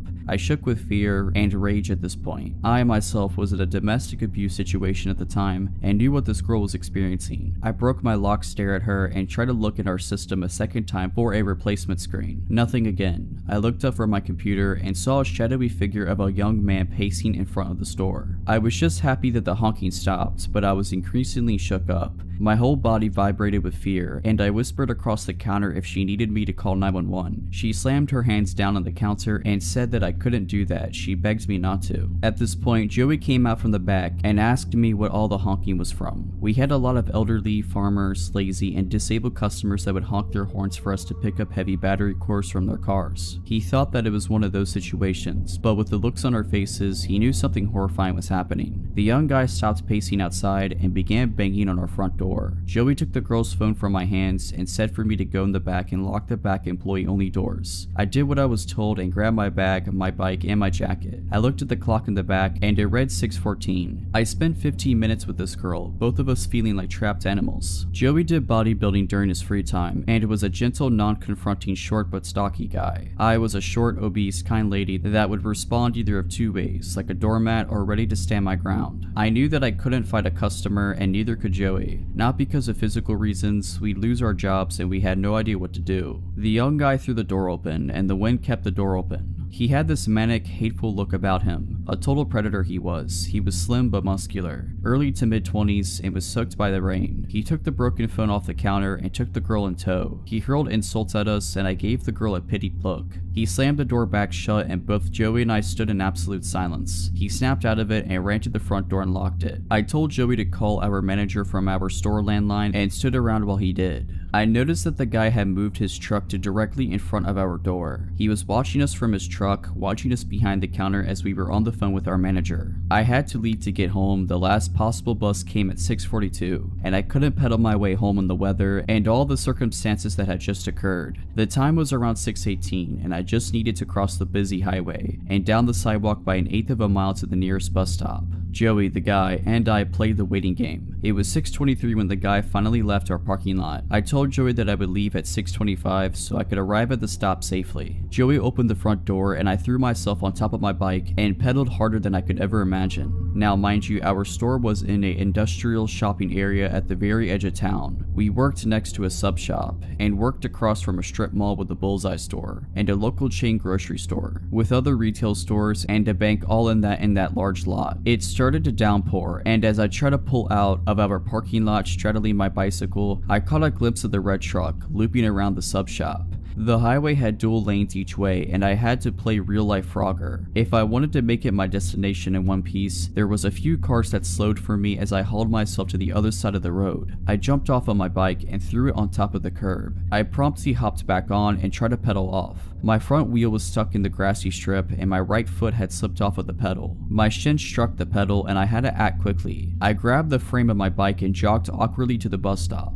The red truck pulled into the bank parking lot of which I had just passed. The truck pulled around and went out through the entrance across from the sub shop and took the closest lane to me. He went at a crawl and turned at the red light so he could circle the main parking lot of the shopping center. There was 3 ways to get into that parking lot, one to the left, one in the center, slightly off to the right across of the sub shop, and the other far to the right next to the grocery store. I stuck to the sidewalk since it felt safer and was in front of people. The truck patrolled the parking lot, the hunter stalking its prey. I felt cold, sore, and cornered just like an injured animal. There was a couple of cars that pulled into the left entrance of the parking lot, causing the truck to stop from re-entering the lot again. I almost collapsed in the bad small bus stop, and I felt my phone buzz. I saw that it read Joey, so I rested my bike on my person to answer the call. Joey told me that he was watching, and even though he had an elderly couple in the store that he was helping, that he wouldn't allow the guy to hurt me. I started to cry. All of this had just gotten to me. The red truck looped around once again and again. I saw the bus pull up early at 6:39 and I couldn't be happier. I knew the driver since I used the buses to get around town, errand shopping, and to get to and from work. I had my stupid bike to worry about. I hung up the phone with Joey, putting my phone in my jacket pocket, and strapped down my bike in the rack that was in front of the bus. I struggled since I shook, and my bike was slick from the rain. I got on the bus and turned to the open bus doors, and saw that the truck took a left at the center entrance of the lot. I could finally let my guard down. I sat at the front of the bus, and my hands shook at trying to get the $1.25 for the fare. The driver said that it was okay and that I could take my time with the change. I kept my backpack on and pulled my damn phone from my pocket, dialing Joey's number, letting him know that I was fine. In under 15 minutes, I made it to my apartment safe, but deeply disturbed. I took my bike in so it wouldn't draw any attention to where I lived. All of this gave me an idea to leave my own domestic abuse situation. To this day, I wonder about that girl and hope that somebody more daring and stronger than me called the cops on her abuser, that she had the strength to leave that violent man for her to write her own story and to recover from all of it. I'm currently doing significantly better in life and finally have my own car, and I live a couple states away safely from my past life, even though I'm states away and it's been 3 years now. For a little background, I'm a 27-year-old female and I recently just moved into a nice apartment in a safe neighborhood with my 2 dogs, Charles and Wigwam. Charles is a Corgi/German Shepherd mix and is the most loving but overly obnoxious dog, while Wigwam is a Lhasa Apso who is quiet, sweet, and most definitely scared of his own shadow. I've only been in my new place for about a month, and after this experience, I highly doubt I'm gonna make it here for the duration of my year-long lease. The way these apartments are set up is that each floor has its own set of doors that lead to 4 apartments and a fire escape door that only opens from the inside. I'm on the back side of the building, which places my patio about 10-ish feet from the fire escape stairs. I take my dogs out 3 times a day, midnight being the latest I will go out by myself, and every time I leave my apartment, I put the bar lock on my patio door and lock my front door without fail. About a week ago, we had a snowstorm and I cracked my patio door because, well, I love cold weather and I'm an adult, and if I want to watch the snowfall, then I can do that. It was around 11 p.m. and I decided that since it was getting late, I should take the dogs out for the night, and since they both hate snow, this would be a quick trip.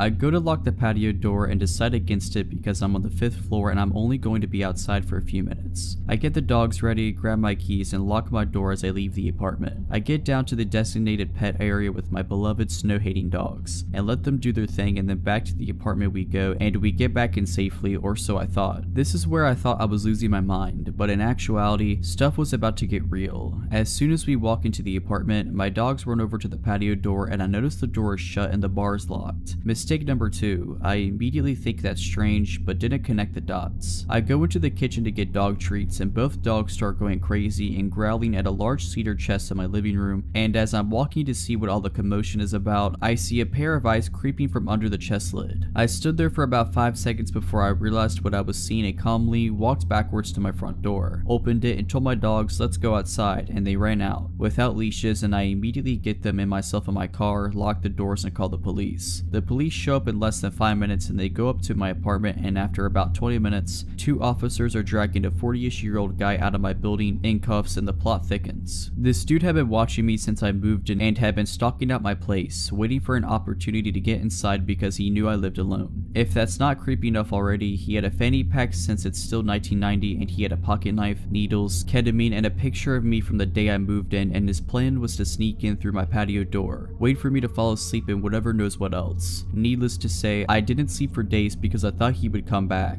Luckily, the guy is still in jail, but I'll never forget those eyes.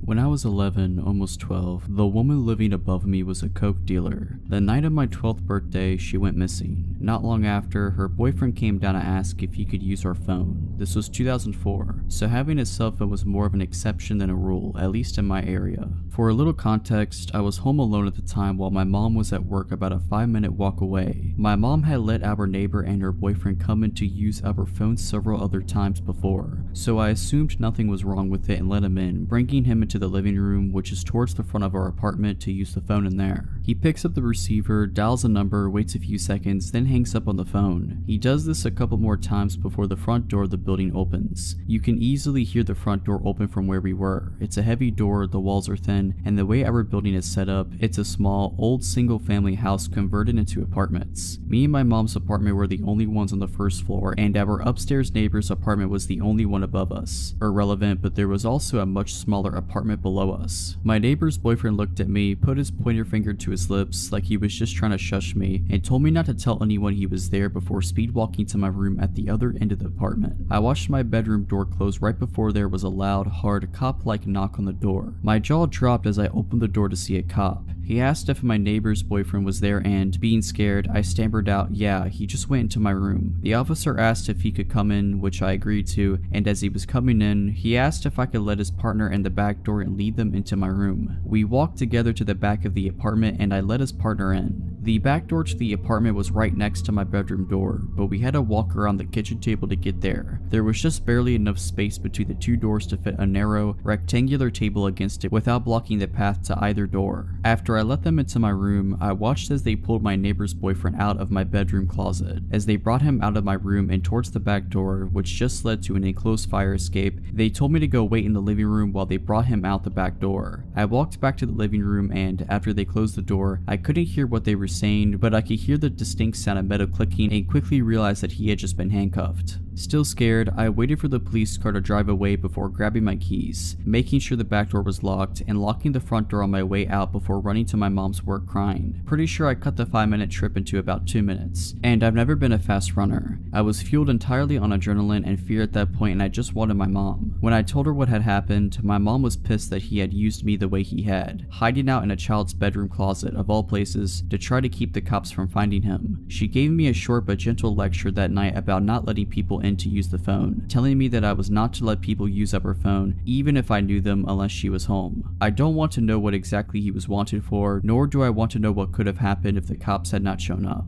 I don't know if he had known that the cops were on their way and had to come to my apartment specifically to hide from them, or if he was up to something else and knew that the cops were at the front door of the building.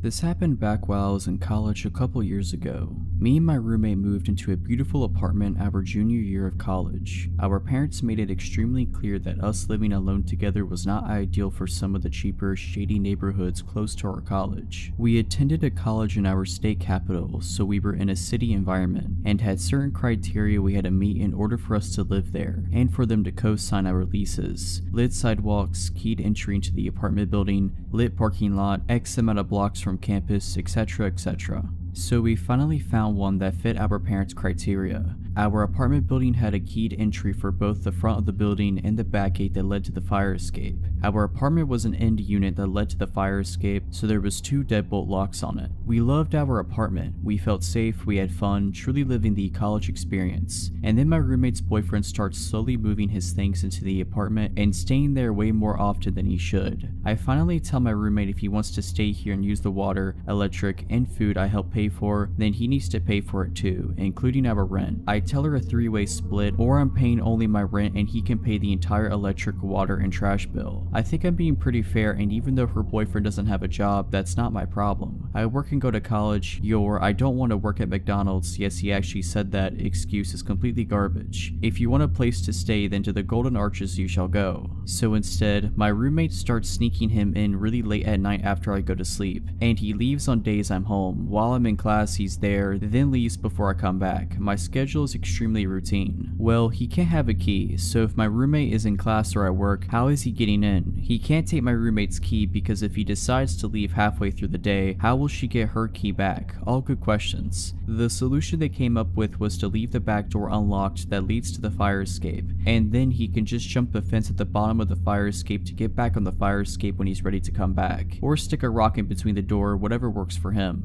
So I'm off of work and school one Thursday morning, and I decide I'm going to sleep in as long as I possibly can. My roommate and her boyfriend had already left for the day, so naturally they leave the door unlocked. I'm asleep and it's about 10 in the morning when I hear the back door open to the apartment. I come to just enough to recognize the noise, realize it's my neighbor or her boyfriend, and I brush it off and go try to drift back off. All of a sudden I start hearing someone creep through the apartment. Wooden floors. It definitely doesn't sound like casual walking. It is clearly someone stepping slowly and quietly through the apartment. My door to my room is ajar just a sliver, but I don't see anything out the door and I'm honestly too tired to get up and look. A couple minutes pass and I figured that my roommate and or her boyfriend are just being weirdos and I fall back asleep. I can't be sure how much time passes before I open my eyes, but it can't be too long. I wake up to my door opening. My back is to the door and I am facing the opposing wall. I slowly start to turn over to see why my roommate or her boyfriend would dare wake me from my slumber, and there he is, a burglar. In my room, next to the bed I'm currently laying in, a 6-foot tall burglar, unplugging my TV about 5 feet from where I currently am. I immediately pretend I'm just shifting positions in my sleep and continue to roll over with my eyes as shut as I can make them seem, still open enough to watch what was going on. He hears me shuffling as I turn over, stops, looks dead at me, and luckily doesn't realize that my eyes are open just a tiny bit. He goes back to unplugging my TV, my DVD player, shoves it in his bag he's brought, like those bags from IKEA, and steals my change jar and casually starts walking out of the front door to my apartment, like he came in for a cup of tea or something. After I hear the door shut, I immediately spring out of bed, grab my phone, start dialing 911, all while locking the back and front doors. The dispatcher is trying to calm me down. At this point I am hysterical. I can't even catch my breath to tell her okay. Luckily, I told her my address before I started hyperventilating. I will take a second to commend the police department, both city and college, because they were there in less than 3 minutes. She tells me the cops are there, but they need me to go downstairs to let them in the building because they don't have the key to the front door of the building. I am so afraid to open the door to my apartment and even look down the hallway. I'm about to walk to the front door and extend my arm out to the handle when I hear, "Ma'am, it's the police." As if I didn't get scared enough already, they yell through the door. I am paranoid because the dispatcher just told me they couldn't get in and didn't realize someone probably let them in downstairs. I ask the dispatcher to confirm that the people at my door are actually police officers. She tells me that they are at my door. Okay, cool. I open the front door and I collapse right there. My legs completely turn into jello and I just hit the floor. I blacked out for a brief period of time, but they helped me up and sit me down on the couch. There's at least 10 officers in my apartment from both the city and college departments. When I look outside the living room window to the street below, there are 5 or 6 cop cars blocking the street. I later found out that they were doing a perimeter search around the immediate area.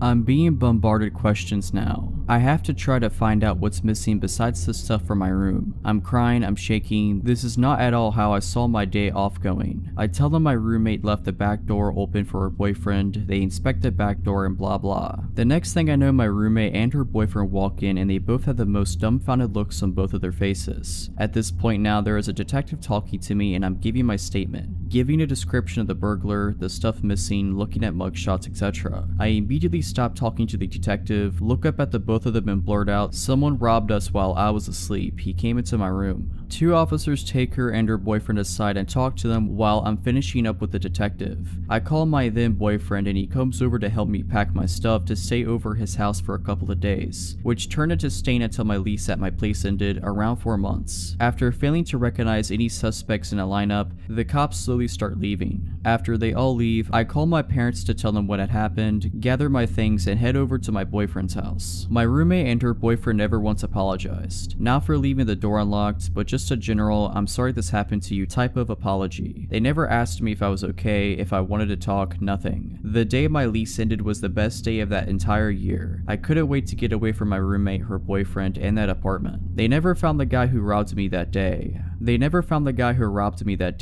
I didn't even care about the materialistic things. He robbed me of my safety and security, and it took a good amount of counseling to get that back. I am also thankful he didn't try to attack me that morning. My friendship with my roommate was tarnished. I haven't spoken to her since. To this day, I don't sleep with my back to the door, and I always have a knife under my mattress.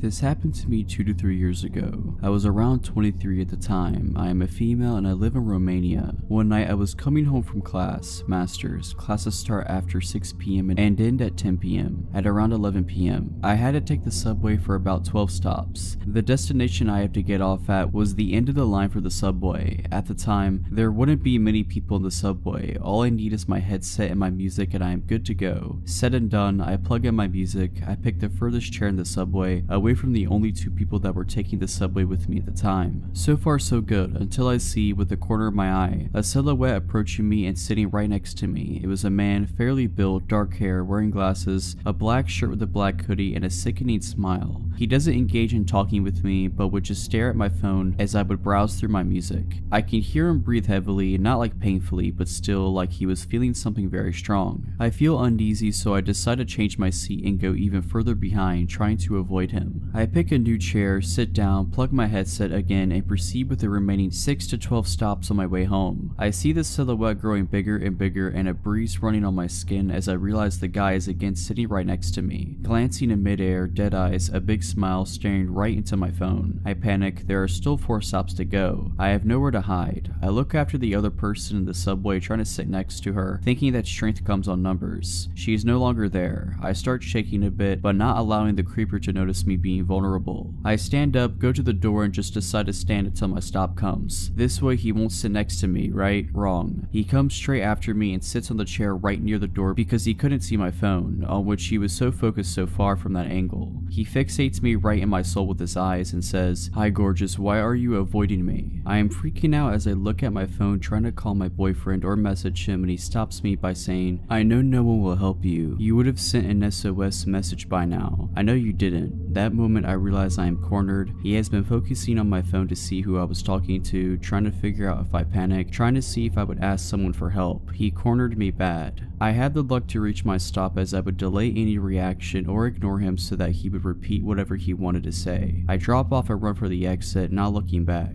I get out at the surface and I don't see him anymore. At this moment, I put my phone in my purse and realize I had pepper spray with me all along. My heartbeat comes back to normal as I know at least I have something to defend myself with, but still a long way to get home, and who knows if he is alone or not. I walk rather fast for maybe 5 minutes from the metro and feel a hand grabbing my wrist hard and pulling me back. Another hand covering my mouth, disabling me from screaming my lungs out. It was him, the same black hoodie, dark hair, and dead-eye stalker. He was furious and said, "How dare you run away from me? You should be honored I give you attention. Now, my phone is in my bag, I can't call the police, and I can't reach for the pepper spray." I panic. I can't punch him in the crotch. His hand is still on my mouth. What do? I did the most desperate and disgusting thing I could think of just to save my life. I played along. I used my other hand to touch the inside of his thigh and mumble a "I'm sorry" while his hand was on my mouth. He took his hand off my mouth and repeated that "I'm sorry, I didn't realize he was just flirting." He let his guard down and took his hand off my wrist. He asked me for my phone number and address to drop me off, but I refused, saying I'd rather add him on Facebook, and he agreed. I told him I'd reach for my phone, but instead picked the pepper spray and got him sprayed all over his face. Made sure I'd cover both his eyes, nose, mouth, even his ears and hands. He instantly got all red, suffocating from the pepper and swelling.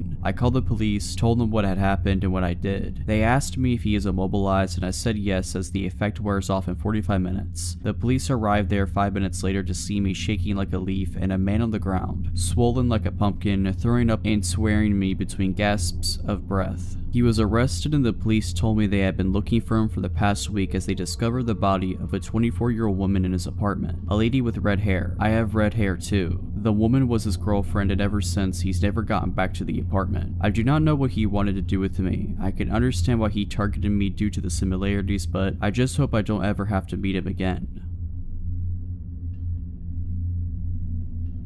I used to live in a townhouse duplex by myself with my dog and 2 cats near a train station. There were often commuters who parked outside my place and passed by through the day and night. Occasionally, I had cigarettes or stuff stolen from my front veranda, but none of this scared me like the night I was watched. My dog lives indoors, and I would take him out for a last pee before bed. My backyard light was broken and was up too high to change the bulb, so I always took him out the front. That night, it was around 11 p.m. and I took him out the front. It was a hot summer night and I was mindlessly standing on the footpath when I saw movement across the road from me. Out of nowhere, a man had appeared and was walking diagonally across the street away from me. I thought it was odd because I hadn't seen him come from the other direction. I continued to think about it. Where he came from was from outside of a house that was being renovated. I knew the owners weren't living there and thought maybe he was trying to steal some stuff. So I kept looking down the road to where he had gone. He had turned the corner down the next street. I kept watching and then I suddenly see his head pop around the corner to see if I'm still outside. This gave me the absolute creeps, so I grab my dog and go inside. I turn off all my lights and go upstairs to my bedroom, which is at the front of the townhouse and faces the street. I thought I would keep watch of my neighbor's house and call the police if he came back.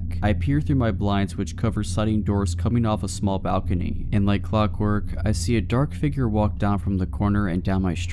He's moving towards the house across the road, and then I suddenly lose sight of him. A tree in front of my townhouse obscures my view for a moment, and then he is there. He's not just there, he has stopped at the top of my driveway, just standing there. I kid you not, his arms were out by his sides and legs apart in an unnatural stance, like he was preparing for something, like he wanted to come kill me. My heart is racing so hard I can barely hear, and I'm standing there slack-jawed looking at this would-be assailant when one of my cats comes to see what's happening. My cat slides his body between the blinds and window, further opening it, and I see this person, this man looking up towards me. I'm thinking surely he sees me. If he does, this doesn't stop him. He starts walking down my driveway undeterred and fixated. I lose sight of him under the balcony and awning. By this time, my eyes are watering in fear and tears are streaming down my face. I don't know what to do. I go sit in my bed. I pick up my mobile and dial my dad, who lives in a suburb away. He answers. I whispered to him what was happening and he said he will be there as soon as he can. I lie down on my bed and lie as still as I can, tears rolling down my cheeks, pure fear, not knowing what this man was doing downstairs and if he could get in. What if I hadn't locked the doors? And then it dawned on me, why am I lying here in the dark crying? Turn a light on. So I did. What seemed like a lifetime but was probably just a couple minutes later, my dad arrived. He had an umbrella with him. I live in Australia, so no guns, but he could have at least brought a knife.